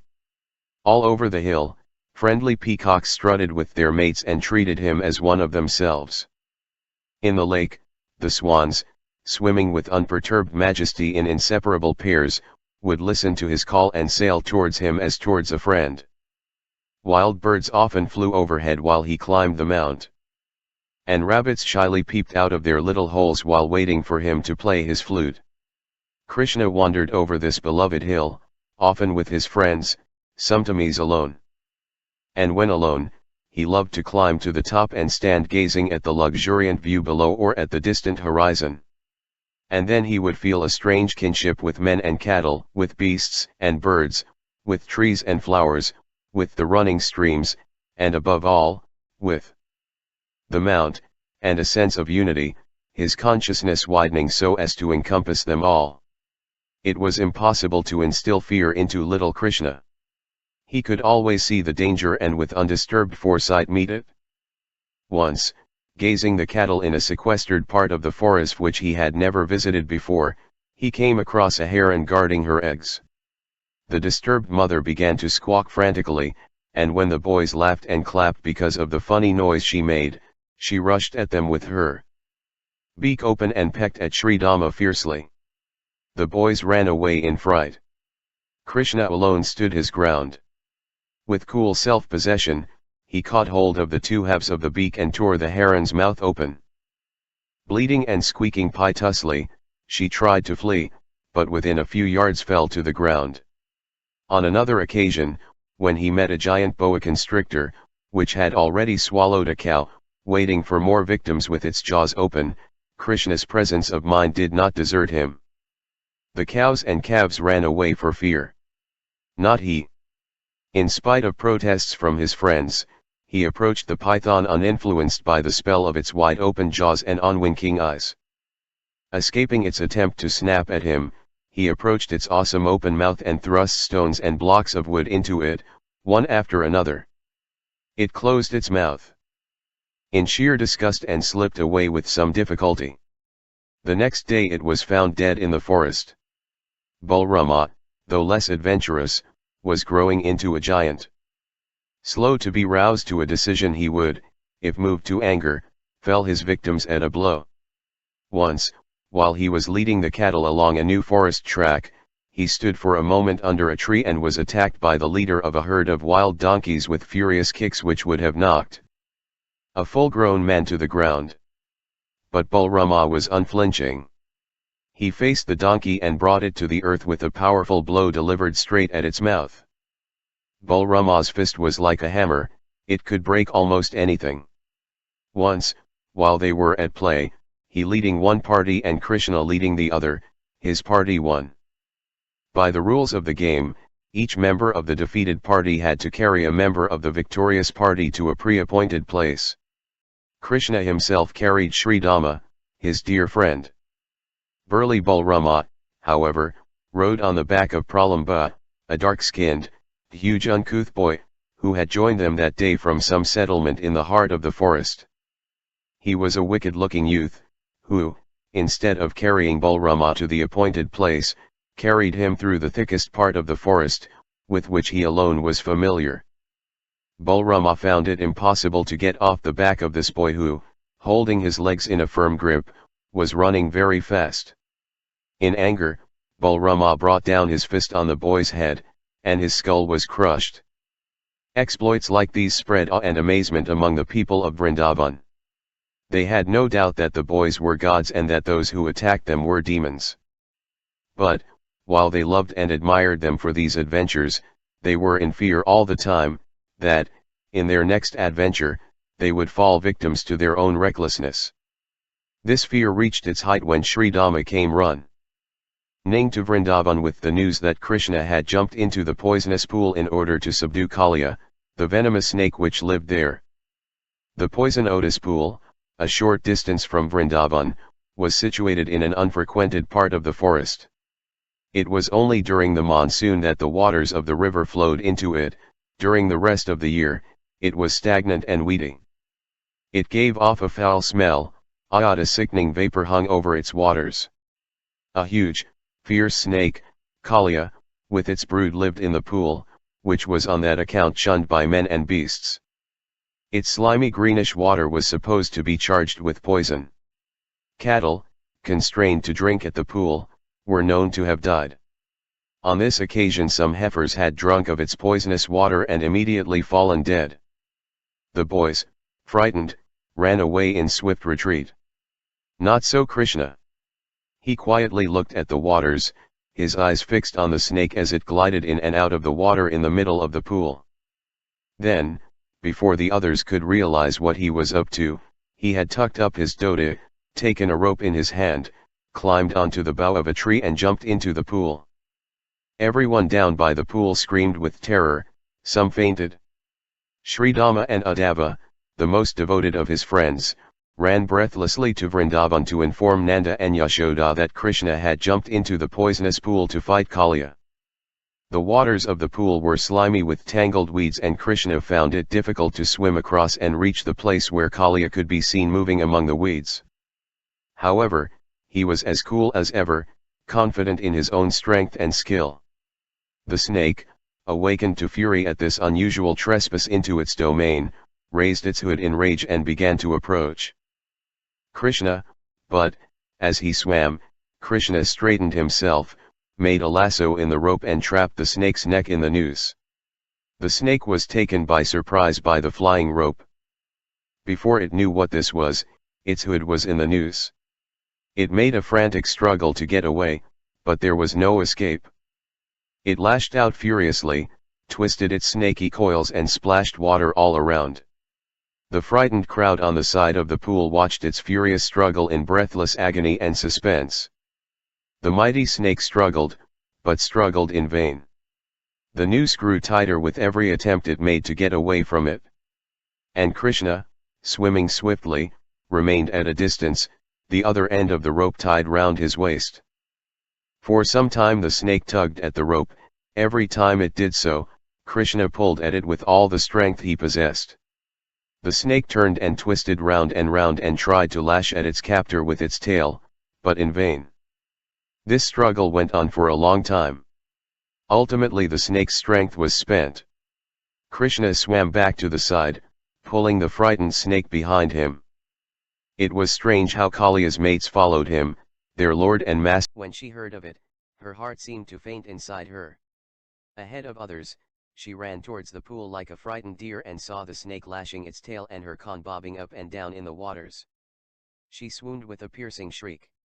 Lalita, Vishakha, and others reached the spot and nursed her round as Krishna was coming out of the pool. With wide-eyed fright, she saw Krishna dripping with water and ran to him, her disheveled hair flying in the air. She fell at his feet, placed her head on them and sobbed wildly. "Khan, why did you do it?" she cried piteously, and fainted again.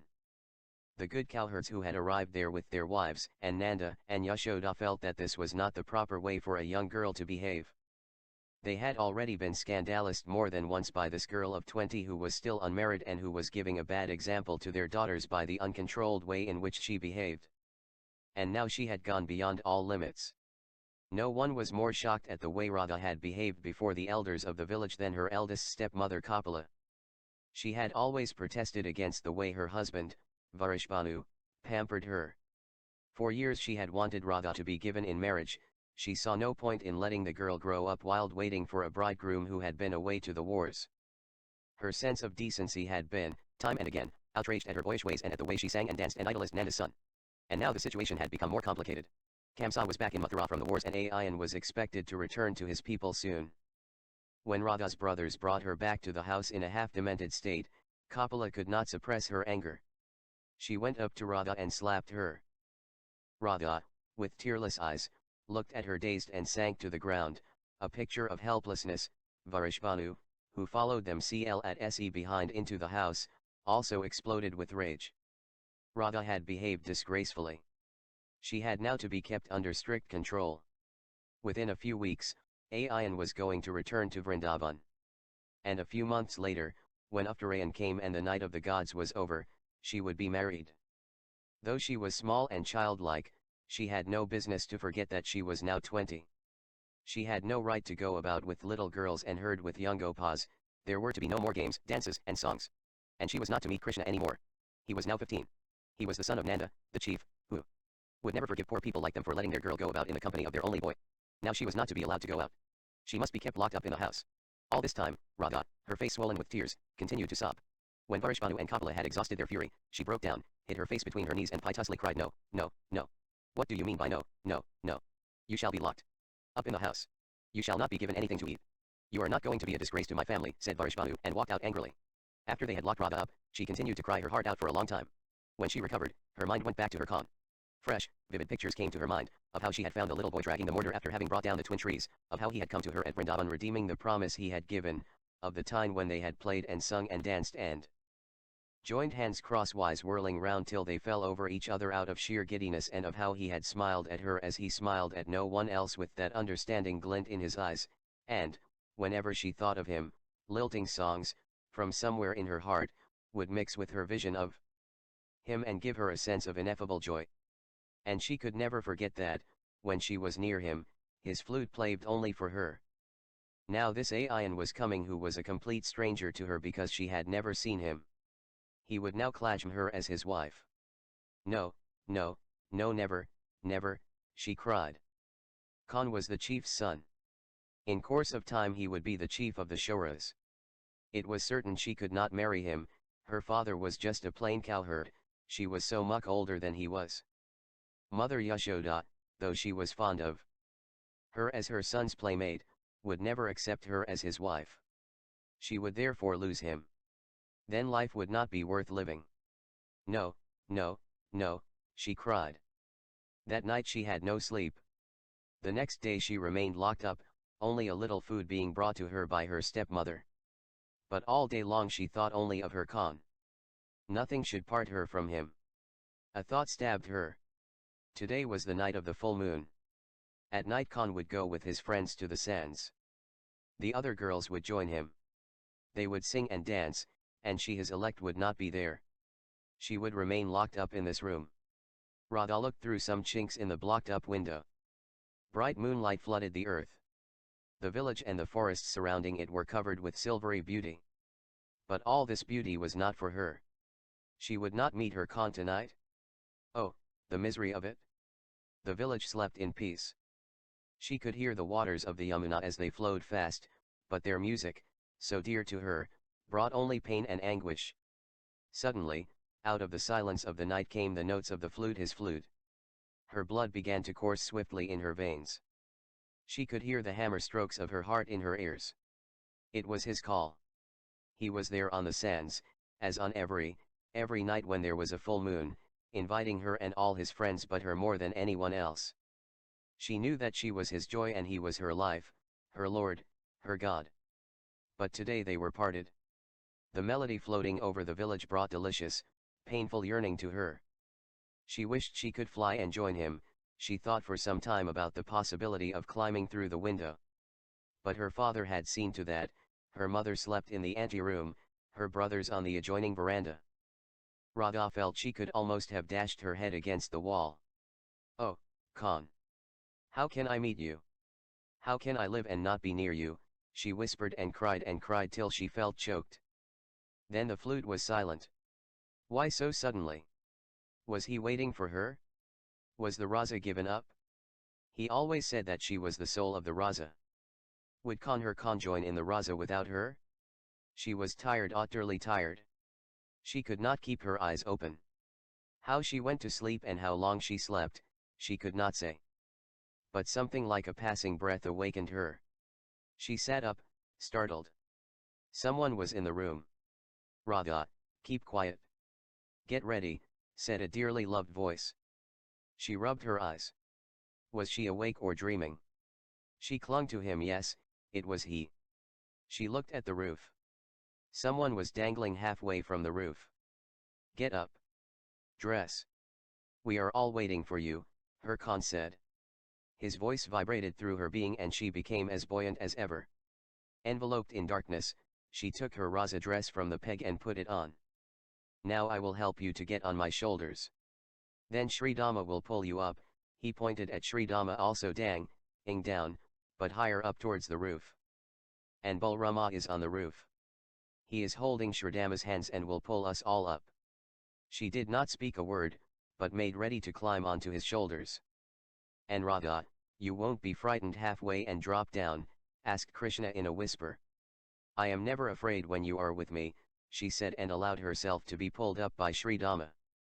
Once Radha had been pulled up to the roof, Krishna caught hold of Sri Dama's legs and Balrama pulled up both of them.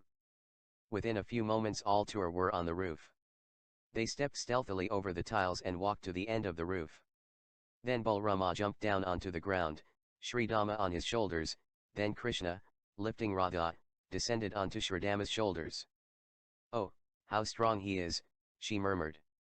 Then they all jumped to the ground and were off to the bank of the river. The crowd of boys and girls, who were awaiting them, received them with joy. Krishna played his flute again, with Radha by his side. The enchantment was upon them all. And they danced to the rhythm of clapping hands and jingling feet. In the morning Kapila opened the door to see how Radha was. She was sleeping soundly, a smile on her lips. The betrothal of Radha. Krishna, what shall we do now? Radha has to be saved from her parents, asked Balrama angrily. Her father is a wicked man. Shall I go and punish him for what he has done? No, brother. Please leave it to me, said Krishna. Things had reached a point at which they could not be allowed to continue as they were. Krishna went to Yashoda. "Mother, I want you to send a message to Radha's mother," he said with a smile. "What message?" Yashoda asked in surprise. "I want you to make an offer for Radha's hand," said Krishna quietly.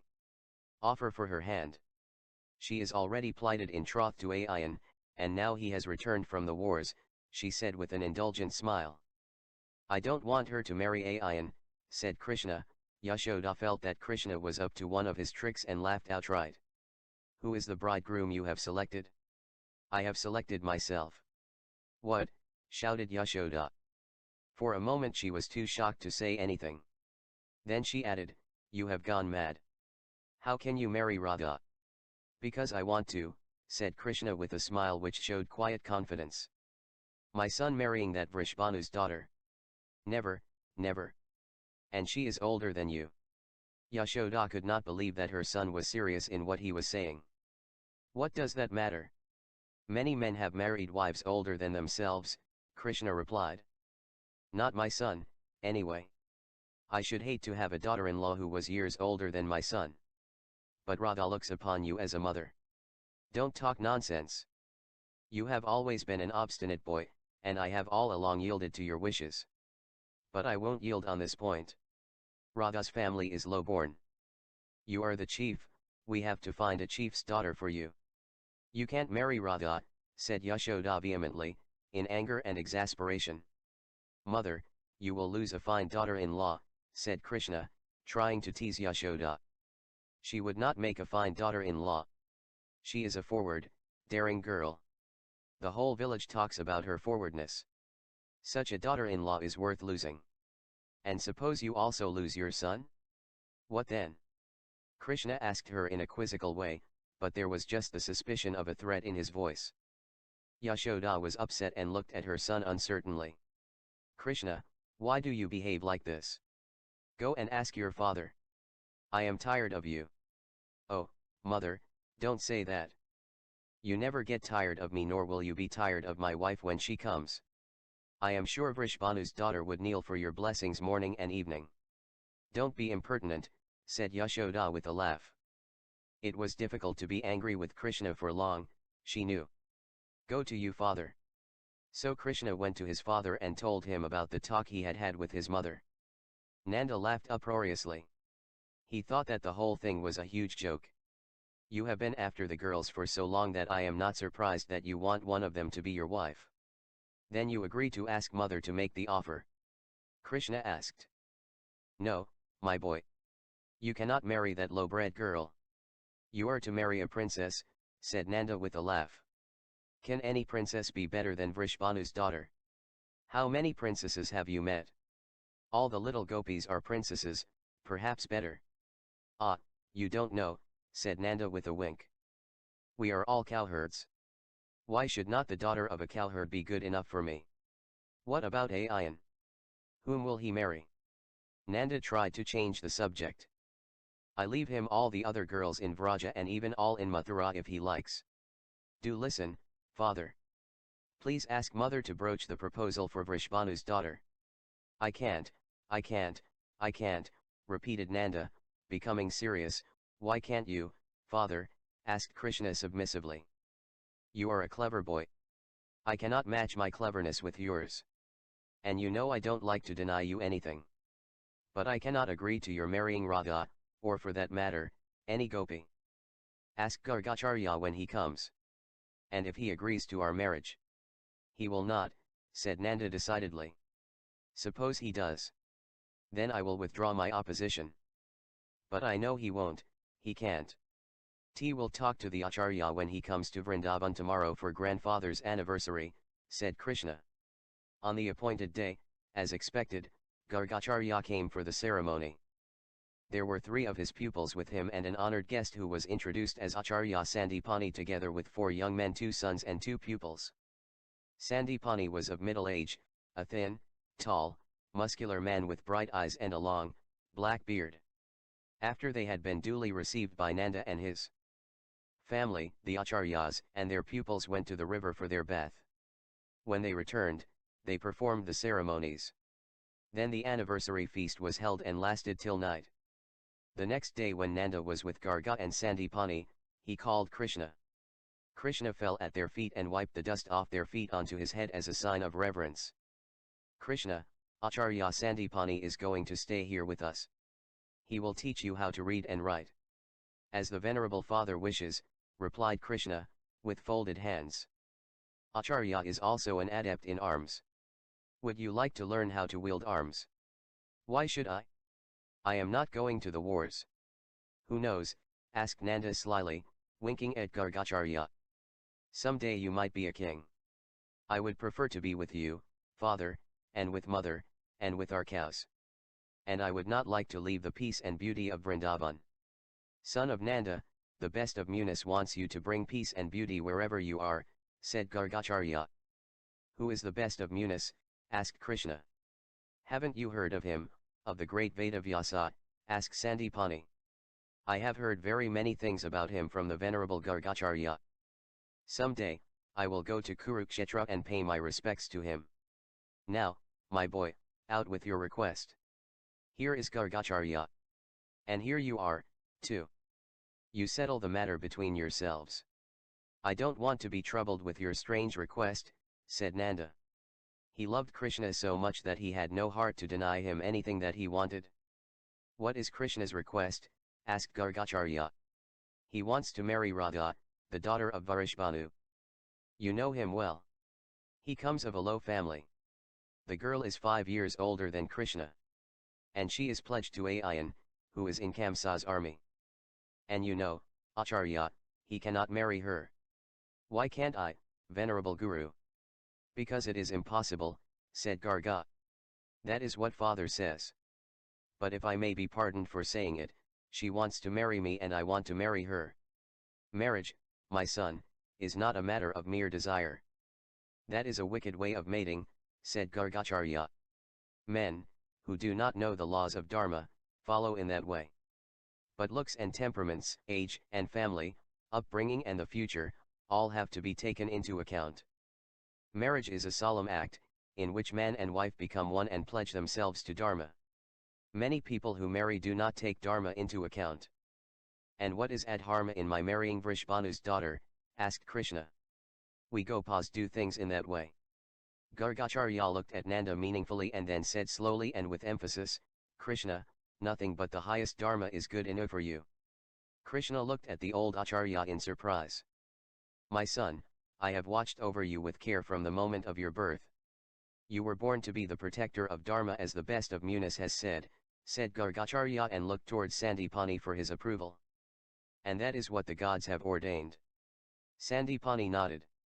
That is why I am here, he said. Krishna fixed an earnest look on Sandipani. What do you want me to do? Asked Krishna. He had had no idea that his fate could be the concern of such venerable people. We want you to be ready for your high destiny, said Gargacharya. Krishna looked at his father and found him again winking slyly at the Acharya. My son, listen to me. Kamsa has returned from the wars. Now he is wickeder than he ever was before. Your miraculous exploits will not remain long unknown to him. We look upon you as our Redeemer, said Gargacharya slowly, almost in a whisper. Listen, Krishna. You are not Nanda's son. You are the son of Prince Vasudeva and Devaki, Prince Devaka's noble daughter, and so is Balrama. We have hidden you here, under Nanda's roof, to see that you grow up strong and wise till the appointed day comes. Sage Narada has prophesied Kamsa's death at your hands. So has the venerable Vedavyasa. We have lived only in that hope. Now Acharya Sandipani will prepare you for the new life that you will have to lead. For some moments Krishna gazed at the sunlight which streamed in from the door. Evidently he was trying to grasp the significance of the revelation made by Gargacharya.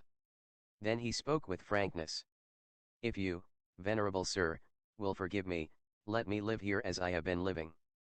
I am a cowherd boy. I love father and mother. I love my cows and the woods and the glades in which I wander, and I worship Mount Govardhan. And I will remain as I am so long as I am not called away to be the deliverer. Will you always love me, my boy, when you are away? Always, father, whatever happens to me. No one could have had a better father than I had. I shall always remain at your feet, your son. You may soon be called to Mathura, said Gargacharya. You have to deliver us all from the bondage of Kamsa. The Yadvas have been awaiting this deliverance these 25 years. Gargacharya told Krishna about the events of the last 25 years. Krishna listened with absorbed interests. K6. And a new light was in his eyes. Tell my honored father Vasudeva and my mother Devki that I shall not fail them, and I shall not fail the venerable Acharya, said Krishna. He then turned to Sandipani. I shall always seek your blessing. But whilst I am here, please don't let the people of Vrindavan know that I am not one of them. It would be very painful for them and me not to belong to each other anymore. Sandipani smiled assent. You now know, my son. Why you cannot marry Vrishbanu's daughter, said Nanda. Krishna was lost in thought. Then his brow cleared, and he looked Gargacharya in the face. Venerable sir, you want me to deliver the Yadvas from Adharma? Yes, my boy. Then is it right for me to start by forsaking Dharma now, asked Krishna. We don't ask you to, you do, said Krishna with a smile. It was 8 years ago when Vrishbanu's daughter came to me as I lay helpless in the forest tied to the mortar. Since that time there has not been a day when she had not waited for me, there has never been a moment when the thought of me has not been in her mind. During these 8 years she has never drawn a breath but to live in me. She has smiled only for me, she has sung songs only to offer them to me, she is happy only when she talks of me, she feels transported when she hears the notes of my flute. Are you not exaggerating? Asked Garga. No, replied Krishna. When I was struggling with Kaliya, some cried out in agony, she fell almost dead. If I had died, other hearts would have been broken, it is true, but she would have died that very moment. Krishna paused and the two acharyas were struck by the sincerity and eloquence with which he spoke. Then he continued, and you want me to start becoming a protector of Dharma by forsaking and killing, for she is sure to die if I reject her, Vrishbanu's daughter who has given me her all. Gargacharya opened his eyes wide. Tears of affection sprang into Nanda's eyes. Son of Vasudeva, listen, said Sandipani. If you are snatched away from here into power, strength, and splendor, will this village girl be the same to you? Search your heart and speak the truth. Venerable sir, I need not search for an answer, replied Krishna without a moment's hesitation. I live for all those who love me, father, mother, my gopas and gopis, my cows and bulls. More so in the case of Vrishbanu's daughter. She lives in me. I live in her and I will do so always wherever I may be. Without her, my flute will be silent. She is and will always be to me the spirit of joy, unchangingly ethereal and inspiring. Gargacharya sat almost dazed at this flow of amazing eloquence. It seemed a pity to plan to educate this boy to make him fit to play the part of deliverer. His mind went back to the Muni's prophetic words. Son of Vasudeva, let us think this matter over. Let me also consult the noble Vasudeva and Devki, who have lived in you also these 15 years. Venerable sir, please do not do that, said Krishna as he folded his hands. Here is my father. My mother is in the next room churning milk. I want your blessing, Gurudeva, and theirs. I'm only a cowherd boy, no more. But what will they say? Tell them, if you want your son to protect Dharma in the world, he can only do so if you let him perform the Dharma which is nearest him to belong to a helpless milkmaid who has given him her all. The others were silent. Then Krishna prostrated himself before Nanda. Father, father, give me your blessing. Let me be married to Vrishbanu's daughter, he entreated with humility. And old Nanda forgot his age and dignity and clung to his son, sobbing like a little child. Ayan returns from the wars. Vrindavan was getting ready for Indratsava, the festival in honor of Indra, the rain god. Gargacharya, aided by 30 disciples and several other learned Brahmans, was preparing 1% sacrificial altars on which maunds of butter, ghee and grain had to be offered. It was an ancient festival which the Shaurayadvas of Braja observed every year before the rains began. Indra was the presiding deity of rain, the giver of plenty, the king of gods. As the Vedas mid he could withhold rain and starve men, he could flood the rivers and plains and sweep away villages in torrential rains, he was, therefore, to be propitiated by this annual sacrifice. Offense must not be given to him. Since the day when Krishna had won the hearts of Gargacharya and Sandipani, he had acquired a new confidence in himself. He moved among the cowherds with the sole intent of serving them. He tended the cattle as before, but his identity with them was now complete, though he often wandered away from his friends into the depth of the solitary forests, feeling kinship with each tree and creeper and perceiving an expanding personality. For the learned Brahmans held consultations as to who was to officiate 4% Yajamana, the sacrificer. Whoever was selected had to go through a purificatory fast of 3 days and, after that, perform the essential rituals for 7 days. Last year Balrama had officiated. Now Krishna was no more a child, and the choice fell upon him. He was to be the sacrificer this year, decided Gargacharya, with the consent of all the village elders. However, Krishna had never shown much interest at any time in the festival of Indra, though ordinarily the heart and soul of all festivities. When the village was astir with the sacrificial ceremonies, he would often take his flute and with a few favorite cows withdraw into the shadow of Mount Govardhan. However, he showed such a regard for the rituals of the festival that it was difficult to find fault with him for not joining in it. The consultations among the learned and the pious were over. Gargacharya announced their decision, when Krishna, as his custom was, came to pay his respects after his return with the cattle from the pastures. "My son, we have decided that this year you shall be the Yajamana, sacrificer, at the festival. As soon as the preparations are complete, you must undertake the purificatory fast. You should ask Balrama to perform the sacrifice and preside over the festival," Krishna said with folded hands. "He was the sacrificer last year," said Gargacharya. "It is your turn now. Then it will be more appropriate to select Sri Dhamma." "Let him be the sacrificer," said Krishna. "But not you." "Why?" "I would like others to have the honor," said Krishna. Gargacharya smiled. "Krishna, what is in your mind? The whole of Vrindavan wants you to be the sacrificer this year. Why do you decline the honor?" "I am not fit for it," said Krishna, frankly. "Not fit? You? If anyone is fit, you are. There must be some good reason behind what you say. What is your reason? Tell it to me, clearly," asked Gargacharya, for he had come to find that behind whatever Krishna said and did, there was a sound reason and a clear vision. "Will you forgive me if I tell you the truth and not be offended?" asked Krishna. "I will never be offended with you. And you will never give me offense.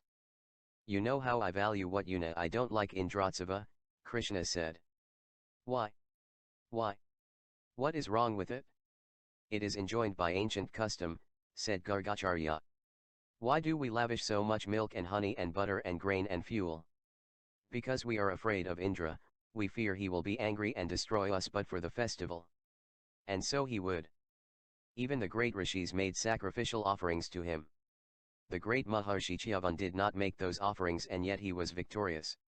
I do not like festivals prompted by fear. I don't find any joy in them. I only want to rejoice in those I love. This is blasphemy, my son." "It is not. I should like to join in festivals to the gods who love and bless us," said Krishna with a loving gleam in his eyes. "I would be happy if a festival was held in honor of our Gopas and Gopis, our cows which bless us with milk, butter and ghee and dung too for our fires, and fields our trees too which give us shade, fruit, fuel and the framework of our homes." Gargacharya smiled in an understanding manner. "And I should like to worship Govardhan, the home of luxuriant grass and shady trees, with its birds of lovely plumage and its streamlets of clear water," said Krishna. "What would you do for your new gods, son?" asked Sandipani. "I would hold a festival in their honor every year every day, if I could. They are not ours, we are theirs. With them we are godlike and fearless, without them we should be nowhere." "That is true," said an elder. "But for them we would be nowhere." "Cows are our wealth," said a 90-year-old elder. "Venerable sir, cows are divine mothers. But for them, we could never understand what it is to be gentle, noble and generous," said Krishna. "But Indra will be angry." "He is an angry god," said the elder. "Is it not our dharma to resist the angry?" Krishna replied, adding, and then, if they cease to inspire fear, to forgive them. Old Nanda was completely in ecstasy. He had come to surrender to his son's judgment in all things, for every time Krishna could see a fresh point of view. My son, you are quite right. The cows, the trees, and Govardhan give us everything, he said. And we do not even give them our love. That is what Krishna says. Isn't it? Said Sandipani. If you all agree, we should have a Gopotsava, a festival of the Gopas, and worship Govardhan. The sacrificial ceremonies will be a mere incident in it and the offerings only symbolical. Then I shall be willing to be the Yajamana, said Krishna. And the milk and butter and curd, which we would have offered to Indra on a sacrificial fire, will provide such enjoyment for days and days as we have never known before. Yes, the Vedas say, curds are vigor, ghee is life, quoted the learned Gargacharya. The proposal of celebrating Gopotsava came to Vrindavan as a surprise. Some were shocked, it was a departure from ancient tradition.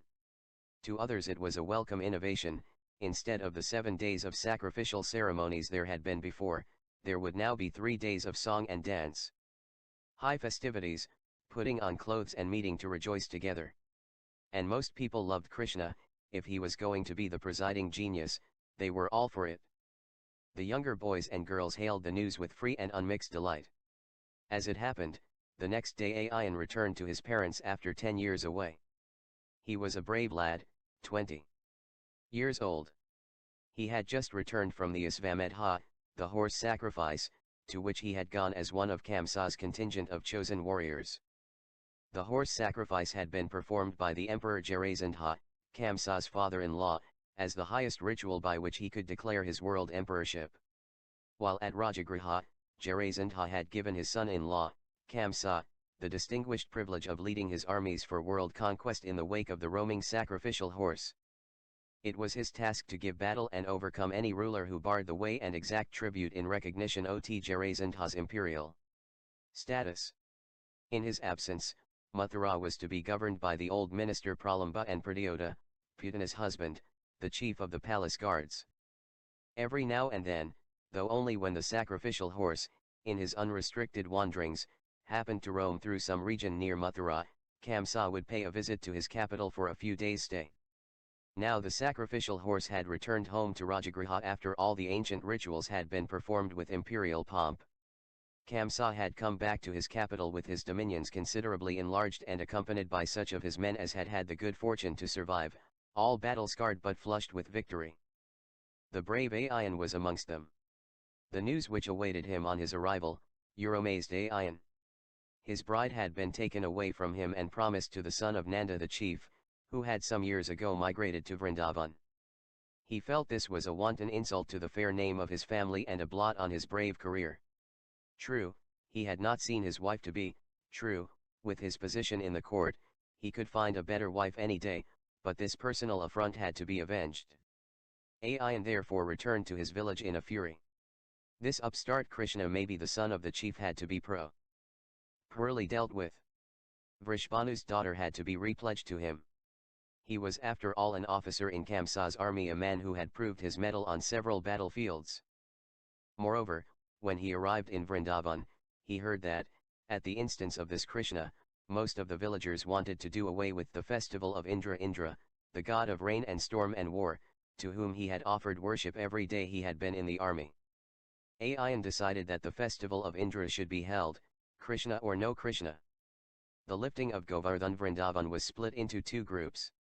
One group began preparations for the festival of Govardhan, and the other continued to prepare for the festival of Indra. Gargacharya and Sandipani were for Krishna, and so were Nanda and a great number of the Gopas. The other group, led by Ayan's father Stoka Krishna, though small, was bitter and aggressive. For want of an acharya to officiate, they brought one of the learned Brahmans from Mathura. The Gopas and Gopis, who followed Nanda's lead, just ignored the hostile group. Then the day of the festival came. Many people gathered on the outskirts of the village to join the procession to Mount Govardhan. All the cattle were washed clean and fed well. Most of them had bells tied to their necks, some favorites even had jingling anklets on their feet. Most of the cows had been decked with shells and plastered with many colored powders. The fiery, tempestuous stud bulls had their horns pasted with silver leaves. Elderly women, in gay-colored dresses and ornaments, were riding in carts, singing festive songs.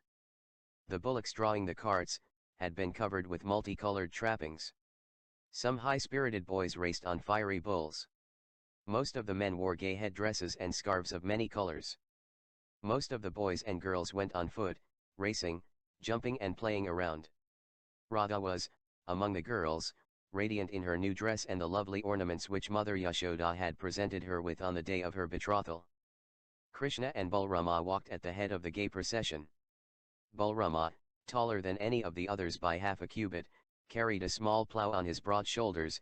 He was not content with carrying anything lighter. Krishna was with him, in yellow silk, pitambar, garland, and flower wristlets and crown of peacock feathers, and with his inseparable flute in his waistband. He talked with friends he came up to and made jokes at the girls. He had a smile or a graceful compliment for every elder and a pat for every cow that he came across. He was the life of the festivity. The wise eyes of Gargacharya and Sandipani saw what change the festivities had made in Krishna, and their hearts beat with a high expectation of great events to come. At noon the procession reached Giri Govardhan, and under the shade of the ancient trees, each family sat down to the meal it had brought, though sharing its special delicacies with its neighbors. In the evening the songs and dances began.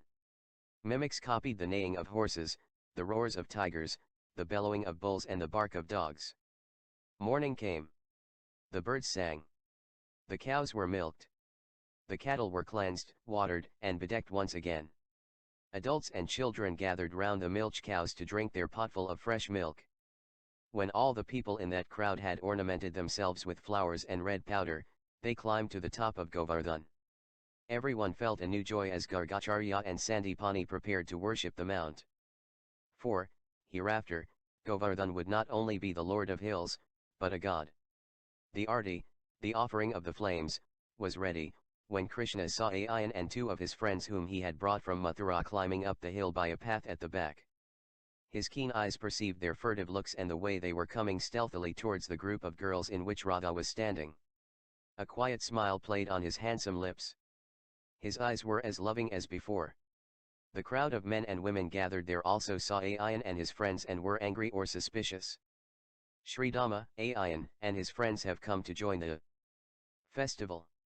Invite them here, Krishna said loud enough to be heard by them. Ayan, please join me in worship. Sridama started off towards where they were standing, but Ayan and his friends ran down the path by which they had come up. Gargacharya not only worshipped Govardhan, the cows, and the trees, but ended by offering worship to Krishna himself. And Jaya Jaya, victory, victory, issued from every mouth. It was the last day of the festival and the gayest. In the evening, the Gopas and Gopis had a hearty meal. Songs were sung, many of them describing the exploits of Krishna when he was a child. The stars were shining quietly and there was a light reviving breeze. As darkness fell, each family went to sleep near its carts and bullocks and cows. Everything was quiet. It was after midnight that one dark cloud after another rose in the sky. The wind grew chilly and people, even in their sleep, became uneasy. Then lightning flashed, the bullocks and the cows were restive and the cowherds woke up. The sky was overcast. A great fear entered every heart. The god Indra, ruler of rains and storms, had been offended and was going to punish them. They had failed their god and listened to the boy Krishna's foolish advice, and worshipped cows and trees and Mount Govardhan. The rain god was angry, no doubt, for the sky grew darker as dawn came nearer. Every cowherd, without speaking a word, began to harness the bullocks to his cart. It was best to hasten back to Vrindavan before the rains overtook them. The lightning came in flashes and the thunder sounded. Though the sun had risen, darkness was over the earth. And the rains came in torrents. The streamlets began to overflow. And the ground turned to slush. Men and women had to creep under the shelter of the uptilted carts. The god Indra was angry. They were all trapped. It was impossible to return to Vrindavan by forest paths submerged in water and with the sky pouring down rain in cascades. Men and women began to pray to the god Indra to forgive their sins and vowed to perform the Indratsava without fail, if the god would only rescue them from the storm.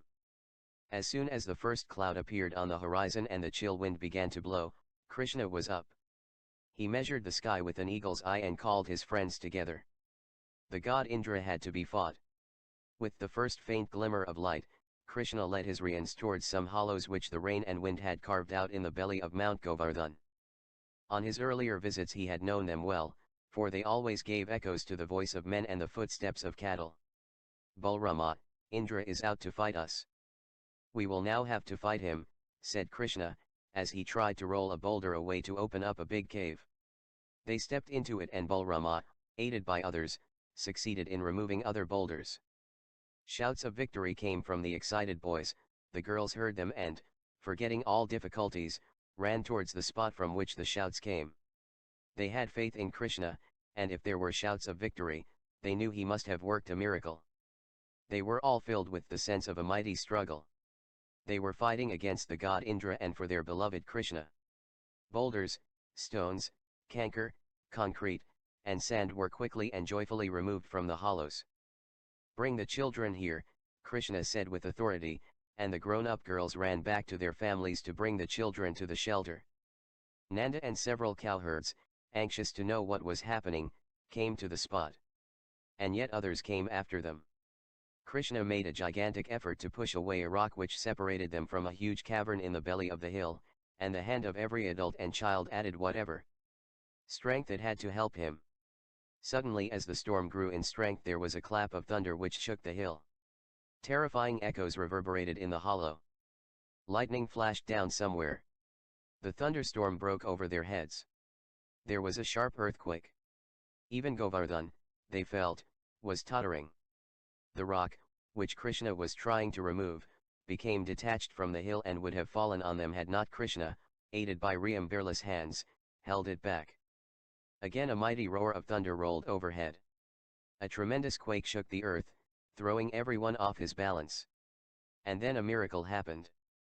Giri Govardhan, the god among hills, rose higher by a couple of cubits. The rock rolled out. A huge cavern was disclosed which, due to the rising of the hill, was high enough for men to stand upright in it. Shouts of joy came from 100 throats. The As and gopis, with their children and cattle, rushed to find shelter which Krishna had provided by lifting Govardhan. Protected by the hill, the gopas and gopis began their festivities again. They began to laugh at Indra. He could now do his worst. Their Krishna was with them, their darling and their god. As Krishna stood in the midst of them all, he saw the devotion in their eyes and smiled with love. They all felt that he was their own and they were his and that they were all part of him. The gopas and gopis continued to defy the anger of Indra, till it was exhausted. At last the rain stopped. The sun came out, shining fiercely. And the gopis, who felt proud of having helped Krishna to raise Govardhan, came to him as they were leaving Govind, for that was the new name which they gave him on that day. You are our god now. We shall never have you for our Raja. Why not? Do I not belong to you? The next month is Aswin, the autumn Magna is at her fullest. We shall have our Raja at that time, I promise you. Then he added quietly, now we are not afraid of Indra any longer. We shall join the Indratsava. The dying minister Kamsa returned to Mathura proud of his glorious deeds and added dominions. When his father-in-law, Jarasandha, began Asvamadha, the horse sacrifice, so as to declare his imperial status, Kamsa was chosen to lead the army which followed the sacrificial horse, according to the ritual of the sacrifice prescribed high. The ancient Shastras, the horse which was worshipped day after day as a god had to be allowed to roam wherever it liked, and the king of every country it passed through had to pay tribute or fight the army which followed it. Kamsa had discharged his warlike mission with credit. The horse, after wandering for 12 years, had returned to Rajagriha. It was sacrificed with imperial honors in the presence of a vast gathering of tributaries and of learned Brahmans invited from adjoining countries. On that occasion Kamsa was honored as a mighty prince and awarded large areas of the conquered territories. Thus, for a period of over 12 years, Kamsa had only been able to pay hurried visits to Mathura, whenever the horse happened to stray into the adjoining territories of friendly kings. He had, therefore, left his kingdom in the charge of his prime minister, Pralamba, and General Pradyota. Sent when he returned to Mathura, he was displeased to find that the 31 Yadva clans, the Shoras and Hakas, Vrishnas, and even his own clan Bhoja, had become practically independent. His earlier efforts to reduce the Yadva federation of proud, free clans to a court of helpless vassals which had succeeded by cunning treachery and persecution before he had left for the wars counted for nothing. His return did not arouse enthusiasm in them, on the contrary, they were sullen and distrustful. After his return he felt unhappy for a few days. The zest of battle was over and he did not have the satisfaction of returning to a welcoming people. Even his old father, Ugrasena, though still confined to the palace, was not the old, dispirited man he had left behind. There was ill-concealed contempt in the way he received his son. Somehow Kamsa felt that his unquestioned mastery over the Yadvas, which he had enjoyed before he went to the wars, had slipped from his hands. All this was very galling to Kamsa's pride. But he was as cunning as he was ambitious, and did not want to take any hasty steps to regain his power. Pralamba, the minister, had been struck down by paralysis. He was almost dying.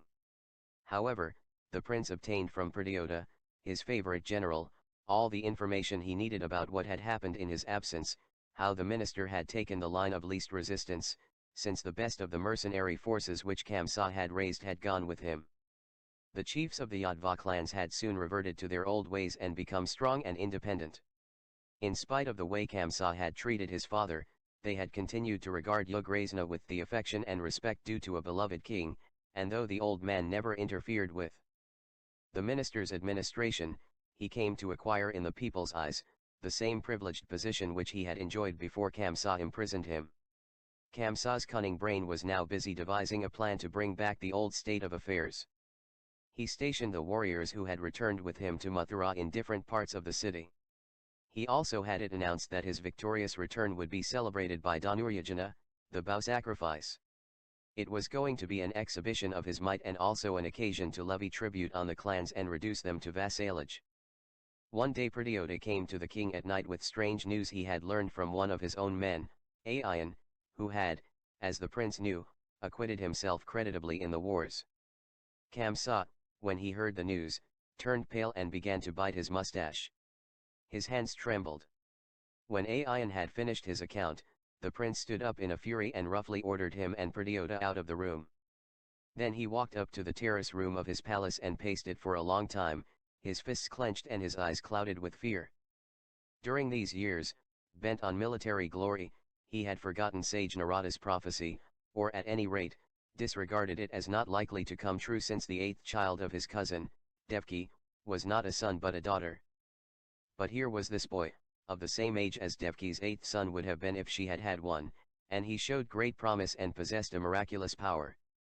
Though he was now past 50, Kamsa feared death more than ever. The old dread of Devki's eighth son killing him returned with redoubled force and roused him to savage fury. He was not afraid of death in battle, but the prospect of dying at the hands of a young Yadva, a blood relation, galled him very greatly.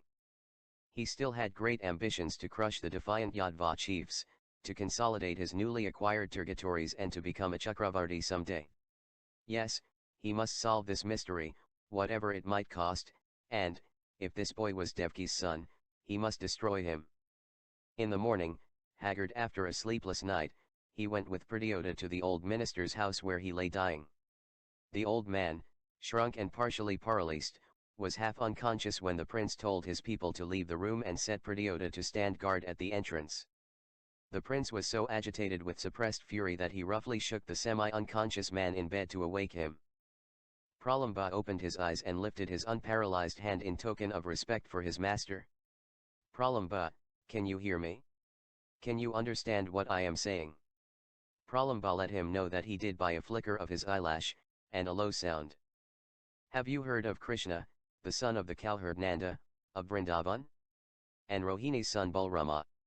Yes, replied the minister with the same sign. You know that Krishna killed Putana and Srinavrat, whom I sent to kill him? Yes. Do you know that he has grown strong and handsome? Yes. Have you heard that when he was a little boy he is said to have killed the demons that lived in the calf and the heron? Yes, that all the Gopas and Gopis of Vrindavan love him. Yes, that he overcame the fearful Cobra Kalia who lived in the poisonous pool and set a noose round his fangs. "We and you, old fool, you allowed him to grow so powerful." "Why?" asked Kamsa in impatient anger. He would have liked to kill the minister then and there, though he lay helpless in bed. The old man raised his normal left hand in a gesture of helpless query, "What could I do?" and closed his eyes in sheer exhaustion. Kamsa shook Pralamba pitilessly again. The minister opened his eyes, fastened his helpless gaze on his angry master, and tried in vain to fold his hands as if asking forgiveness. "Tell me. Have you received reports about this boy during your illness?" Pralamba tried to show by raising his hand that this boy made Vrindavan give up the worship of god Indra and set himself up as a god. "Is that true?" "No," the minister replied by a gesture. "Anyway, did he set up the worship of cows and trees and Giri Govardhan, and hold a festival in their honor?" "Is that true?" Kamsa shouted. "Faye, why didn't you tell me?" The old man pointed to the door to indicate Pradyota. Pradyota knew this. "Is that what you want to say?" "Yes," the minister indicated by a sign. "And Krishna was also worshipped on that occasion." The old man was silent. "And do you know that he killed the mad bull Arishta and the wild horse Keshi whom Pradyota had let loose in Vrindavan?" The old man showed that he knew nothing of these happenings. "Now, Pralamba, listen. If you had not served me well these 35 years, I would have killed you here and now with my bare hands. I left you in charge of my kingdom and you have all but ruined me. You were so feeble that you let my kinsmen grow strong and defiant chiefs, whom I had almost crushed. You allowed this Krishna to grow to such strength that even in Mathura many people look upon him as their coming savior." The old man tried to fold his hands, but failed to do so. "Don't fold your hands, you old hypocrite. But if you have any loyalty left, tell me one thing, the last thing that I want to hear from you." The old man made an inquiry with his hand. Kamsa knit his brow and in a whisper like a threat, asked, "Is this boy Devki's 8th son?" The old man made no reply. "Come, speak. Otherwise I won't be able to restrain myself from killing a Brahmin. Do you hear? Is he Devki's son?" The old man made an effort with his lips and was able to articulate a feeble affirmative. "You old traitor! Why did you keep this fact back from me?" hissed Kamsa venomously, and shook Pralamba by his feeble shoulder. "Why didn't you tell me, ungrateful wretch?" The old man made a supreme effort. His eyes widened and a strange look crept into them. "Tell me. Why did you not tell me of it before?" With sudden energy, Pralamba raised his head and his lips trembled. "Because the venerable Vyasa spoke the truth. He is the Lord himself," he muttered. Suddenly his head fell back. The effort was too much for the dying man, his eyes grew wider still. And the rattle of death was in his throat. As Kamsa, terror-struck, fled from the room. Kamsa's summons was sent out. All the Yadva chiefs were to attend the secret session of his court. For 3 days and nights after Pralamba died, Kamsa sat alone and mute, his mind working furiously at the problem. Vasudev's son had to be destroyed, together if necessary, with all the Yadva chiefs. And so the proclamation went forth on the 4th day that a fortnight hence Kamsa, the overlord of the Yadvas, was going to celebrate his triumph by holding a Dhanuryajana, the sacrifice of the bow. It was to be a week of festivities, of displays of warlike feats, elephant fights and wrestling, feasts and rejoicing. Pradyota, Kamsa's trusted commander, however, was inwardly mortified, though he moved about briskly carrying out his master's order. Ostensibly he was honored by being placed in charge of the bow sacrifice. In fact, he was superseded. Vritrina, a cousin of Kamsa's favorite wife, the Magadhan princess, the Emperor Jarasandha's daughter, was placed in sole charge of the palace, and this new officer replaced Pradyota's men by Magadhan's. Pradyota knew what this meant. Hereafter Kamsa would not entrust his safety into his commander's hands. He, Pradyota, would no longer enjoy his master's full confidence. Pradyota was bitter. He had spent his whole life in his master's service, sacrificed his wife and children, he had never withdrawn from any course, however sinful, which would further his interests. Now, Kamsa had cast him aside for a foreign hireling. He could never shake off the impression which the minister Pralamba's dying moments had made on him. He had stood at the door as a watchman, it was true, but his ears were injured on what happened between Kamsa and the minister. And the minister's last words had dealt him a shattering blow. All these years Pralamba had not taken any steps to dispose of Nanda's son, nor had he allowed Pradyota to take any. Now he knew why. The wise old man understood that Nanda's son was really Vasudev's, in fact that he was the eighth son of Devaki and the Saviour. Pradyota began to think of his wife. If Krishna was really Vasudev's son, why did Putana swear that she saw Devaki give birth to a daughter? And why had the daughter slipped from his master's grasp with a cry in which his master read a warning? And why did Putana accept the mission of poisoning Krishna? Perhaps she knew that Krishna was God, and decided to save him. Perhaps to save her husband and children, she sacrificed herself rather than try to kill the Saviour. It was all very mysterious. Pralamba had appeared convinced that Krishna was God, that was his dying confession. Putana had known that also. And now Kamsa was bent on carrying out some plan which would dispose of Krishna and crush all the Yadva chiefs. What should he do? Should he be a party to Kamsa's sinful attempt? Should he be an instrument for destroying the Yadva chieftains, his blood relations? If they were wiped out, what would become of him? He was a Yadva chief himself. His value to Kamsa, apart from his loyalty, was in his standing. So long as he was by the prince's side, he could always claim that he had the support of the clansmen. His chain of thoughts was broken by a message from his master that he was wanted. In his present mood he hated to meet Kamsa. He felt the utter humiliation of a man who is used as a catspaw and knows it. Pradyota found that the prince had overcome his nervous tension of the last few weeks. He was now affable, even ingratiating, a mood which Pradyota knew his master could always work himself into when he wanted something sinister to be done. My friend, I want you to go to Akrura, the chief of Vrishnas, and tell him I wish to invite all the Yadva chiefs tomorrow afternoon. All the chiefs? Yes, all of them. I want to talk to them and make peace with them. Tell him that all must come, all, do you see? I am inviting my venerable father to attend also. Yes, Lord, said Pradyota. You want me to? Of course, of course. How can I meet them without your being present? Pradyota hated his master for the hypocritical softness with which he said this. As you please, my lord, said Pradyota. Do you want me to make arrangements to guard the palace at the time? Why take the trouble? Asked Kamsa. Prince Vritrina is already in charge. As you please, my lord, said Pradyota. And let me know what Akrura says, said Kamsa. Pradyota tried to fathom the secret of this strange overture of the prince's, whose hatred of the Yadva chiefs he knew to be implacable. He brought his spies together, collected as much information about the palace as he could, and sent a messenger to inform Akrura that he was coming. Akrura, the Vrishni chief, was now advanced in age. His noble head was crowned by long white hair and his eyes were, if anything, milder and more loving. Akrura was surprised at Pradyota's visit, but received him with a gentle cordial welcome. The general gave him the prince's message. Pradyota, why this summons? And so unexpectedly? Asked Akrura. It took me by surprise too. I learned of the decision only a short while ago, replied Pradyota. Is it true that you have been placed in charge of the bow sacrifice, and Vritrina, the Magadhan, guards the palace? Asked Akrura.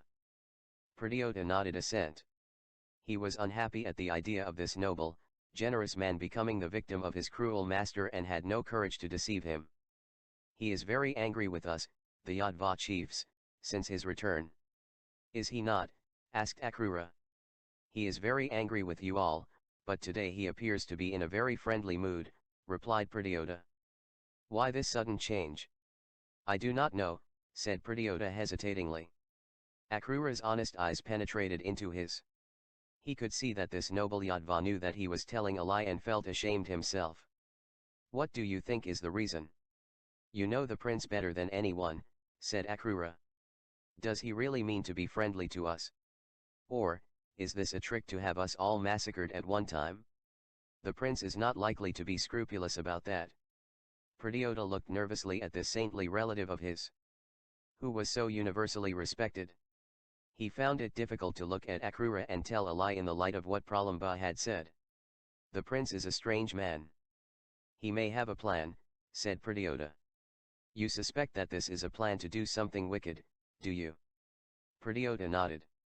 Suddenly a sad sweet voice came from the door. Most venerable, are you coming? Gargacharya, Pradyota opened his eyes in amazement. A small shapely woman stood at the door. She was past 30, but her hair was white and her face bore the traces of a sorrow that was greater than words. She came in but, seeing Pradyota, cut her sentence short. A sudden fright crept into her eyes. Devki, welcome, said Akrura. You know Pradyota, our Andhaka chief? Devki fixed her eyes on Pradyota and for a moment could not recognize him. Then she went pale and her lips quivered. She mutely nodded and placed her hand on the doorpost for support. It appeared as if she would faint any moment. Pradyota felt like fainting too.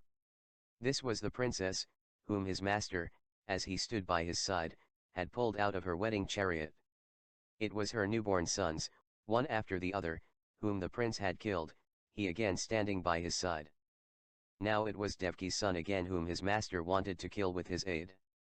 An overpowering sense of shame seized him. His voice was choked and his eyes were moist as he saw those of Devki clouded in horror, for she, as if fascinated by a python, could not remove her gaze from him. With an effort he folded his hands and bowed his head to the ground. Devki, I shall come to you as soon as I finish talking to Pradyota, said Akrura. Yes, Devki said in an undertone, and wiping the tears that sprang to her eyes, left. Pradyota sat there, unable to speak or even to look at Akrura. He had heard of Devki's strange madness, how she worshipped a gold image of a little boy day and night, how she bathed it, fed it, and clothed it, how she sang songs of love to the tiny image. A new light flashed into his mind. She was not singing songs to the gold image, she was singing them to the baby who was torn from her 16 years ago and who was now Nanda's son and whom he, wicked Prad Yoda, was helping Kamsa to kill. A pang shot through his heart. Akrura understood the crisis through which Pradyota was passing. Would you like to come to Vasudev and give him the invitation yourself, said Akrura with deep understanding. No, no, I cannot. I dare not meet him, replied Pradyota. Perhaps you would like to have the darshan of the deity whom Devki worships day after day, said Akrura with the indulgent smile of a physician treating a patient. No, no, no, please. I cannot face her again, said Pradyota, folding his hands in humility. I have sinned against her. She has a noble heart. She will forgive you. Why, she must have forgiven you already. She only felt a passing fear on seeing you here, said Akrura, patting him affectionately on the back. You are very kind, chief. Now let me go, said Pradyota. Wait. Calm yourself and then go, if you wish, said Akrura. A time comes to everyone when the grace of the Lord descends on him. It has come to you now. Pradyota rose, bowed low and stepped towards the door. When the grace descends, don't try to shut it out. Welcome it. This is the only way we mortals can know him, said Akrura in a soft, persuasive voice, as he walked towards the door with Pradyota. Suddenly Pradyota halted and turned round. Akrura, grace will never come to me. I am utterly unworthy. Then he stopped and looked strangely at Akrura and asked in a whisper, Vasudev's eighth son is alive and is in Vrindavan, is he not? Akrura looked at him with fear in his eyes. Was the secret out? Who told you? He asked, recapturing his calm. Pralamba, when he was dying, told the prince about it? Oh, exclaimed Akrura. His heart almost stopped beating. With a frightened look, Pradyota looked around to see that no one was within hearing distance. Do not trouble yourself. No one can harm him, Pralamba said. He was God who has come to save us, said Pradyota under his breath, and with hasty steps left the house. Summoned to Mathura, Kamsa had been ruling Mathura for over 25 years, but he had never once called a gathering of the chiefs, though his father Ugrasena had invariably consulted them on important occasions. The chiefs were, therefore, very surprised and mistrustful at the invitation, and took counsel with their elders and leaders such as Vasudev and Akrura. They knew that during Kamsa's long absence they had regained most of their lost power. Naturally, now that he had returned, they feared a recurrence of the old threats, persecutions, and even massacres to deprive them of it. The bow sacrifice, of the kind which the prince had decided to hold, invariably involved bloodshed. Soldiers and wrestlers, flushed with victory and fated with food and drink during the contests, had been known to grow unruly or to stage massacres at the orders of their master. The appointment of Vritrina, the Magadhan prince, a hated alien, to guard the palace in place of Pradyota, a Yadva chief, however wicked his ways might be, was also a portent of evil. Something was being planned, thought the Yadva chiefs, and they, in secret conclave, decided to go to any lengths to fight Kamsa. They only wanted him to take the offensive. At the appointed time, they all came, chiefs and elders, 50 in all armed and sullen with resentment. When they saw that the whole palace was full of Magadhan warriors, with Vritrina at their head, they knew what was in store for them. King Ugrasena felt unsure of himself at the assembly. Detained in an adjoining palace, in fact a luxurious prison house, he had lost the habit of meeting people. Hesitatingly, therefore, he sat down on the gedi next to his son. His gaze, however, was vacant. His hands trembled as he sought the support of the pillow to rest his weak frame. Next to King Ugrasena sat the venerable Bahuka of the Andhaka clan, over 90 years old, the uncle of King Ugrasena and the grandfather of Pradyota, the general. When unexpectedly he had entered the hall, many chiefs had gasped with amazement. For several years now, he had withdrawn from all company, worshipping Lord Shiva in the solitude of his palace. And here he had come, all wrinkled but smiling, straight as a rod, eyeing the younger men with humorous eyes undimmed by age. Something was about to happen, thought the chiefs, for old Bahuka would not have joined them if there had been no purpose behind. Next to Bahuka sat Vasudev, the chief of the Shourayadvas. A keen sense of unhappiness, which such an honest, good man could not control successfully, had left its mark on his face, his eyes, and his body. All could see that he felt very uneasy at the possible outcome of this unexpected gathering. On the other side of the prince sat Devaka, Ugrasena's brother, and the saintly Akrura, gentle, open-hearted and yet unafraid. Akrura bore himself with natural dignity. The chiefs looked upon him with respect, for their anxious hearts saw their only hope in his wisdom. Pradyota sat next to him with a silent, set look on his face. His eyes moved from chief to chief with uneasy watchfulness. He knew that they all hated him and that his master distrusted him. 2 of his brothers sat by his side, and 2 other younger brothers stood behind Kamsa, for it was their duty to wait upon the prince whenever he was in public. Others were armed with swords and shields, yet they too expected some catastrophe. They were sure that the gathering was going to end in strife. However, they found Kamsa smiling warmly as he welcomed them, greeting each one separately and inquiring after some of their families. Then, to the surprise of all of them, Kamsa folded his hands and turned to his father and old Andhaka. Worshipful father, venerable granduncle, my brothers, I have invited you to join me in celebrating the bow sacrifice, he said. I have, by the power of my arms, extended the Yadva domains. Mathura is now a mighty kingdom. You all know our ancient ways. And I want you to help me to make these sacrificial sessions a success. No one spoke. They could not understand the motive for this ostentatiously gentle beginning. We will have 7 days of celebrations, Kamsa continued. We shall have lights and music and dancing. Moreover, we shall have feats of military skill, and wrestling bouts, in which wrestlers from other countries will participate. I have given instructions to prepare the sacred bow with the proper ritual, and whoever at the end of the contest shoots the farthest with it will receive all the honor which I can confer. The chiefs responded only by polite bowing. No one broke the silence. The bow I am going to have prepared for these festivities will be one that few men can lift and none can bend, Kamsa continued. When the celebrations start, I want the young Yadvas to be ready for a trial of strength and skill. We Yadvas are also famous for wrestling. Shanura and Mushtika are unchallenged masters of the art. I want you, young men, to enter into wrestling bouts with them and to show that the Yadvas have not lost the vigor for which their forefathers were famed. Your Highness, I am indeed glad that you have invited us, and you can rest assured that the Yadva chiefs will not fail in their dharma, said Akrura, breaking the chief's silence. Best of Vrishnas, I know that you will not falter in your aharma. You all know our ancient ways, said Kamsa. Akrura folded his hands politely. Lord, you also know the ways of our ancestors.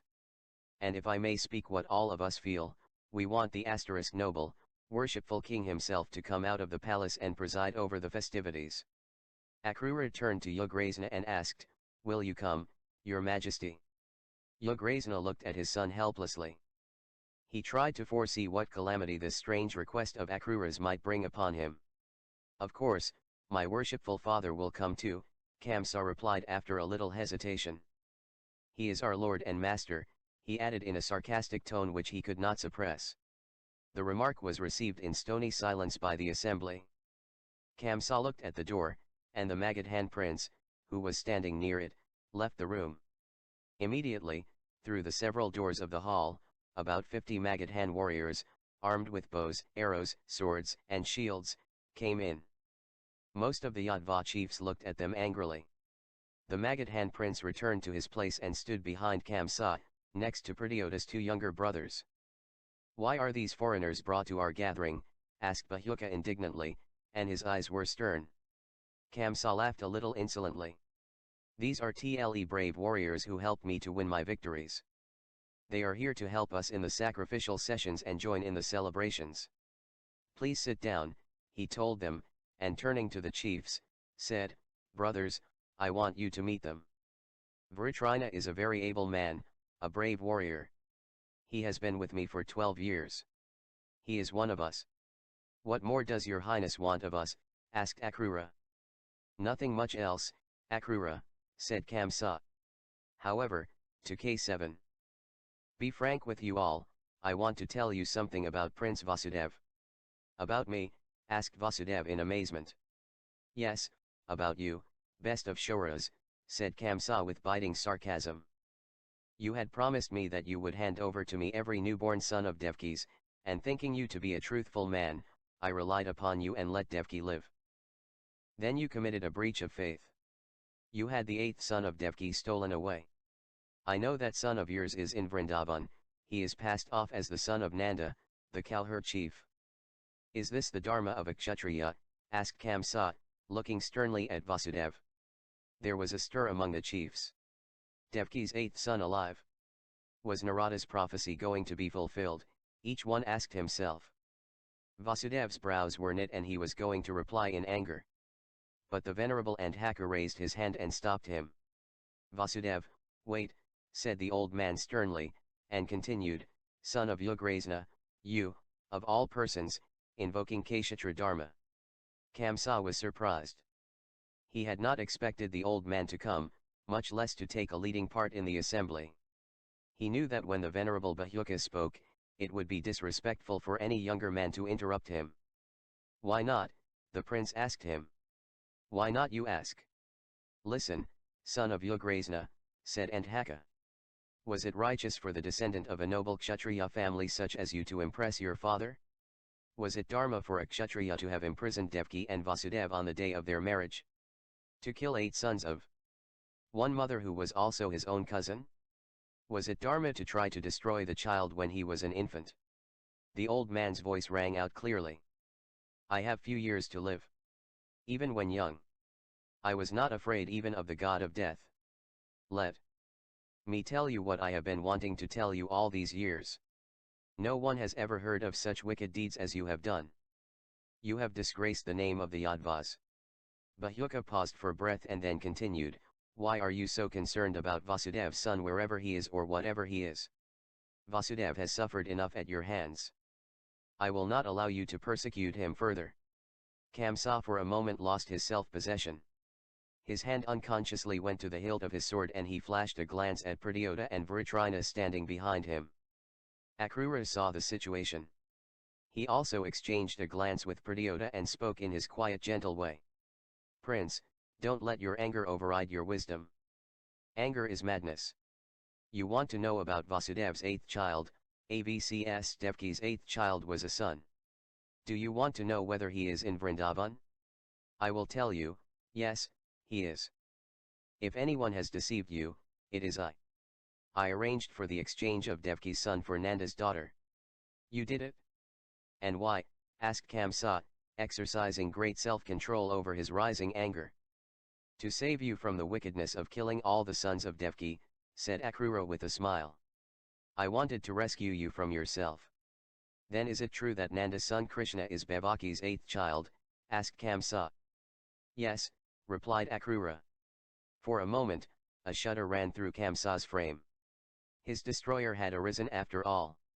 However, he maintained his control over himself and turned to Akrura with a smile. Am I so wicked, Akrura? That is a story of the past. I have forgotten it, you should forget it also. Now that I know that Devki's son is alive, I want him to be here. Why do you want him to be here? Asked Akrura. I want him to attend the bow sacrifice. I have heard about his exploits. I want him to try his hand at my sacrificial bow. I want him to take part in the wrestling. If he is so wonderful as people describe him to be, he will be able to win the bow and win the wrestling match too. Is that a trick, young man? Asked the venerable Bahuka. Where is the trick? Asked Kamsa. Lam very happy. Are you not happy, worshipful father? Asked Kamsa again, turning to King Ugrasena. The chiefs listened to this soft talk with deep distrust, but they had confidence in Akrura's way of dealing with the situation. Whatever the Lord Shiva does is for the best, said the old king. Now, Akrura, you must do me one favor. Bring Krishna here and also Rohini's son, who I understand is with him, said Kamsa. I want to be satisfied that they are growing up as they should. I want them to attend the bow sacrifice and to take part in the celebrations. Also ask Nanda to come and bring his annual tribute. What do you say, Vasudev? Akrura interrupted him, saying, Prince, I shall go and bring them here from Vrindavan. The goddess of joy and beauty, it was past the time for Vrindavan to go to rest, yet men and women sat on their verandas or in the open squares of the village under the wondrous light of the full moon, talking of only one thing. Kamsa had sent Akrura, the chief of the Vrishnas, to invite Nanda, with Krishna and Balrama and all his kinsmen to come to Mathura, bringing with them, of course, their annual tribute. There was going to be a Dhanuryajana, a bow sacrifice to celebrate Kamsa's victorious return, and they were all to join in the festivities. Festivities in Mathura had always had a great attraction for the village folk. But a special invitation from the hated prince was a surprise, especially when it came for their two boys whom they loved so well. They were also invited to take part in the feats of strength and skill. Kamsa wanted them to. There was something more to it, they felt, than could be seen on the surface. Rumor also had it that Akrura, on his arrival, had sat alone with Nanda, Krishna, and Balrama, and when Nanda came out of the room, his face was clouded by anxiety and his eyes by a strange fear. Cheerlessly the chief had ordered the carts to be ready before dawn, and had issued instructions to collect the grain and kine for the tribute to be paid to the prince. And Mother Yashoda was found in tears. All the instructions had been promptly carried out, but every heart was heavy with anxiety and no one could sleep, though it was nearing midnight. Suddenly the moonlit night was filled with the sound of the flute, so familiar, so sweet, and so well loved. Yes, Krishna was summoning the girls to a rasa. Vrindavan sprang to its feet. Their beloved was calling. Every heart quivered to the melody of his flute. The women folk, not only the young, but this time even the middle-aged and the old, rushed towards the bank of the Yamuna. There was no time for putting on ornaments or dressing up. They came out, some with their hair disheveled, some without the kumkum mark, some trying to adjust their saris, and hurried to the spot from which Krishna was calling them. Yes, he was calling, and he was going tomorrow morning before the dawn broke. Radha had heard of Krishna's intended departure and was eating her heart out on her lonely bed, when she heard the flute. The next moment she sprang up, snatched her anklets from the corner where they lay, and with flying hair rushed out of the house. Her Khan was calling to her. They came, young and old, running, their bosoms heaving as the flute continued to draw them with its melodious enchantment. The menfolk, usually indifferent to the Raza, rose bewildered and followed their womenfolk. And when they saw him standing on the bank, in his familiar pose, one leg crossed over the other, they clapped their hands and started shouting tie, tie, tie, tie, ankleted feet jingled, drums throbbed, hands joined hands. And the young boys and girls formed a big circle and a smaller one within it, to go round Krishna. Radha left the crowd and stood by his side, her little breasts heaving with pride and joy, her lips parted in a blissful smile, her eyes fixed on her Khan's face in rapturous devotion. Then Krishna put the flute into his waistband and, with Radha, joined the Raza. They sang and they danced. The crowd in excitement shouted tie, tie, tie, clapping their hands to the rhythm of the dancing feet. The dancers whirled fast in circles, each one changing places with the other. They took out little sticks from their waistbands, one in each hand, and beat time with them, first striking the two sticks together and then striking one of them against their neighbors in rapid alternation. And the crowd in ever-increasing excitement clapped hands and shouted tie, tie, tie, tie, tie, tie. The sky and the earth whirled round. The moon stood still in the sky smiling lovingly. The river Yamuna sang its clear melody. And the gods looked down with joy, showering flowery moonbeams. In a frenzy of excitement several gopis swooned and others broke away from the circle utterly tired. The charm of the Raza was broken. All of them lay down to rest, out of breath and laughing. Before they could open their eyes they heard the sound of the flute coming not from where they lay, but from a spot a little further away where a path led off into the forest. A black shadow sprang up from among them, and they saw it running to the spot. And two forms disappeared into the forest. Everyone felt what it meant. Some hearts were shot through by jealous pangs. But no one moved, nor even appeared to take notice of the lovers. The beauty of a wonderful love kept them mutely reverential. Radha, I know you are tired. You can't walk. Let me carry you, said Krishna. Blood rushed to Radha's cheeks in exquisite anticipation. Yet modesty restrained her from accepting. I can walk. No, you can't. I want to take you a long way, said Krishna, and lifted her, in his arms. Radha felt a glowing sensation all over her body. Her heart fluttered and ached with joy. She nestled in his arms, her tousled head resting on his shoulders. The waving leaves of the trees overhead formed varied patterns of light and shade on the path as with firm steps Krishna went into the forest, and in that flickering light she saw his flaming eyes as they looked into her own. She was thrilled in every fiber, and felt a similar thrill in the arms which held her. Radha, said Krishna. Khan, replied Radha, today's is the night of nights, said Krishna. Yes, it was a wonderful Raza, replied Radha. And you, too, are wonderful, Radha, yet more wonderful. He bent his head, and his lips closed on hers. Shutting her eyes in ecstasy, she clung to him with a sense of delicious surrender. Silently she clung to him. She heard her heart beating against his. He strode on, the dry leaves of the trees crunching beneath his steady feet. Khan, will you always be like this? Asked Radha. Like this always forever, while the sun and the moon endure, replied Krishna. You won't forget me? Asked Radha. How can I? You are my goddess of joy, replied Krishna. Now they were in the open, far away from their friends, the moon lighting up the heavens, the river shimmering in the bright moonlight. He laid her on the soft, mossy ground under the shade of a peepal tree and sat down by her side. She lay still clinging to his neck, unable to let him go, feeling a mighty ache in her body and heart, in all her being. With irrepressible ardor he leaned on her and closed his lips on hers. The lips would not part till soul mingled with soul and they were one. And a great wave raised them to seek unity which for a moment was inexpressible bliss. A few moments later, Radha sat up, tying her disheveled hair. Khan, when shall we be married? I can't bear to stay away from you. Krishna smiled into her eyes. We shall always be with each other. And we have been married today by Gandharv rights, bone of each other's bone, breath of each other's breath. Don't talk nonsense. How can we marry by Gandharv rights? Asked Radha. We were married a few moments ago, weren't we? Said Krishna. But you are not of royal blood, said Radha. Krishna laughed and kissed her on the eyelids. Radha. Suppose I was of royal blood, he asked mockingly. You are always my prince, my Khan. You are my Govind, the prince of cowherds, and I want you to remain so forever. Radha, listen. I am not a cowherd. I am a prince and you are a princess, he said seriously. She was taken aback and searched his face to discover if what he had said was the truth. Don't stare at me like that, Radha. You know I am going to Mathura tomorrow and I may not come back for some days, said Krishna.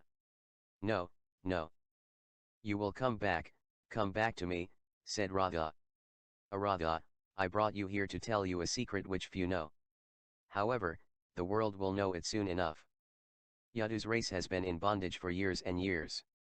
And sage Narada has foretold that mine shall be the hand to break it. His voice was now low and solemn.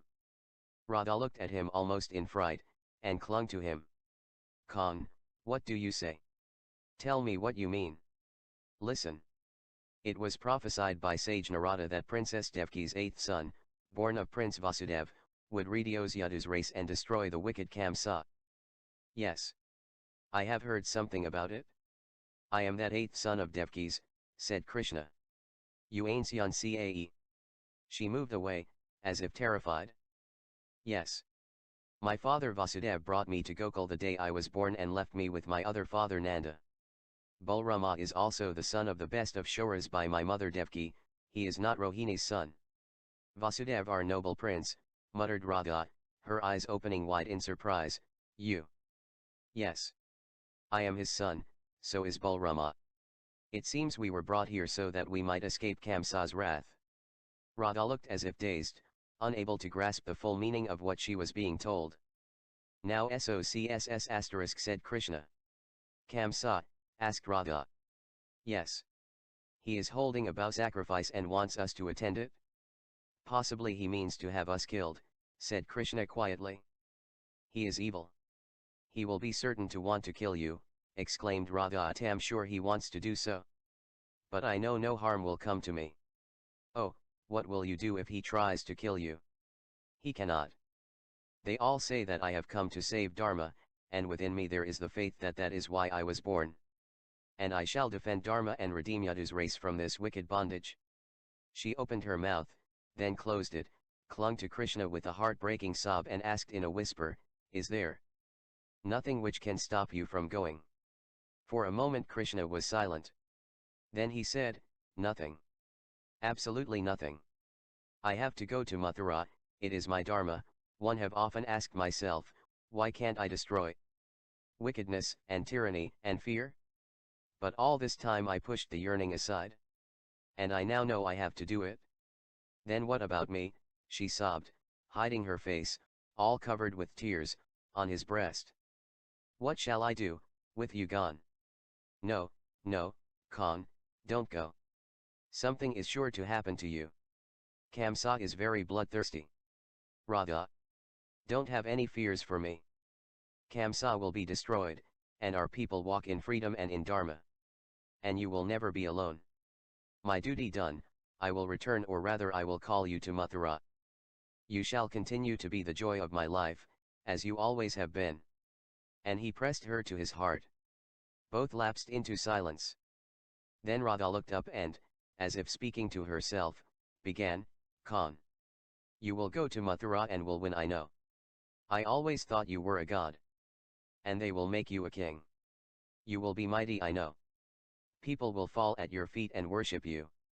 You will move among princes as a conqueror and savior, said Radha. And you shall be my queen, my life's inseparable companion. Radha looked at the ground thoughtfully for a few moments and then shook her head. No, Khan. I am a poor cowherd girl. I am not fit to be a princess. In the crowd of princesses worshipping you and ready to die for you, Jay would be just a crude, foolish village girl. No, no, said Krishna, you would be their crowning jewel. No, Radha shook her head and said, looking wistfully. At the river? Then you would no longer be my Khan. You would be a mighty prince. You would wear a diadem on your head, wield arms, go to wars. Move among mighty heroes, who are cruel, harsh, and bloodthirsty. No, no. I should be a burden, I should no longer be the joy of your heart, no longer your twin self, no longer your partner in the Raza. Krishna was silent. Kabnj forgive me if I give you pain, she continued, her voice now becoming quiet and firm. I cannot come with you to Mathura. My Khan, who lives in my eyes, has wild flowers in his ears, and a bamboo staff in his hands. Fle leads the cows to pasture. He plays the flute. He is joyous and bold with an eternal smile on his lips. I can't bear to see you. At Pliance. Sina. T can't come to Mathura. She sobbed and clung to Krishna almost convulsively. Khan, listen to me, continued Radha as if speaking the truth. I know you will never return to Vrindavan, even if you do, you will not be the Khan I have loved and lived for. Let me continue to live here and serve father and mother. She suppressed a sob and then continued as if speaking in a dream. Day after day, I shall wander, as I do now, on the banks of our beloved Yamuna, and wait for your footfall in patient agony. I will pass by the groves in which we spent such happy times, they will always talk to me of you and give me the flowers for you to wear. She again paused a little and then added, if I ever come to Mathura, I will never find you in the Yadva Prince Krishna. Living here I will always be with you. I will see you among the trees and creepers which you loved so well. I will hear your voice in the notes of the birds. The dust over which you have trodden so far will tell me of your springing steps, and the breezes whistling in the trees will bring me your message. Maybe they will sing to me of you as you are now, Khan, said Radha. Both were silent for a while. Then Krishna, with far cff eyes, looked at the sky. He saw what a life was in store for him, and his throat was clear as he spoke.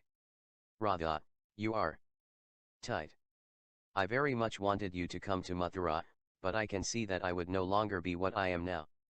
And you, the joy of my heart, would never be the lovely flower that you are. You were born to be kissed by the rising sun and to spread the fragrance of joy. Krishna paused for a while and continued, and if you come away, Radha, Vrindavan will no longer be what it is. With you here, it will be a shrine, you will be its goddess of joy and love. Thinking of you here, I will always find new life, and so will men and women, so long as the world endures. Krishna lifted Radha in his arms again, and she clung to him like a child, sobbing all the while. And, my Khan, I have given you everything. But do me one last favor. When you go, leave your flute with me. You are a prince. I am a cowherd girl. No one must point a finger of shame at me, said Radha. I understand. Let us go to Guru Sandipani. We will marry before the sacred fire, said Krishna. And the flute and you are one, it shall stay with you. Krishna leaves for Mathura before dawn broke. Nanda and the cowherds accompanying him were on their way to Mathura with carts laden with tribute. Akrura had washed and watered his horses and, yoking them to the chariot, was waiting on the outskirts of Vrindavan. Krishna and Balrama were busy paying farewell visits to the villagers. But, for the people who loved them, that was not enough. They turned out men, women, and children to bid him goodbye, and brought with them such of their cows and heifers as were beloved of Krishna. Akrura, standing by the chariot, saw the village or the inhabitants of it who had not gone to Mathura coming, with Krishna in their midst, easily recognizable by the peacock Vader he wore in his turban, and Balrama distinguished by his gigantic size. The boys prostrate themselves before Akrura, who blessed them. Then Krishna turned to his mother, Yashoda, who sewed in front of the crowd, sobbing. Krishna fell at his mother's feet and applied the dust of her feet over his eyes. She raised him and, loath to part, clung to him as if he were her very life. Then she embraced Balrama. Radha was also by her side in her new bridal dress, her face covered by her sari in the modest way befitting a newly wedded wife. Like a ray of sun flashing through the clouds, her eves cast an ardent, longing look at Krishna from time to time. Each look was an ecstatic pledge of eternal devotion.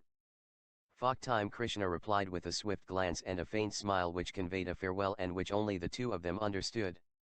In the presence of older people, any other exchange was out of question. A farewell, a final folding of hands, a pat on the head of a heifer rubbing itself against him, and Krishna turned away. All eyes were moist and there was longing in every heart as the people gazed at him, drawing Balrama away and climbing into the chariot. Akrura cracked his whip. The impatient horses sped away. Krishna and Balrama, from the running chariot, returned the loving farewell of the people, and for a moment, in their tender hearts, the light of life was extinguished. Radha continued to look at the fast disappearing chariot, and when it was hidden by the turn of the road, she tried to catch hold of mother's hand, uttered a cry of agony such as had never been heard before and swooned. When Akrura saw this loving farewell, his faith was shaken. Was this handsome boy with dancing curls and peacock feather and a body of incomparable grace the dread Redeemer, for whom he had been waiting for the last 17 years? From time to time, hearing of Krishna's miraculous exploits, he had felt that the mission for which he lived would be fulfilled. But was this the boy who had actually performed them, or was it his brother, so tall and broad-shouldered even at 18? Or was the whole thing just village gossip? Krishna was said to be the darling of the girls at Vrindavan, a gay lover who went about playing the flute and dancing the rasa. The way he suddenly insisted one wedding a village maid the middle of the night showed a weakness for women, which scarcely foretold a conqueror's strength. Gargacharya, who always spoke of him in ecstatic terms, was certainly mistaken in his estimate of his pupil. How could he have the strength and the will to fulfill Narada's prophecy and to redeem Vyasa's promise? How could he be God himself? There was nothing godlike about him except the faultless lines of his youthful body. Krishna was smiling at Akrura. The boy, the older man, thought, had a winning smile, for he smiled with lips, eyes, and glowing cheeks as if his whole body was lit up with affection. Akrura could not help smiling in reply. Uncle, when will father reach Mathura? Before us or after us? Asked Krishna. They should arrive in the afternoon. We ought to reach there in about 8 Gatikas. Our horses are fine, replied Akrura. Like horses when they gallop fast, said Balrama, who with great discomfort had somehow squeezed his huge frame into the chariot, keeping his long legs dangling from it. We can reach Mathura in 4 Gatikas if we hasten. Uncle, you are not driving the horses fast enough. Akrura smiled in reply a little indulgently. What a difference between the elder brother, who was just an overgrown boy, thoroughly enjoying a ride in a chariot for the first time in his life, and the younger brother so self-possessed and so attractive, accepting new experience as if he had been accustomed to it all his life. But, uncle, would it be right to arrive before father and our party? Asked Krishna. I came with you because you wanted me to, otherwise, I would have loved to go with them in the bullock carts or on foot. Akrura was a very kind-hearted man, and the way Krishna referred to Nanda went straight to his heart. The whole of Mathura is waiting for you impatiently, Krishna, said Akrura. Vasudeva and Devaki are longing to see you. They have waited for 16 years, they can wait for a few Gatikas more, said Krishna. But I could never ride into Mathura in a chariot whilst father is trudging there on foot. My boy, forget Vrindavan, said Akrura. You are now to Prince Vasudeva, the son of Prince Vasudeva. Krishna laughed with fascinating shyness. No, uncle, I am one of Vrindavan's cowherds. I do not want to forget it ever. Again a doubt entered Akrura's mind. Could this boy, Krishna, redeem Yadu's noble race? Let us stop on the way and catch up with father when he is about to reach the city, said Krishna. Balrama made a sour face. Krishna, you were always like that. It would be great fun to reach the city at once. I want to see its palaces and markets. Though Balrama showed a desire to arrive at Mathura before everyone else, his look of confidence in Krishna was eloquent. He would always accept the law from his younger brother. Yes, if you like, said Akrura. But you know what is in store for us. I have invited the Yadvas to walk into Kamsa's trap and am leading you into it. Why did you allow Uncle Kamsa to lay this trap for you all? Asked Balrama. We have been foolish for years, said Akrura. Kamsa was crafty. His minister Pralamba was more far-sighted than we were. And most of the Anthakas were behind them. You know that one of their powerful chiefs, Pradyota, is a loyal follower of Kamsa. It is always a mistake to let a tyrant grow in strength. What do you expect to happen today? Asked Krishna. Today or tomorrow, when the anointed bow is worshipped, he will take the final step, he will try to stage a massacre of most of us, said Akrura. Then why has he invited us, asked Balrama. To put us to death. Akrura was silent for a little while. Then, weighing his words, he spoke. He wants to kill Krishna, first. He is afraid that, if he is left alive, the prophecy will be fulfilled. Krishna laughed. It was the laugh of a god who knew that the fate of men was in his hands. For the first time, Akrura saw an imperturbable self-confidence in the while-formed eyes, and a mysterious stream of faith issuing from Krishna enveloped him. He will be dead and then he cannot kill me, said Krishna in a reassuring tone. How do you know, asked Akrura. I learned it from the revered Gargacharya and Acharya Sandipani, said Krishna. Did they tell you of our sorrows? Of what we have suffered all these years, asked Akrura. They told me all about Uncle Kamsa's wickedness, replied Krishna. My boy, you have no idea of what we have suffered all these years, said Akrura. And sometimes I wonder how I have lived so long under this load of suffering. The venerable Ugrasena is in prison. Your father and mother have lived a veritable hell. Your brothers were killed before my eyes the moment they were born. And I hid Balrama and you in Gokul only because I believed in Narada's prophecy and the venerable Vedavyasa's promise. A tear fell from Akrura's eyes. Uncle, do not think of the past, said Krishna. His young voice acquired a consoling tone which was almost paternal. I know how Uncle Kamsa has broken the pride and strength of the mighty Yadvas, how he has deprived them of land, how he has driven many of them out of Mathura, how he has robbed the mothers of their newborn babes and the chief's daughters of their honor. Yes Krishna, said Akrura. Murder, plunder, and rapine have been his sport. He holds himself answerable to none.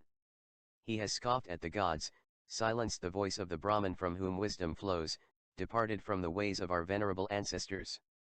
He is the enemy of Dharma, said Krishna. Akrura heard this boy of 16 speaking with the authority of an ancient seer, and his faith in him, which had faltered, began to grow greater. Then you know what your mission in life is, asked Akrura. Yes, replied Krishna. When did you learn it, asked Akrura. Often I felt something stirring in me, but I did not know what it was. But the next day after they told me who I was and what Uncle Kamsa had done, I went and stood on the highest point of Mount Govardhan, looking towards the rising sun. And when the sun rose and its rays lit the earth, I felt Apuri. Krishna hesitated and asked, shall I tell you? You won't laugh at me. My boy, I am longing to hear you tell me what you felt. I have lived only to hear it from your lips, said Akrura. I felt wickedness rolling away from the earth, I saw men walking in Dharma, their head raised high in godlike freedom. I felt Dharma enveloping the heavens, the earth, and the lower region, said Krishna and paused. And then, asked Akrura breathlessly. It was no longer a law, it was life itself. And, said Krishna. Yes, and, asked Akrura. Yes, L felt that's, as if all entered into me. I was not Vasudeva, the son of Vasudeva, but Vasudeva, that is all, said Krishna. Then, asked Akrura in a reverential whisper. I returned to the village. And I felt myself changed. My people were not mine, they were in me and I was in them. I could not understand this change. Was Gargacharya right when he told me that I had the mission of redeeming mankind? I wondered. Then T waited for a sign. A sign to prove that what I felt was true. I fought against the fear of Indra which held my people in its grip. And T received the Quos equals 1 Awasan Calalsq 196 Krishnavtar Ia sign. At my touch Govardhan rose 2 cubits in height. Krishna paused. Akrura looked at Krishna in awe. He saw the sun, the moon, and the 7 stars whirling round this strange young boy, whose voice sounded as if it was the voice of the Eternal. He had never felt so humble or so insignificant, and devotion sprang in torrents from his saintly heart. He saw Krishna transfigured into Vasudeva, the god of all gods, enveloped in the radiance of 1,000 suns. Akrura felt blinded and dazed. He bowed his head right down and was going to place it on Krishna's feet. But he felt as if he had been awakened from a stupor, he felt Krishna's hands with a gracefully unobtrusive movement, preventing him from offering homage. The word Vasudeva, that is all, sounded in his ears as if down a distant corridor. Its echo died away feebly. And he heard the charming laugh of the boy who sat before him, a very loving laugh and yet respectful, the unaffected kindness of a loving being. Akrura rubbed his eyes. Was he asleep or awake? Vasudeva, that is all, had he heard it in a dream? Uncle, there is a shady place here on the bank of the Yamuna. Shall we halt here? Shall we go and bathe? Asked Krishna. Yes, Krishna, if that be your wish, said Akrura, as he reined in the horses abruptly. Now you two go and take your bath, said Balrama sleepily. I will sleep a while.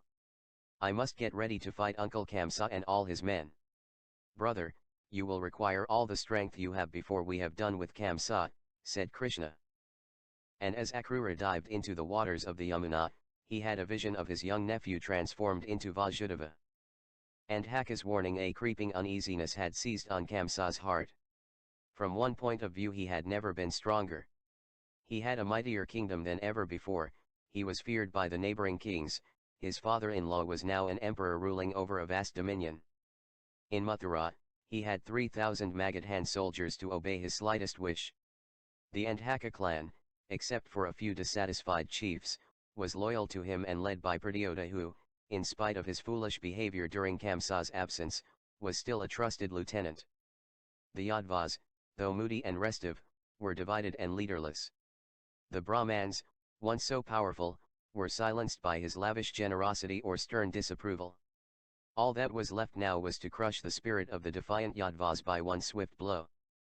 However, in spite of these factors which he told himself of again and again, Kamsa was uneasy at heart. Devki's eighth son was alive, one part of Narada's prophecy had proved correct. And he was coming. True, Krishna was a cowherd boy. His famous exploits were the ordinary doings of a brave village lad which had been magnified out of all recognition. But Vasudeva and Devki and quite a few of the Yadvas thought of him as the coming savior. Popular gossip supported this faith. Gargacharya, the wily Brahmin, spoke little and did nothing to proclaim the savior, but, somehow people thought he knew all about him.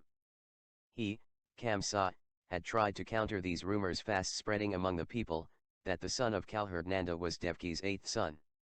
But, after his outburst at the gathering of the Yadva chiefs, it was difficult to prevent the news from passing from mouth to mouth. Sometimes Kamsa felt as if a net had been drawn around him. When he thought of everything dispassionately, he felt that his fears were nothing but a figment of his imagination. Yet, the feeling was irrepressible. Tonight Kamsa was more uneasy than ever before. Akrura must have reached Vrindavan by now. The boys must be getting ready to come to Mathura. They would reach the city tomorrow. What would they be like? Why worry? They were just boys, Kamsa thought, the fear he entertained about them was simply imaginary. Still, Kamsa could not sit still. He could not think clearly. And he wanted, above everything else, to get rid of this oppressive uneasiness. He remembered Varda, she was a young courtesan whom he had brought back with him when he returned from the wars. She was all that one could wish for. Beautiful, charming, gay, and high-spirited, but, engrossed in affairs of state, he had neglected her for several days. If he went to her, she would raise his spirits. Her embraces would restore his self-confidence. He would then feel happy and forget the imaginary danger from the two village boys which almost stifled him. Kamsa sent a message to Varda, who lived in a separate house in the palace compound. Soon he himself followed the messenger. Varda received him with a joyful welcome.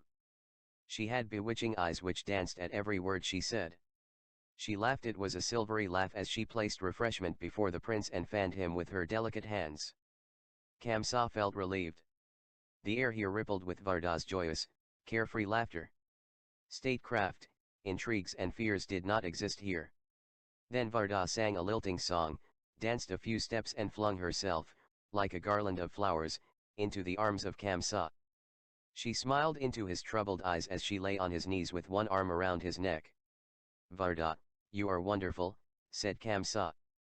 And so are you, said Varda, as she put both her arms around his neck and pulled herself towards him to bury her face on his breast. "Are you happy, my prince?" she asked in a delicious whisper. As a courtesan, she was a great artist and knew the ways of enslaving men. "Oh, I am so happy when I am with you," replied Kamsa with a sigh of relief, as he gave her an ardent kiss. "I would give up my kingdom to be with you always," he added in a fever of love which was approaching the finest of consummations. "Then, will you answer one question?" she lovingly whispered into his ear. "Not one, but 100, dear," replied Kamsa as he hugged her to his heart. "Tell me one thing," she again whispered into his ear. "I won't tell anyone." "What is it?" asked Kamsa, patting her cheeks. "Tell me, my prince, my master, is it true that Devki's 8th son is coming here tomorrow?" she asked. Kamsa's body became taut. He felt as if a snake had bitten him. With wide eyes he looked at Varda, almost terrified. Love's fever suddenly chilled. "Who told you?" he thundered. Varda, ignorant of all that her question implied, could not understand this sudden change. She nestled herself into his arms and murmured softly. "The whole palace talks about it? I would like to see him. They say he is a god." "You want to see him?" shouted Kamsa, as he rose from the couch on which he was sitting. "You want to see Devki's 8th son, you harlot?" His eyes became bloodshot and his hands twitched as he flung Varda away from him to the ground. "Harlot," he hissed and left the house in extreme rage. Devki's 8th son. Yes, he was coming. Everyone thought he was going to kill him, Kamsa, of the 100 victories. Well, he would see about it. Kamsa sent for Pradyota, the general, and Vritrina, the Magadhan prince. They came and found him in an ungovernable fury, his face twisted with cruelty. "Vritrina, Pradyota, what is this?" Kamsa asked. "Everyone has come to know that Devki's 8th son is arriving tomorrow. Master, if you will be pleased to forgive me, I would like to remind you that many chiefs heard from your own lips that Akrura was going to fetch him." "How can the fact be kept a secret?" said Pradyota, humbly folding his hands. "No matter what has happened," said Kamsa. "But I charge you one thing. The boy must not be allowed to come to the palace or to enter my presence. He must be disposed of before the day after tomorrow when the festivities begin in my presence. He is to be given no chance to be present when the sacred bow is strung and the arrow shot. He may be a perfect bowman, for all I know." "As you please, my lord," said Pradyota. "Pradyota, you are not your old self." "What is the matter with you?" asked Kamsa. "I am quite well, my lord," said Pradyota. "Perhaps the strain of the work is too heavy. I am also growing old," he added with a feeble smile. "Put a spy on every chief. Pradyota, see that your brothers are loyal. And Vritrina, let your men watch the movements of every chief. They are all disloyal.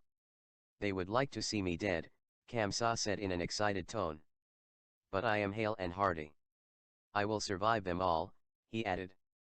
A courtier came and announced that Bahuka and Haka, the 90-year-old grand-uncle of Pradyota, had come to see him on an urgent matter. Kamsa frowned. Why was this impertinent old man here at this hour? But he was one of the elders of his own clan, a highly respected chief, and could not be denied admittance. The prince, with a hard effort, became self-composed, stepped down from his throne and came forward to welcome the ancient and Haka. The old man, still straight as a rod, entered, holding his son's shoulder. "Uncle, why have you taken the trouble to come at this time of the night?" Kamsa asked. "Who are these?" asked Andhaka, shading his eyes with his hands. "Oh, Pradyota and Prince Vritrina." "Be seated please," said Kamsa. Andhaka sat down in front of the prince. "What are your commands, uncle?" asked Kamsa, trying to be as polite as he could. "I have come to give you a last piece of advice. As the oldest Yadva alive, it is my duty to do so," Andhaka stated. "Yes, uncle," said Kamsa. "Akrura has gone to bring Vasudev's sons. They will arrive tomorrow morning," said Andhaka. "Yes," said Kamsa. "I know you from your birth. You would like to be rid of them," said Andhaka. Why should I? What can the two boys do to me? Asked Kamsa. Don't tell me you are not afraid of Narada's prophecy being fulfilled. You are. Don't try to deceive me. But I want you to falsify the prophecy. Andhaka pleaded. I don't believe in that foolishness. But how can a prophecy, if true, be falsified? Asked Kamsa. Repentance is the death and rebirth of a man. If you now repent of what you have done, you will have been reborn and the prophecy will have been fulfilled, said Andhaka. How can I be sure of that? I have seen people who have repented and been killed all the same in spite of it, said Kamsa. Maybe it was not an honest repentance. If Vasudev's son is not the God in the prophecy, repentance will bring you the love of your people.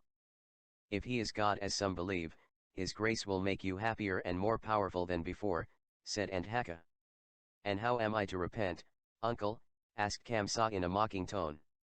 I see that you don't believe what I say. But I am here to show you the right way and I must do so fearlessly. You have persecuted Vasudev and Devki. You have reduced the Yadvas almost to slavery. You have denied to Mathura the presence of the learned Brahmans. Mathura is nothing but a hell, said Andhaka. Yes. Anything else? Asked Kamsa. The old man raised his voice prophetically. His old eyes were lit with a new fire. In a voice strong with faith, he said, Prince, as the oldest Yadva, I ask you to give us back our freedom and the lands you have confiscated. Let Vasudev and Devki, with their sons, live without fear. Let the Yadvas who have fled from your Mathura be invited to return with honor. Let the chant of the Vedas rise from the homes of the Brahmans as before. Rid yourself of this foreigner whom you keep as an instrument of terror. And restore freedom to your father and let him rule as he did before with you by his side. And above all, let your people be free from fear, said Andhaka. You want me to purify myself by this repentance, do you? Asked Kamsa. You think I am wickedness itself, and yet you want me to purge myself? What then? Then the gods will bless you. You will have saved yourself, the Yadvas and Mathura. Then Krishna, if he is a God, will give you whatever you want. Are you prepared for that? Said Andhaka. Uncle, give me time to think.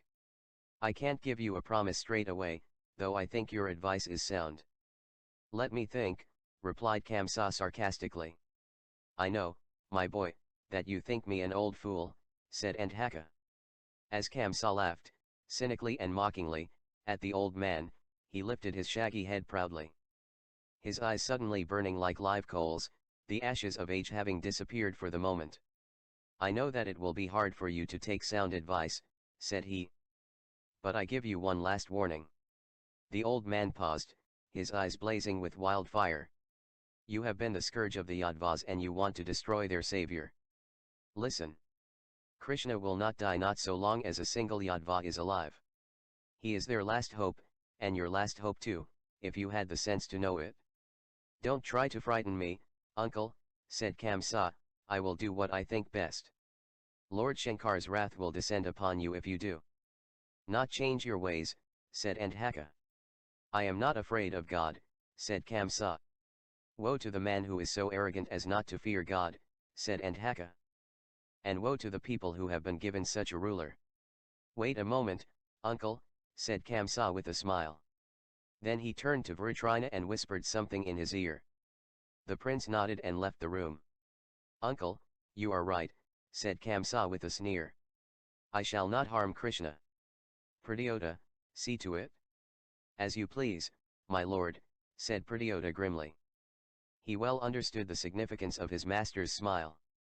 I shall see that you keep your word, my son, said Andhaka and left the room. Pradyota was going to leave the room with the old man, when Kamsa called the general back. Pradyota, remember my pledge, said Kamsa, Jay will not harm Krishna. But that does not mean that you are not to carry out my orders, which were that he should not be allowed to come into my presence, added Kamsa with a sinister laugh. As you pious, my lord, said Pradyota, his voice hoarse with suppressed fury. Pradyota bowed to the prince and went out of the room. As he was passing along the corridor, he saw signs of a struggle, a sword lying on the ground, a bloody scarf flung away. He followed the sound of retreating steps down the dark corridor. He could see Maggot Han warriors carrying away 2 bodies.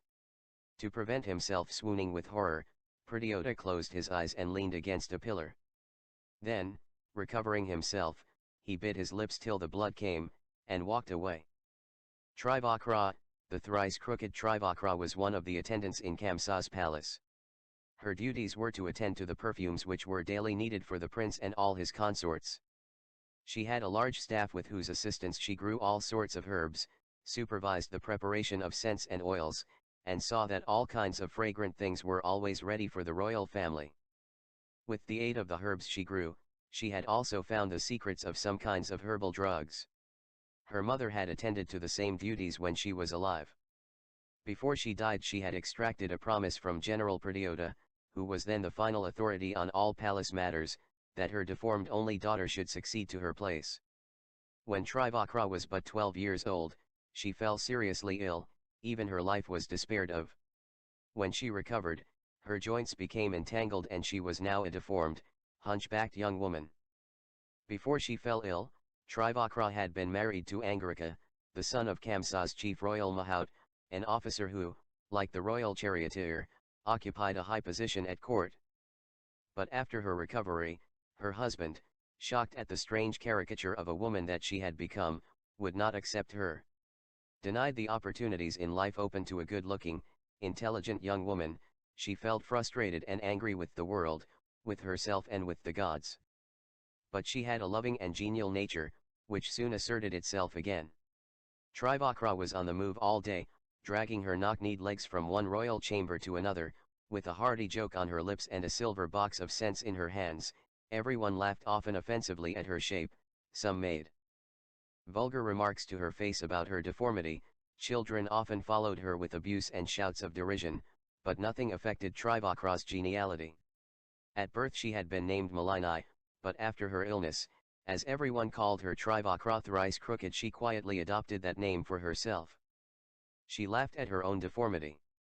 She joined others in laughing at herself. Often she spoke about herself more contemptuously than others could, so everybody liked her. She was a favorite mascot of the women's apartments in Kamsa's palace. Even Kamsa, who rarely laughed or enjoyed a joke, laughed when Trivakra made fun of herself. However, behind this apparent joviality lay a secret known only to herself. She knew that but for the twist in her neck, she would have had a lovely face, but for the stoop, she would have had a graceful body, but for the stiff knee, she would have walked with grace. In her heart of hearts, she knew she was more shapely than the most graceful of princesses. This was her secret, and she did not want to share the secret with anyone. She also did not want to be shaken out of this belief. So, whenever she passed a mirror, she would keep her eyes closed lest her belief in her own gracefulness should be shattered. When she retired to her room at night, she would lie awake for a long time in her bed, dreaming of her own beauty. Then she would pray to her guardian god, Lord Shankar, who was always generous to those who prayed to him faithfully, to let others see her as she really was, shapely in every limb. For years and years, night after night, Trivakra had prayed and had almost come to believe that the great god, who had denied to others the privilege of seeing her as she really was, would accord them that privilege. Now, 3 days ago, she had heard a rumor that Devki's 8th son, the promised savior, was alive. This made her wild with hope. Perhaps the savior would someday come to Mathura and let others see how beautiful she was. With this newborn hope, her prayers acquired a new intensity. Lord, greatest of gods, send Devki's son to Mathura soon. He will make these blind people see me as I really am and not as thrice crooked. And she offered this prayer with tears in her eyes. Then she heard the news from the princesses that Nanda's son was coming to Mathura. She was shocked to find that the princesses were glad that he was coming, just because they were sure that Prince Kamsa would give him short shrift. She, however, was transported with joy, knowing that her savior was coming. The news of Krishna's expected arrival in Mathura was hailed with delight by everyone. Men who were loyal to Kamsa felt certain that this arch-enemy would soon be destroyed and the nightmare which hung over their fortunes would be lifted. On the other hand, the Yadvas and the people as a whole, who hated and feared Kamsa, and who had already heard about Krishna's miraculous exploits, awaited him with eager joy. From the time when she had heard that Nanda's son was coming to Mathura, Trivakra kept her ears wide open for the slightest news about him. The palace was alive with strange rumors. Nanda's son was no other than Devki's eighth son. He had killed demons, defied the god Indra and even raised Mt. Govardhan high on the tip of his little finger. Many said that, according to Narada's prophecy, he was going to kill Kamsa. If all this were true, thought Trivakra, Nanda's son was a god such as she had only dreamed of. Though for 3 days Trivakra could not sleep at all, her step was buoyant and her laugh more jovial than ever. Every moment of the day she was dreaming of the god who was coming to answer her prayer. Yes, he was coming, he for whom she had been waiting. She made ready for the great event of her life. She brought out her rich clothes which she had never worn for fear of exciting ridicule. She collected the best scents available and polished the silver box in which she kept them till it shone like a mirror. One evening Trivakra heard that Nanda's 2 sons had already arrived in Mathura and were staying with the Vrishni chief, Akrura. That night there were strange things happening in the palace. People came and went. Akrura, Pradyota, Vritrina, and Aga, Kamsa's trusted henchmen, were closeted one after the other in secret discussions with Kamsa. She had her likes and dislikes. She had a great regard for Pradyota, but she disliked Akrura, for he had refused to accept her scents. She hated the Magadhan prince, for he always quarreled with her about the scents and unguents that she offered him, though he did not know the difference between one scent and another. That night she learnt that arms were being freely distributed to some people in the town. The princesses also were very excited. There was a tense atmosphere in the quarters where the Yadva leaders lived. A disquieting rumor that old Bahuka and Haka and his son had disappeared, possibly murdered in the palace itself, was heard on all sides. All these things, she concluded, had something to do with Nanda's son. The next morning Trivakra got up very early, offered scents and unguents to Kamsa and his queens, and leaving her other duties to be discharged by her subordinates, left the palace. With her silver box of scents shining brightly, she took the road to Akrura's mansion. On the way, she met crowds which were moving in the direction of the main business center. Young Yadva men in large numbers were hurrying there faster than anyone. People who never missed the opportunity to laugh at her, simply ignored her as she passed by them. Naturally she was curious to know what was happening and joined the stream of people. A large crowd was standing in front of the shop of the palace dyer. He was a favored person, for it was his duty as well as privilege to see that the clothes of Kamsa, his consorts, and other important persons in the palace, were dyed afresh from time to time. Trivakra pushed her way through the crowd. People who were pushed aside had some harsh things to say to the hunchbacked woman, but she did not mind it. When she was near the shop, she heard some altercation between the dyer and 2 boys who were evidently trying to borrow some freshly dyed clothes. The dyer was abusing them in furious terms. "You village idiots," shouted the dyer, raising his hand as if to strike the younger of the 2 boys, the one with the dark blue skin. But the boy stepped aside, dodged the blow and hit the burly palace dyer with unexpected vigor. The blow was well aimed. The dyer fell down in a dead faint and lay sprawling on the ground. The people gathered there thoroughly enjoyed the bully's discomfiture. Some youngsters even kicked him as he lay unconscious on the ground. Trivakra also joined in cursing the dyer. It was wicked of him, this hefty fellow, to have started a quarrel with these young boys. The boys quietly entered the shop, selected the clothes they liked and changed into them, to the enjoyment of the crowd. "Who are these boys?" asked Trivakra of her neighbor. "Don't you know? They are the sons of Nanda, the cowherd chief of Vrindavan," said a bystander. Trivakra's heart leapt with joy. Why did the dyer abuse them, she asked. The boys wanted him to give them nice clothes to wear. They said they were invited by Kamsa to the Dhanuryajana and could not attend it unless they were well dressed, replied another. "They are nice boys," Trivakra commented. "How handsome! With what dignity the cowherds bear themselves," said the first bystander. "Oh, it was a neat blow which felled that blackguard," said another bystander. "He always thought that he was Prince Kamsa himself." "The prince will be very angry," said Trivakra. "The boys are very brave. They don't care who gets angry," said another bystander. The boys came out of the dyer's shop dressed like gods. The elder one was dressed in blue, the younger one with the lovely curls in yellow. They had also put on scarves and headdresses that matched their colors. The younger of the two boys was evidently fastidious about his dress, for he had taken the peacock feather from his old headdress and fixed it on the golden one which he wore now. When the boys came out of the shop, the people cheered them. A flower seller, who had his shop opposite, came forward with garlands of rare flowers.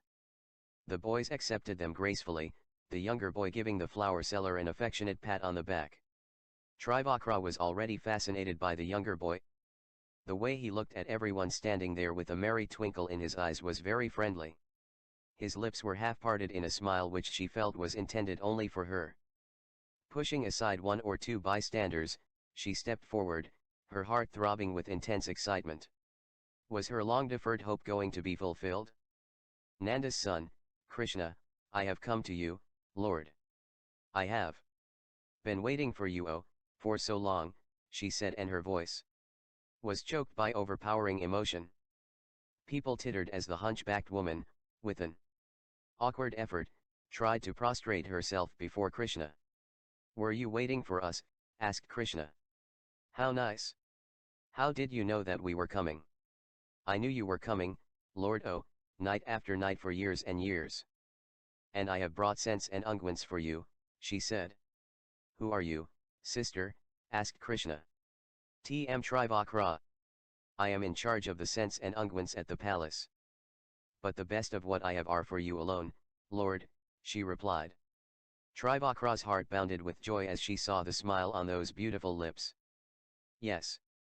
The smile was for her, for it was a smile of hope and promise. He was the loved one of whom she had been dreaming. She took the scents and applied them to Krishna's hands and cheeks, and the sandalwood paste to his forehead.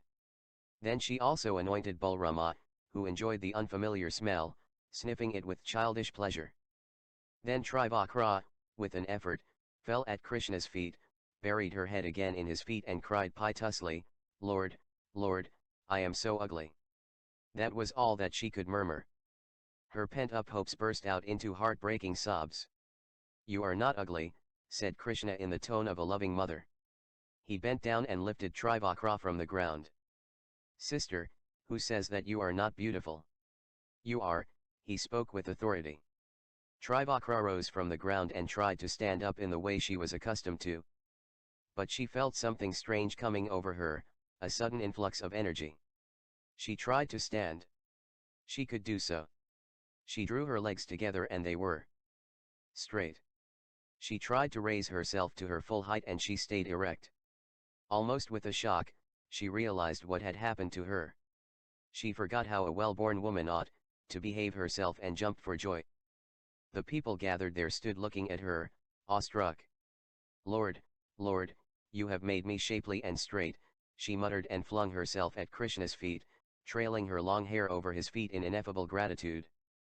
The sacred bow as the people gathered in front of the dyer's shop stood awestruck at Trivakra's miraculous recovery. Shouts were heard from the outer edge of the crowd. The clatter of horses' hoofs was heard and also the sound of lashes and the shrieks of the injured.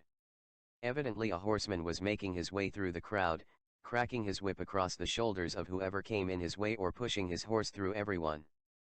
By temperament, Balrama was slow to move and slower still to speak, but when his anger was roused, he was carried away by it. He stepped forward in front of the horseman and catching hold of the bit, tried to halt the rushing animal. The rider in a temper lashed out at Balrama, but before he could use his whip again, it was wrested from him and he was pulled down to the ground. The crowd, which had never seen resistance to those in power, was in a mood to applaud whatever the boys did and cheered Balrama enthusiastically. Even Balrama's gigantic size gave little indication of the superhuman strength he possessed. He not only halted the horse, but pushed it back. It tried to rear, it tried to resist by throwing its weight onto its haunches, all resistifus was useless. Step by step Balrama pushed it right back against the bullocks of the chariot which was following.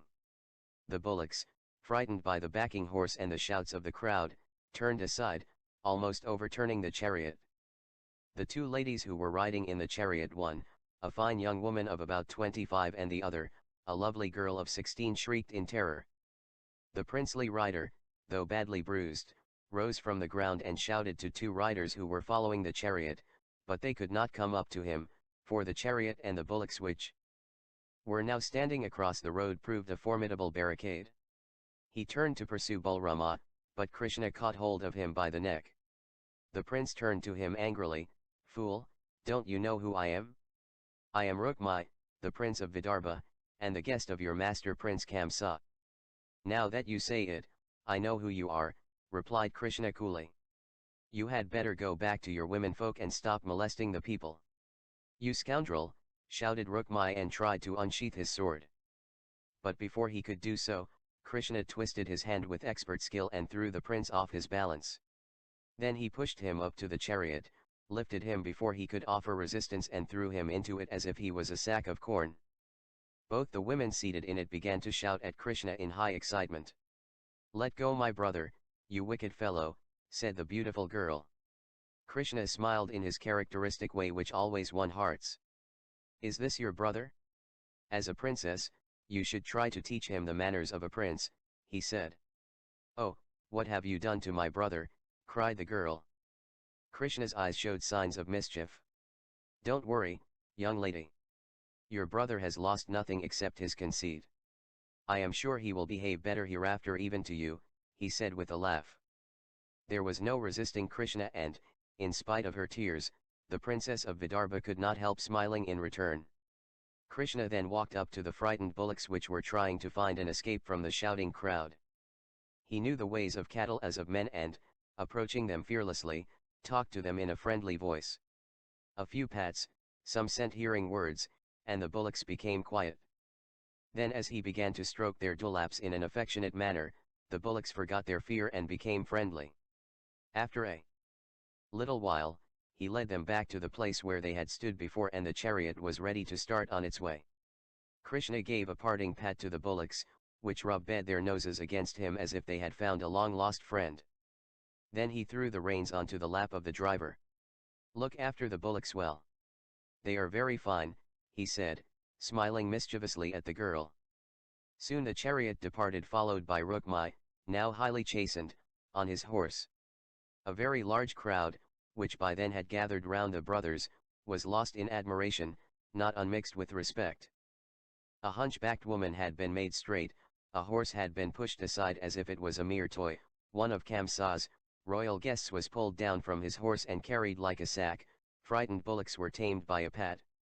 Trivakra, now walking erect, was exultant, her life's dream had been fulfilled.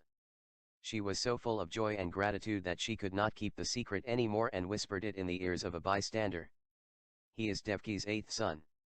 As Narada prophesied, he has come." Krishna and Balrama, responding to the affectionate greetings of the crowd, went their way. A part of the crowd followed them, Trivakra at their head. The streets they passed through were thronged by the nobility and the villagers who had come from far and near to join in the festivities, who were unconscious of the terrible conflict which was developing. Nothing delighted Trivakra more than to walk with the two handsome boys, particularly with Krishna whom she looked upon as a beloved god, and to point out to them the famous sights of the rich city. The news of what had happened to the dyer and Rukmai travelled fast and reached the authorities. General Pradyota himself, with a small retinue, rushed to the place where the incidents had taken place and, after making inquiries, overtook Krishna and Balrama who were walking about the city in a leisurely way. On seeing them, the general dismounted from his horse and went up to the boys. "You are the sons of Nanda, aren't you, who have been invited by my lord?" he asked. "I have been trying to find you since the morning. I am sorry I could not do it earlier." Pradyota could not help admiring the two boys and immediately fell under the charm of the younger one. "Who are you?" asked Balrama. "Oh, I am Pradyota, the Andhaka chief." "I am Prince Kamsa's general," replied Pradyota. "You have collected a lot of unmannerly people in the city," said Balrama bluntly. "We had no sooner been to the city than one man wanted to hit Krishna and another tried to whip me."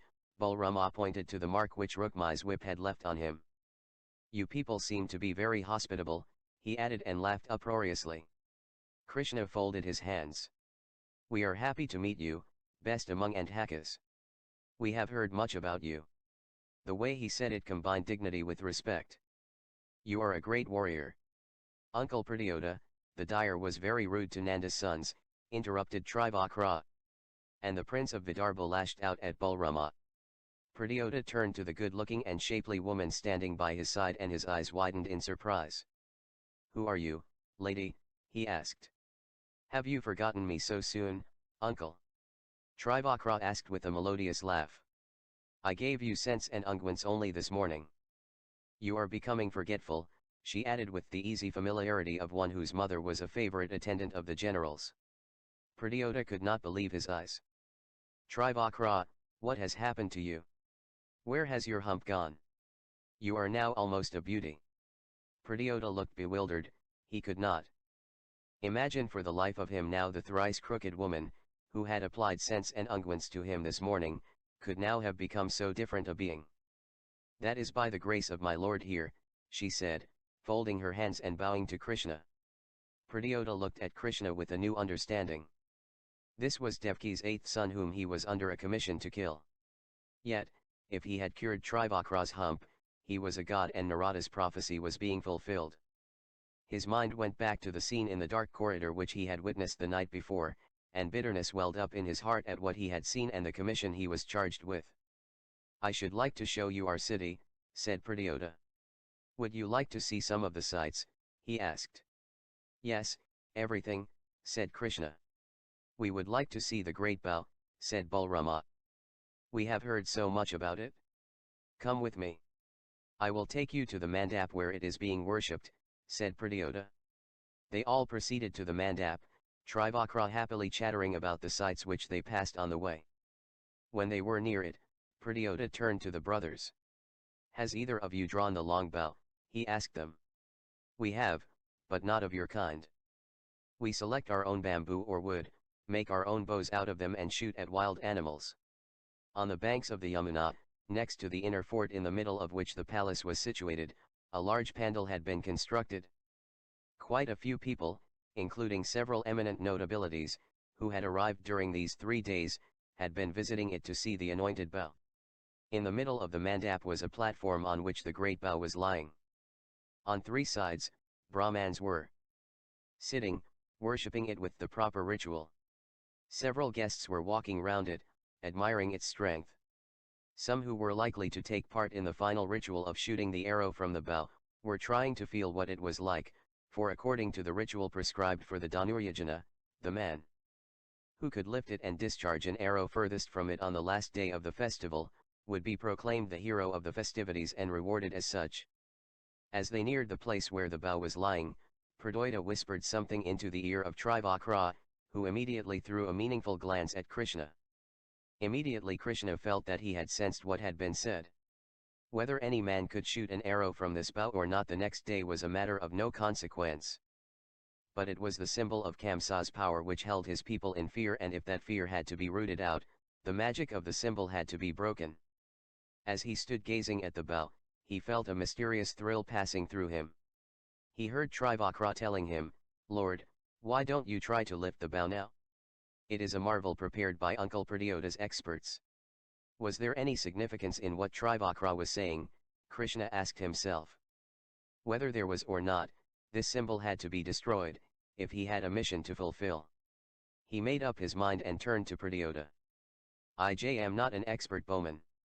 I am just a cowherd. But I hope to shoot an arrow on the last day, he said. May I try to lift the bow now to see how heavy it is? Yes, that you may, Nanda's son, said Pradyota, exchanging a glance with Trivakra. But you will not be able to do it.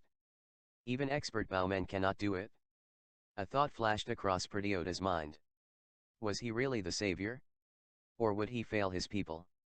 Try it, then, said Pradyota. Krishna looked at the bow for some time very carefully, apparently calculating its weight. Some looked on sceptically, some derisively. Then he suddenly bent down and lifted the bow with a sharp jerk. The spectators crowding round him were dumbfounded. Is this the bow which we are to handle the day after tomorrow? Asked Krishna. Yes, said Pradyota, his voice full of a new respect. Is it difficult to handle it? Asked Krishna innocently. Krishna scrutinized the bow closely to find whether there was anything exceptional about it. Then he saw one of the joints. Yes, it was a sign, his mission would be fulfilled. To the horror of all present, instead of placing the bow back on its pedestal, Krishna placed his foot on one end of the bow and bent the other end abruptly, concentrating all the strength of his arms on it. The bow cracked and broke. Krishna threw away the pieces and laughed. It was a feat unheard of, an insult to Kamsa, a sacrilege. Afterwards, those who saw the brothers walking away in complete indifference, stood in silent awe. And Pratyota's heart was full of repentance and of joy as well. Master of the elephants, Pratyota reported Krishna's sacrilegious act to his master. He was a seasoned courtier, and though there was exultation in his heart, his face was as grim as death. When Kamsa heard the report, an icy coldness gripped him. He had been receiving disquieting news the whole day. Crowds of people had all but come to adore the two boys. Trivakra had lost her hump by a miracle.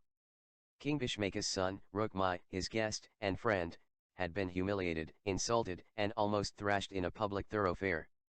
And now this ominous catastrophe had come. The anointed bow, which even a seasoned bowman could hardly lift, had been broken to pieces by Devki's eighth son. Was death closing in on him? How was Krishna able to break it? He asked. The bow was strong and tough. All the experts said it was perfect. You even saw it yourself, my lord, Pratyota replied respectfully. Why did you let the boys handle it? Asked Kamsa. What could I do? Replied Pratyota with folded hands. The rules of Dhanuryajana permit those who intend to enter the contest to find out for themselves what the bow is like. What shall we do about the festival? Asked Kamsa ill-humouredly. There cannot be a Dhanuryajana without the bow. This is very unfortunate, said Pratyota. But what is there to do about it? I have already consulted the learned Brahmans. They say that another should be prepared immediately and ritually anointed. Do it immediately, ordered Kamsa. We will complete the sacrificial session, if not tomorrow, the day after. Tomorrow we shall only have the wrestling matches. Pratyota, what are Nanda's sons like? The elder one is a big and powerfully built young man, replied Pratyota. He pushed Prince Rukmai's spirited horse back on its haunches almost without an effort. The younger one, Krishna, is a fine boy. I would never have imagined that such a lithe, smooth body as his could possess such strength. Where are they now? Asked Kamsa. They are with Nanda and the cowherds in their camp outside the city, replied Pratyota. For a while Kamsa sat grimly in thought, pulling at his mustaches as was his habit at such times, and fixing his gaze on the ground. Then he spoke, Pratyota, can I rely upon you? Pratyota asked in turn, my lord, have I given you any reason to doubt my loyalty over these 20 years? If you feel that I have, please relieve me of my duty. I will withdraw from the city forthwith. Kamsa made no reply. He was thinking furiously. Even if Pratyota was playing him false, this was scarcely the time when he could afford to lose him. Then he looked up. Pratyota, I have complete confidence in you. You have stood by me loyally and I shall never forget what you have done. You can go now.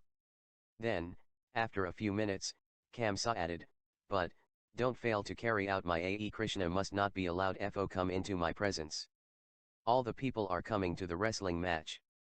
How can I prevent him being with Nanda's party? Asked Pratyota. You are right. It cannot be helped, said Kamsa, assuming a friendly air. Now, go and have it announced that Dhanuryajana will be completed the day after tomorrow. Only the wrestling matches will be held tomorrow. When Pratyota had left, Kamsa clapped his hands. A trusted attendant came. Has Trivakra returned? Asked Kamsa. Yes, my lord, she is with the princesses. Ask Prince Vritrina to come immediately, commanded Kamsa. Vritrina was in fact waiting for an audience and came immediately. Vritrina, did Pratyota tell you of the change in the order of the festivities? Asked Kamsa. What is the general feeling? Not very good, said Vritrina. There is excitement all over the city. Nanda's sons have created a great impression on the people. I will see to it. I cannot wait any longer. Keep your men ready. Take no chances. There will be many Yadva chiefs present. At the appropriate moment, I will give the signal. And send for Angarica, said Kamsa. As you please, my lord, said the Magadhan prince, and he left Kamsa's presence. Trivakra was wild with joy. In the princess's quarters, she gave vent to her pent-up feelings. She laughed, made jokes, and spoke about her dark-colored savior and his deeds in ecstatic terms. The princesses of Mathura and their guests, the princesses who had arrived to attend the festival, heard Trivakra with differing feelings. Kamsa's queens were frightened. The stranger princesses were amazed and could ill suppress their curiosity to know more about Krishna. There were two of them in particular who were moved by contradictory feelings. The wife of Rukmai, King Bhishmaka's son, could not overcome her indignation at her husband having been manhandled by a cowherd and no one punishing the offender. If such a thing had happened in their own country, the offender's head would have been struck off immediately. The other princess, who heard Trivakra with a suppressed enthusiasm that disgusted many of the other princesses, was Rukmini, Rukmai's 16-year-old sister, who even at that age was growing into a flaming and statuesque beauty. She had always thought her brother a bully and was delighted at his receiving well-deserved punishment. Moreover, she was struck by the handsome young man, with the peacock feather in his turban, who had brought her brother back to her all limp and helpless like a scolded infant. She had been lost in admiration of his graceful body, almost maidenly, in spite of his great strength, and his eyes had continued to haunt her. Trivakra had hardly left the princess's quarters to go to her own in the palace, when she heard someone running to catch up with her. She halted in the dark corridor. Rukmini came up to her and caught hold of her hand. Trivakra, save that cowherd boy, the dark one. They are going to kill him, said Rukmini. They cannot kill him, my princess. He is a god. What had happened to you is that you have become madly concerned with him. I have seen it in your eyes, replied Trivakra. Don't talk. Listen. Is there a wicked man here called Kavali Uppita? He is going to kill that boy tomorrow. I heard your princesses laughing over the idea, said Rukmini. Tell me more about their talk, said Trivakra. Let me go back. My brother will kill me if he comes to know that I have told you this, said Rukmini, and ran back, leaving Trivakra in anxious thought. Kavali Uppita was not a man, but the most powerful elephant in the palace. How could he kill Nanda's son tomorrow? But she would take no chances. Her husband, Angarica, who had forsaken her for being a hunchbacked girl years ago, was the master of the elephants and in charge of Kavali Uppita. He would know. For a moment, she hesitated. She had been forsaken, neglected, and jeered at by Angarica, who had married 2 more wives. It hurt her pride to go to him now, but she was doing it to serve her god. Angarica, the master of the elephants of the royal house of the Mathura Yadvas, was a very high and responsible officer. It was his duty to look after the elephants, to train them for use in war or on ceremonial occasions, and to supervise their upkeep and welfare. Though it was approaching midnight, Angarica, now about 50, lay awake in bed in his quarters. One of his wives was bathing his feet, the other fanning him. He was not happy.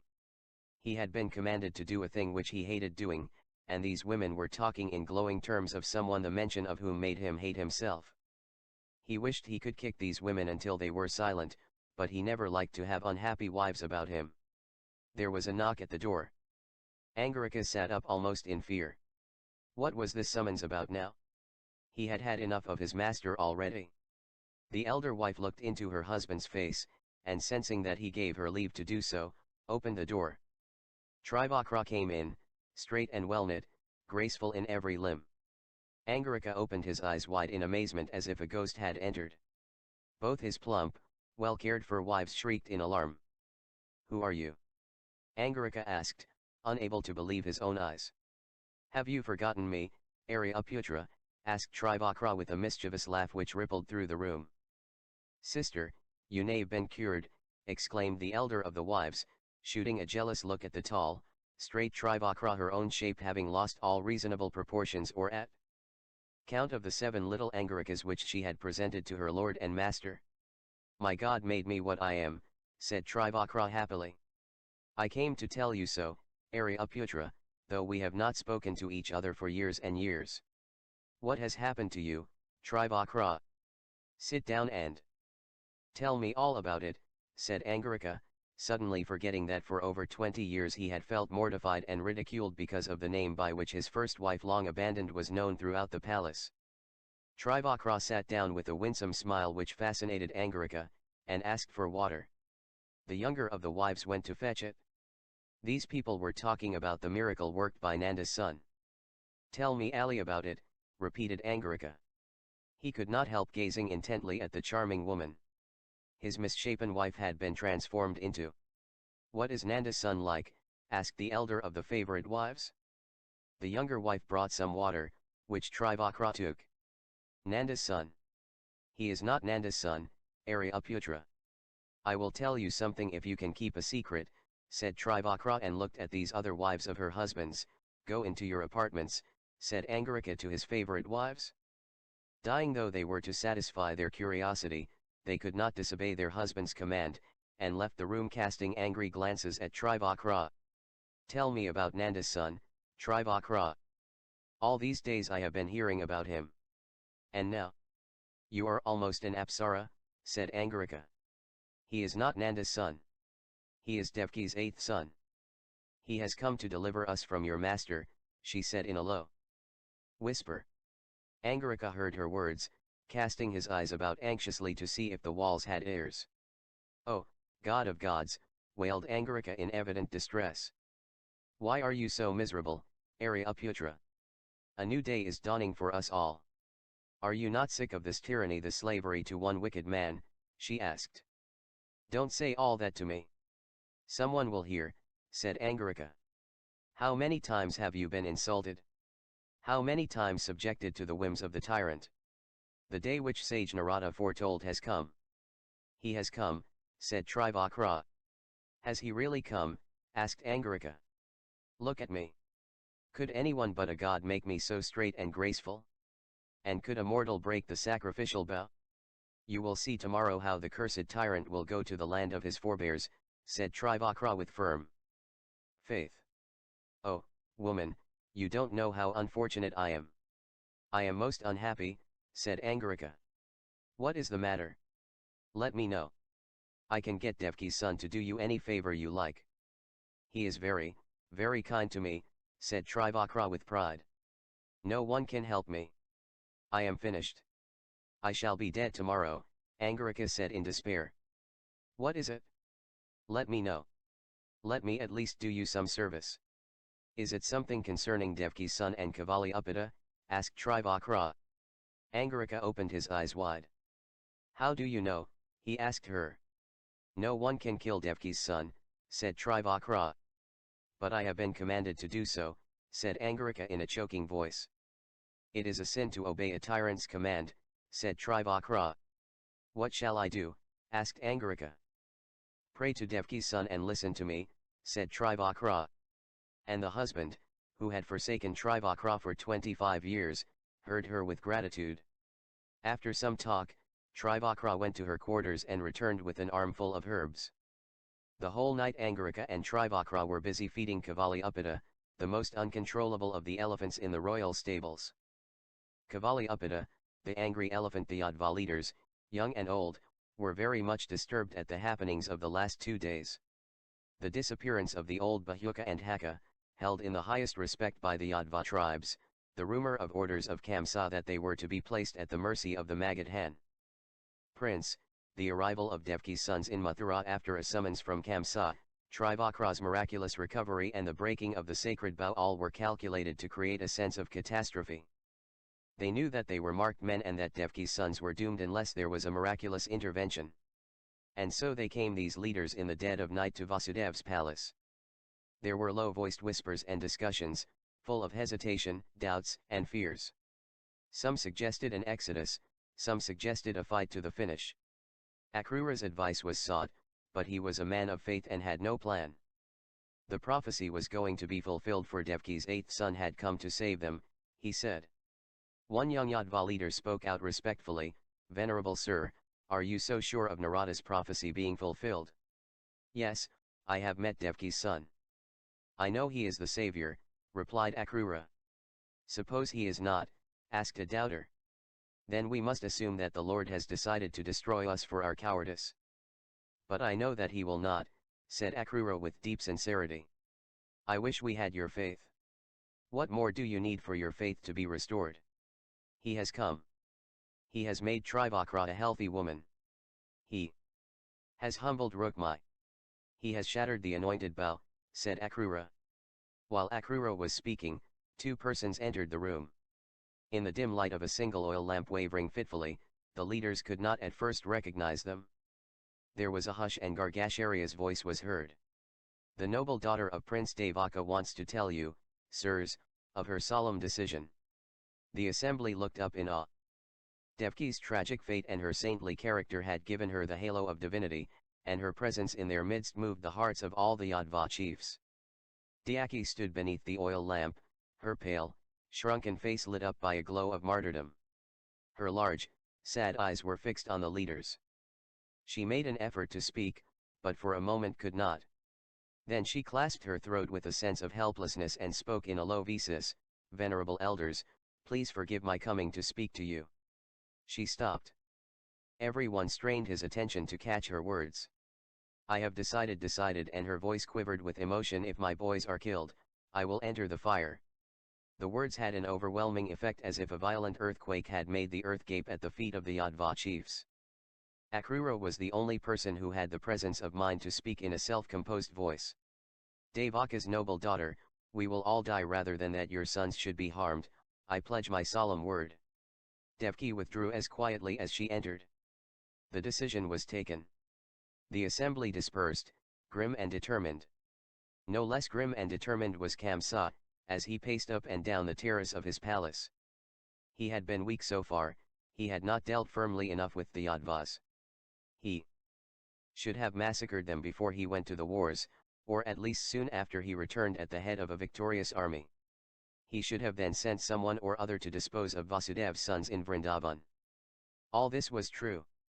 Yet it was never too late to take firm action. Tonight it would have been possible to dispose of the Yadva leaders, but there were too many royal guests and visitors in the city to permit of a general massacre of his clan. It was also not possible to deal with Vasudev's sons tonight. They were in the villagers' camp, and streams of people hearing of the miracles wrought by Nanda's son, were flowing to the camp to have his darshan. Somehow the impression had been created on the popular mind that Krishna was a god.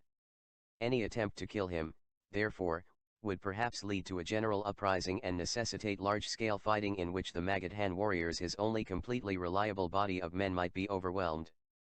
However, Kamsa had thought of a way out of this difficulty. Angarika was a trusted officer of high rank and would see that Kavali Uppita, the angry elephant, did not miss his victim. It was a fine idea of his, it would dispose of Krishna without anyone blaming him for the mishap. Yes, before the crowds collected, a few Gatikas after sunrise, Angarika would have obeyed his orders and the faith of the crowds in their savior would have been shattered. He would then come down to the royal gallery and the wrestling matches would be held to the deligiate of those present, who would by then have lost their faith in Narada's prophecy. Hope rose high in Kamsa's heart as he fell asleep. His dreams were happy, in them he saw his arch-enemy crushed under the feet of Kavali Uppita. He could almost hear the crushing of Krishna's bones as, the mighty elephant pressed his heavy fio on his body. Kamsa rose with the dawn and made his ablutions with the aid of his trusted men. Trivakra was there too with her silver box of scents and unguents. Kamsa opened his eyes wide. Was this Trivakra, who had appeared before him day after day for years, hunchbacked, deformed, knock-kneed, and whom it had delighted him to chafe mercilessly on account of her deformity? This woman with a charming smile on her lips was straight and graceful, and the miracle had been performed by Devki's son. "Trivakra, what has happened to you?" asked Kamsa. "Lord, I have been cured. I am well now," she said as she laughed joyously, looking proudly at her body, and offered her box for Kamsa's use. Doubt re-entered Kamsa's mind. Was the prophecy of Narada going to be fulfilled? And he lost the courage to ask Trivakra who had worked the miracle. Kamsa took the scents and unguents, applied them to his body hurriedly, and dismissed the servants. He was now full of impatience and wanted to see Krishna crushed to death under Kavali Uppita's foot. So, just as the people began streaming into the court, he put on his diadem and ornaments, girded on his sword and went and stood by the window to take a look at the main gate by which Kavali Uppita was to be let in. The moments passed slowly and Kamsa had to summon all his patience to stand and look through the window. He saw the people pouring in. The Brahmans, the Kshatriyas, the Vaishyas, and the Shudras came into the court and took their places in their respective enclosures. Prince Vritrina's men were posted at strategic points around the main enclosure, which was gradually being filled by the Yadva chiefs. The enclosures reserved for women were crowded. 2 women in multicolored clothes, all straining their eyes to see Nanda's sons. Then the conch sounded. The royal athletes entered the 232 Krishnavtar arena, slapping their biceps and their thighs. Trinavi went round the arena, inviting those who wanted to take part in the wrestling matches to come forward. Kamsa was proud of his athletes, whose leaders, Shanur and Mustika, moved about jubilantly, as the occasion required. The former a man mountain with a huge belly and a oval face, the latter tall and muscular, with an almost ugly and sinister look. At last, Kavali Uppita entered the courtyard, Angarika riding it in the gold-embroidered robes in which, as the master of the elephants, it was his privilege to appear on formal occasions. This Kavali Uppita was a mighty elephant, with mighty tusks and large flapping ears. Magnificently caparisoned in gold, the elephant proudly came to a spot near his quarters, raised its trunk as a salute and trumpeted cheerfully. Kamsa was surprised. Kavali Uppita, who always walked in heavy but sharp strides, was moving in a leisurely manner today. His eyes, usually angry and impatient, looked wily. What was the meaning of this change? Or was it imagination? No, it was not his imagination. Kavali Uppita was lumbering along, waving his trunk playfully as he had never seen him do before. The mighty beast eyed the crowds in a friendly way, an unexpected thing for him.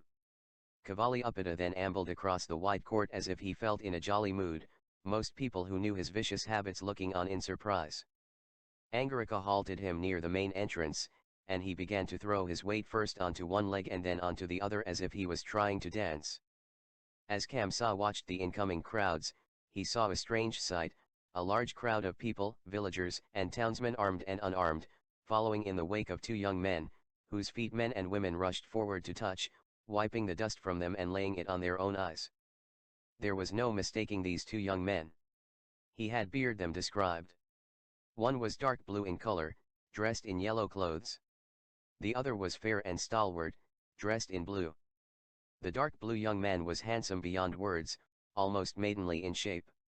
As Kamsa saw Devki's 8th son, his wrath rose, wave on wave like a surging flood. This was his enemy who, as the prophecy had declared, was to destroy him, but whom Kavali Uppita would now destroy. The young men approached the elephant. Now was the moment of moments, Kamsa thought.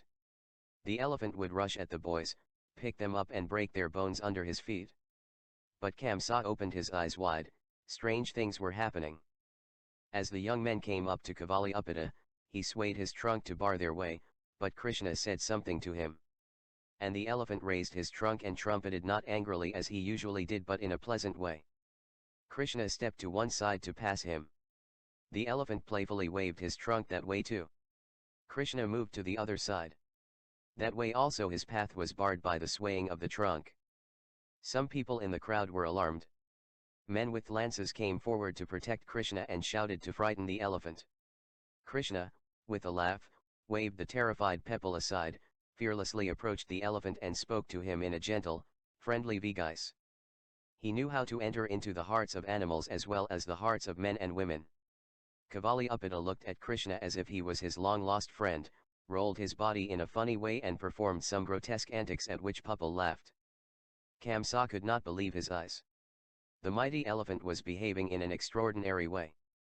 He had a jolly glint in his eyes and horror of all horrors he held out his trunk to Krishna for a friendly pat. In spite of the warnings of those around him, Krishna stepped forward, all the while talking to the elephant in the affectionate way which had so endeared him to the stud bulls of Vrindavan. The elephant extended his trunk and lifted Krishna on it. People began to run away. There were shrieks of fright. Some women fainted. Slowly the elephant raised Krishna, enveloping him in his trunk ever so gently, and then lowered him, depositing him on the ground again. The crowd was wild with joy. There were shouts of victory, victory. Krishna continued to rub the trunk very fondly. The elephant, who had continued to look at Krishna in a friendly confiding way, soon began to blink as if he was overcome by sleep. Then he began to sway himself first on one leg and then on the other, bent his mighty legs, slid to the ground with a cumbersome effort, and stretching out his trunk, closed his eyes. The crowd was in ecstasy. Some thought that Kavali-Uppita Hdd surrendered himself to Krishna as to a god. Others thought that he had been killed. And so did Kamsa as he saw the mighty beast lying stretched on the ground and a jubilant crowd surging through the main gate. Kamsa sought the support of the wall. Shanur, the champion. With a considerable effort Kamsa regained his mastery over himself. Devki's sons had now entered the court, both gaily dressed, surrounded by an admiring crowd which joyfully shouted Jaya Jaya Nandanandan, victory to the son of Nanda. He could easily distinguish the younger of the two brothers, the dark-colored young lad who modestly followed the older one. This was the young man who was going to destroy him. A giant wave of indignation swept over him. He, the indomitable conqueror, would die an ignoble death at the hands of this boy. He gnashed his teeth. No. He would defy the gods who foredoomed him to such an end. He would fight to the bitter end. He would, if necessary, strangle Devki's son with his bare hands. Kamsa clapped his hands.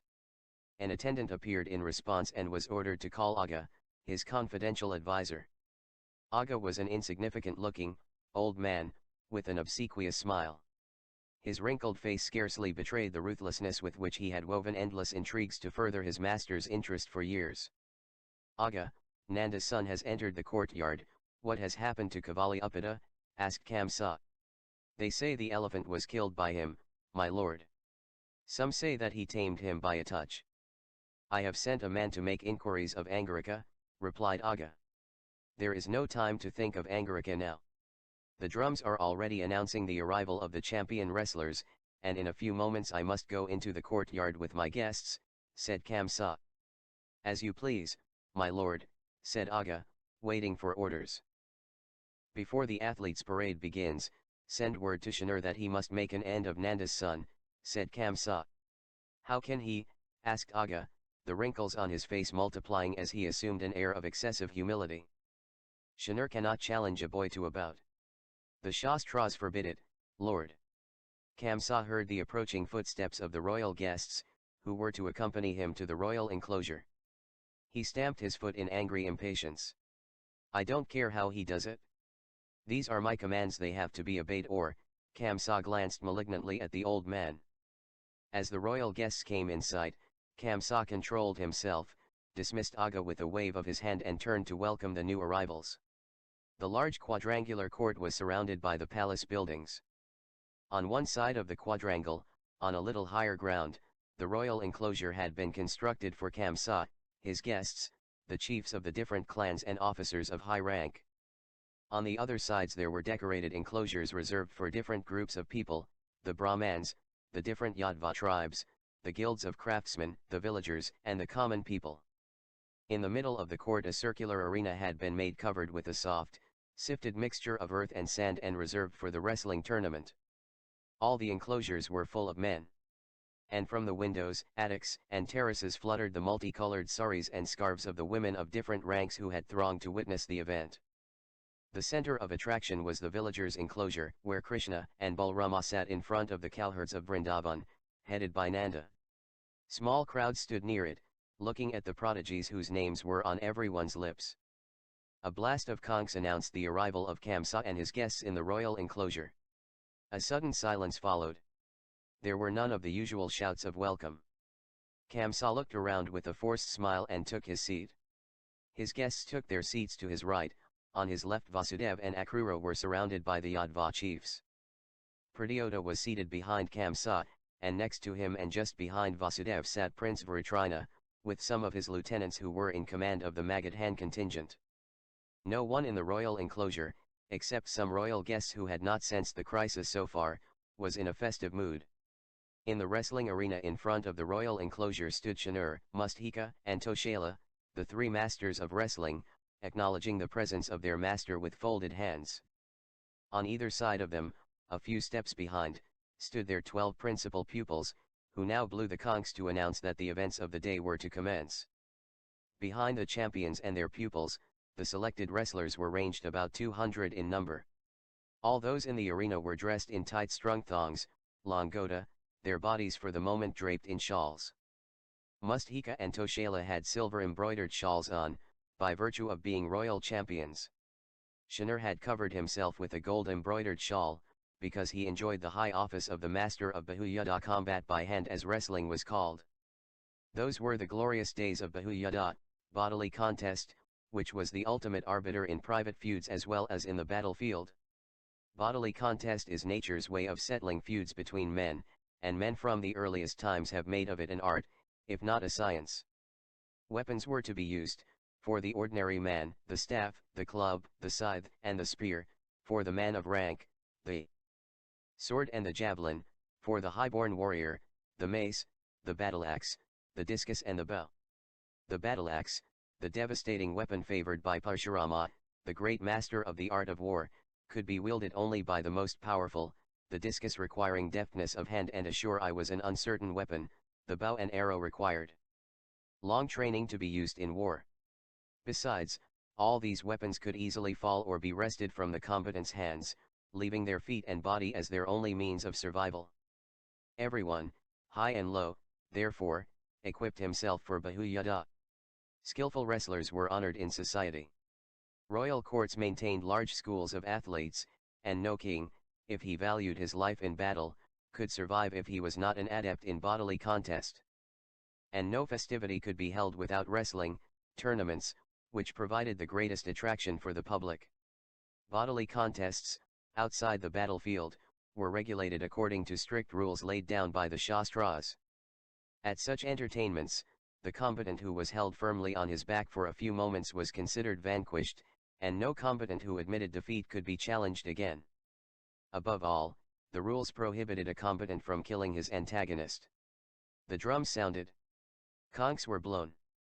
At a signal from Shanur, the 100 pairs of combatants handed their shawls to the attendants and stood ready for the contest. A wave of the hand from Shanur and every combatant went for his opponent. Immediately the atmosphere became both tense and festive. Wrestlers, locked in each other's arms in balanced resistance, showed their practiced skill, using every trick which their training had taught them. And the spectators, again and again, became excited or amused, whenever some equally matched pair, body locked to body, rolled over one another on the ground, then rose, then fell again, slipping from each other's grasp and renewing the struggle. It was not long before the victorious combatants were separated from those who had acknowledged defeat. The victors stood on one side, the vanquished on the other. Shanur, Mustika, and Toshala, each preceded and followed by two pupils who kept on blowing conchs, walked round the arena in a parade. Shanur was a very heavy man with a clean-shaven bullet head and an enormous paunch.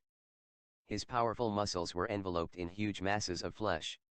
His biceps and thighs were so thick with muscle and flesh that when he lumbered along, his arms and legs stuck right out from his body. With a jovial face, Shanur moved round the enclosures, inviting people to join in the next match which was reserved for special guests. When he came up to the enclosure in which the cowherds from Vrindavan sat, he stopped and laughed aloud in a friendly way at Krishna and Balrama sitting in front, dressed in the gorgeous clothes which they had taken from the royal dyer's shop. "Nandaraj, are these your boys?" Shanur asked Nanda. "They look like princes. Why don't they join in the tournament?" "No, they are not going to," replied Nanda. "They don't wrestle as well as you experts do. After all, we are village folks." As Shanur stopped in front of the pair of lads, every neck was craned to see what would happen.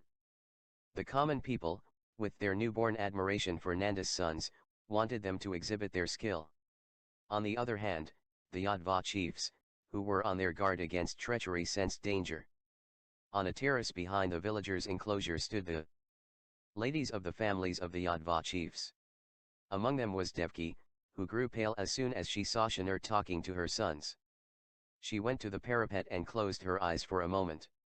My God, my beloved, my Krishna, she murmured to herself as she steadied herself, then she opened her eyes and gazed intently at what was happening below. Why do you listen to your old father? Shanur asked the boys. I have heard that both of you are expert wrestlers.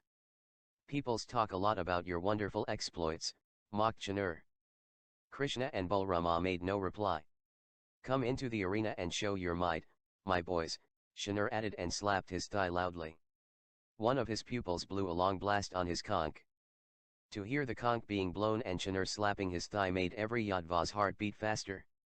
Kamsa alone knew what was coming, and a faint smile played on his lips as his hand twisted his mustache.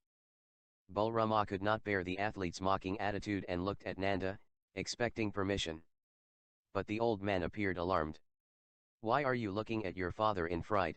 Asked Shanur loud enough to be heard by the whole enclosure. Don't you wrestle? Shanur asked Krishna with a sneer. With you? Asked Krishna in return in an equally mocking tone. I am far too young. To take up the challenge was always a matter of honor, but Krishna had already guessed Shanur's motive and was not prepared to accept it unless forced to. Come along, son of Nanda, said Shanur. An old man can teach you a few tricks which you will never forget. He again slapped his biceps by way of challenge. Krishna shook his head. Shanur stepped up to Krishna to pull him into the arena. No, no, no, shouted Akrura, standing up in the royal enclosure. Shanur must not wrestle with a boy. The cry was taken up by the Yadva chiefs. Vasudev looked on in silence, his heart throbbing with hope and fear. Why, they all knew Shanur's murderous tricks. Whenever he joined in a bout in all seriousness, he never actually broke the rules of the game, but he had been known on many such occasions to have suffocated his antagonist or cracked hits ribs by the sheer weight of his heavy body, without ostensibly breaking them. The Yadva ladies also echoed the shouts of no, no, no. The villagers who sat in the enclosure took up the shout which had been given that morning, Jaya Krishna, victory to the son of Nanda. They thought they had good cause for being proud because Shanur had singled out Krishna for the honor of wrestling with him, the master of Bawiyada. It would be fine sport. Krishna fearlessly looked into Shanur's rolling eyes. Aud shook his head with a smile. Are you afraid to wrestle with me, my gay friend? Jeered Shanur. Akrura looked at Kamsa and saw how glad he was at the way that Shanur was behaving. Ye Lord of Andhakas, this is unfair, it is against the ancient canons of Bahuvada, remonstrated Akrura. Kamsa made no reply. No, no, no, came the shouts of the Yadvas again. Afraid, repeated Shanur in an insulting way. My father forbids it, Krishna replied quickly. He would naturally, jeered Shanur. He knows that you can only dance with milkmaids, doesn't he? Yes, I can dance the rasa all right, Krishna replied. He stood up and folded his hands before Nanda. His voice rang out, Father, do not withhold your permission. With a defiant gesture, he took off his headdress, dhoti and scarf, and handed them to his friend Uddhava. He stood only in his tight-strung thongs like the god of love, lithe and graceful in every limb, ready for the combat. Shanur, I am ready, he said. And the spectators, ignorant of Shanur's murderous intentions, shouted Jaya Jaya. The prophecy comes true. Balrama's anger was at white heat. He would have answered the challenge in his own characteristic way when first Shanur gave it. But, when it was a matter of knowing the right time and occasion, he always waited for a lead from his younger brother and would not take the initiative unless he had his tacit approval. Once Krishna had accepted Shanur's challenge, Mustika, the tall athlete with the whipcord muscles, leered at Balrama. And you? Why do you licitate? Are you a girl too? He asked as he stepped up to Balrama. Balrama's eyes flashed with terrific anger. Krishna's willingness to wrestle with Shanur was enough for him. He could not wait to take off his headdress, or his scarf, or his dhoti. He stood up, his powerful right arm shot out, the unwary champion, hit in the face, reeled, tottered and narrowly saved himself from falling.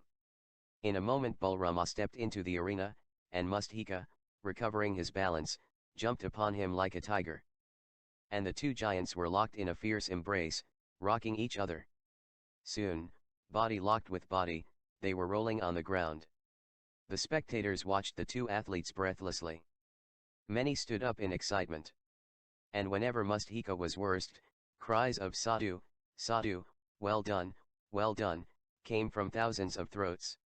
Krishna had also stepped into the arena, coolly eyeing the man mountain's huge hands and rolling eyes. Then he slapped his biceps and thighs in defiance, and when Shanur tried to engage him, began to step back little by little towards the royal enclosure. Krishna warily observed the champion athlete's body and steps. Shanur's eyes and movements had the same fascination as those of a hungry python, they invariably paralysed his antagonist. But Krishna saw that this was no more than a trick. The athlete's greatest asset was his heavy body and his powerful muscles enveloped in rolls of flesh, they always gave him a tremendous crushing power, but, Krishna saw they could be turned to his advantage also. He also saw something that few others had ever noticed, the champion's left leg trod the ground softly and unevenly, some accident had made it less reliable than the other. Step by step Krishna led Shanur in front of the royal enclosure, moving deftly and quickly, apparently responding to Shanur's attempts to lock his arms with his, but in fact evading blows all the time.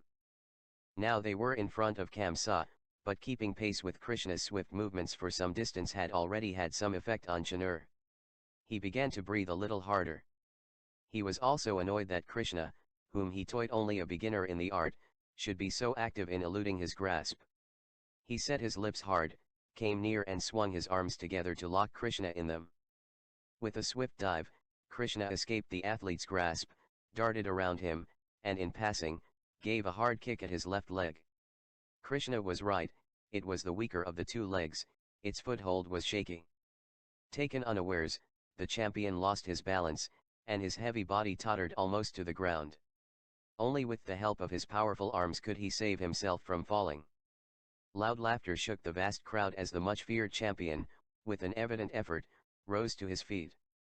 This unchallenged master of Bahuyuddha realized that he had looked ridiculous and he lost his temper. On the other hand, his nimble antagonist, springing on well-balanced feet, was awaiting him as calm and fresh as ever. Both the combatants halted, each eyeing the other, when their attention was drawn by loud shouts of "Sadhu, Sadhu." Applause sounded everywhere, children jumped for joy, their elders looked on with eager excitement. Balrama had thrown Musthika to the ground with such terrific violence that the champion's skull had been broken. He lay on the arena unconscious, blood trickling from his nose. Shanur was wild, Krishna as cool as ever. They approached each other. Their arms were locked in each other's. A grim struggle followed. Each one tried his favorite trick, only to be outwitted by the other. Shanur had the advantage of his weight and long practice, but Krishna had had experience of all possible tricks when wrestling in the forest of Vrindavan, and so he knew how to deal with whatever move the other made. If that other had long arms, he had a lithe body and superhuman agility. Shanur was impatient to assert his superiority, his antagonist was patient and cool. Shanur soon realized that he was almost out of breath, while Krishna so far had shown no signs of being tired. He therefore decided to use his fist, which had never failed. When faced with a doubtful issue he would do so. He would use his long and powerful arms to catch hold of his antagonist suddenly and gathering his heavy weight into one effective effort of his muscles, throw him onto the ground. Once the antagonist had fallen to the ground, he would leap upon him with such terrific force as to crush his ribs or choke him into unconsciousness by the sheer weight of his body. The trick had invariably proved irresistible and had often been fatal to the antagonist. Apparently death would appear to be accidental, the rules of the game would remain unbroken according to the letter. Shanur, in an attempt to play this trick, bore hard upon Krishna with all his strength. Krishna tottered. He was on the point of falling to the ground. But with rare presence of mind, he brought the steely strength of his muscles to bear on the champion's arm and twisted it. Both fell to the ground at the same time, but Shanur was not able to fall upon Krishna with his crushing weight as he had expected to do. By a side movement, his antagonist had evaded the full and direct impact of the champion's weight and, though still locked in his arms, had saved himself. Shanur, frustrated, was mad with fury. His favorite trick had failed. He was out of breath. He had made himself ridiculous. His murderous instincts were therefore roused as he saw Krishna slipping out of his grasp. He remembered his master's orders, and his hand sought Krishna's throat. Krishna had anticipated the move. Before his neck could come within the champion's fatal grasp, he had twisted himself free from his side and sprung away. "Dhik, dhik, Shanur, I defy you, Shanur," he said. The spectators, who had by now fully entered into the spirit of this combat, also shouted "Dhik, dhik" at Shanur. Shanur fumbled in the air, then with the aid of his arm, rose from the ground. He stared at Krishna with bloodshot eyes and went for him. Krishna sprang from side to side, backwards and forwards. He would just touch the opponent's arm, elude his grasp and jump aside. Shanur was coming to the end of his strength. He could not keep up this struggle against this cunning antagonist. His vision also was failing. Then, before Shanur realized, Krishna jumped on the athlete with the agility of a panther and pressed him down to the ground. The champion fell like a mighty tree struck by lightning. Krishna continued his hold of his antagonist, and sat astride his chest.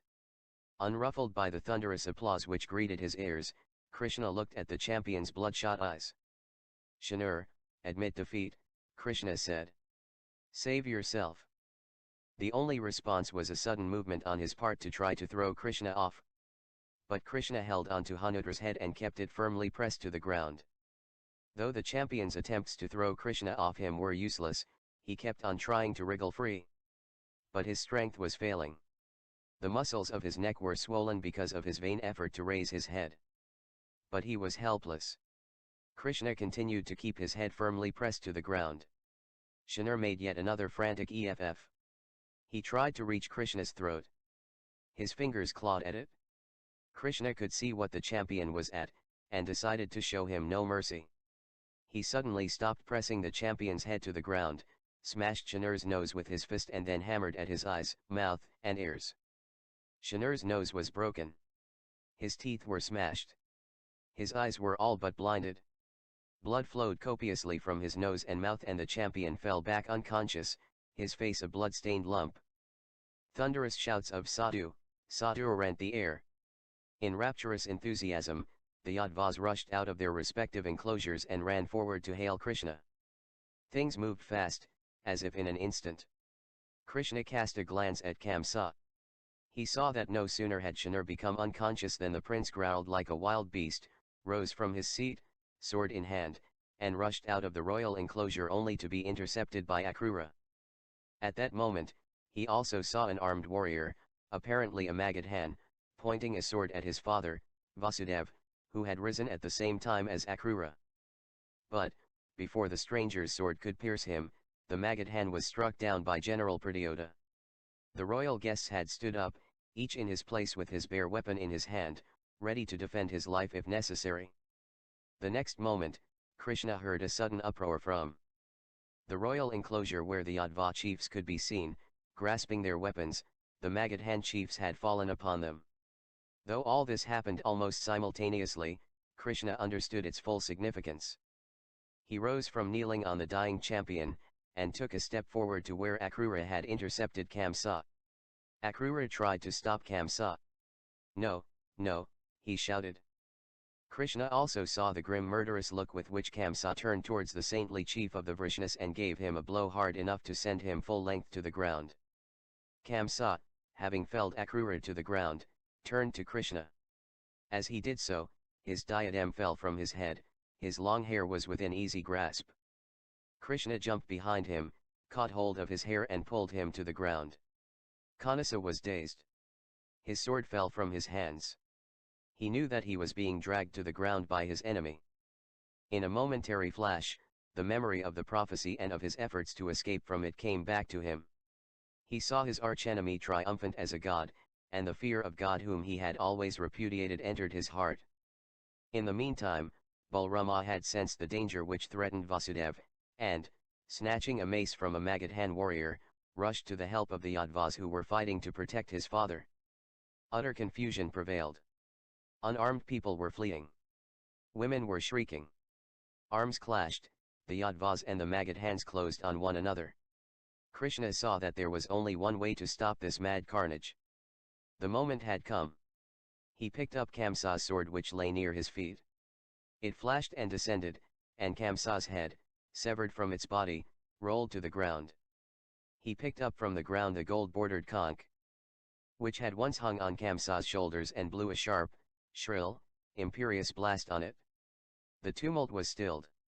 The people were taken aback at first. Then they realized what had happened. They saw Vasudev's son standing with a sword in one hand over the severed body of the tyrant, blowing the trumpet blast of victory. Inspired by a wave of exultation, they rushed to hail the savior. Krishna threw the sword away and went to the spot where Vasudev stood, protected by Balrama's mace. He prostrated himself before his father and said with humility, "Father, give me your blessing." Vasudev, overcome with emotion, lifted his son and embraced him. As he did so, he sobbed aloud, his head on the shoulder of the son for whom he had waited so long. The prophecy had come true.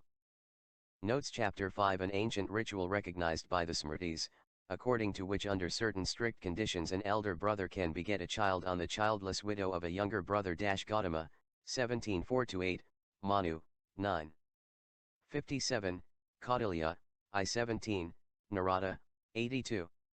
Mahabharata, Adi Parva, 120. Chapter 9. The Dragged Out One. Chapter 15. The King Who Never Told a Lie. Chapter 18. Hindu wives always referred to their husband by some term of respect till the post-war vulgarizing influence of Hollywood culture taught some of them in the large cities to refer to their husbands by his personal name and as thou, a term used by a wife for her husband's elder brother. Chapter 34. A respectful way of addressing one's husband. It means son of a noble Arya. The author, 1887-1971, Kanayalal Maniklal Munchi's versatility and achievements were in a way unique. He was an eminent lawyer, one of the framers of India's constitution and a seasoned statesman. Coming under the inspiring influence of Sri Aurobindo during his student days, Munchi had been an ardent fighter for India's freedom, working at different stages in close association with Jinnah, Tilak, Besant, Mahatma Gandhi, Sardar Patel, and Pandit Nehru. His achievements as Home Minister of Bombay in 1937, as India's Agent General in Hyderabad before the police action, as India's Food Minister and as Governor of Uttar Pradesh had been characterized by rare courage and decisive energy.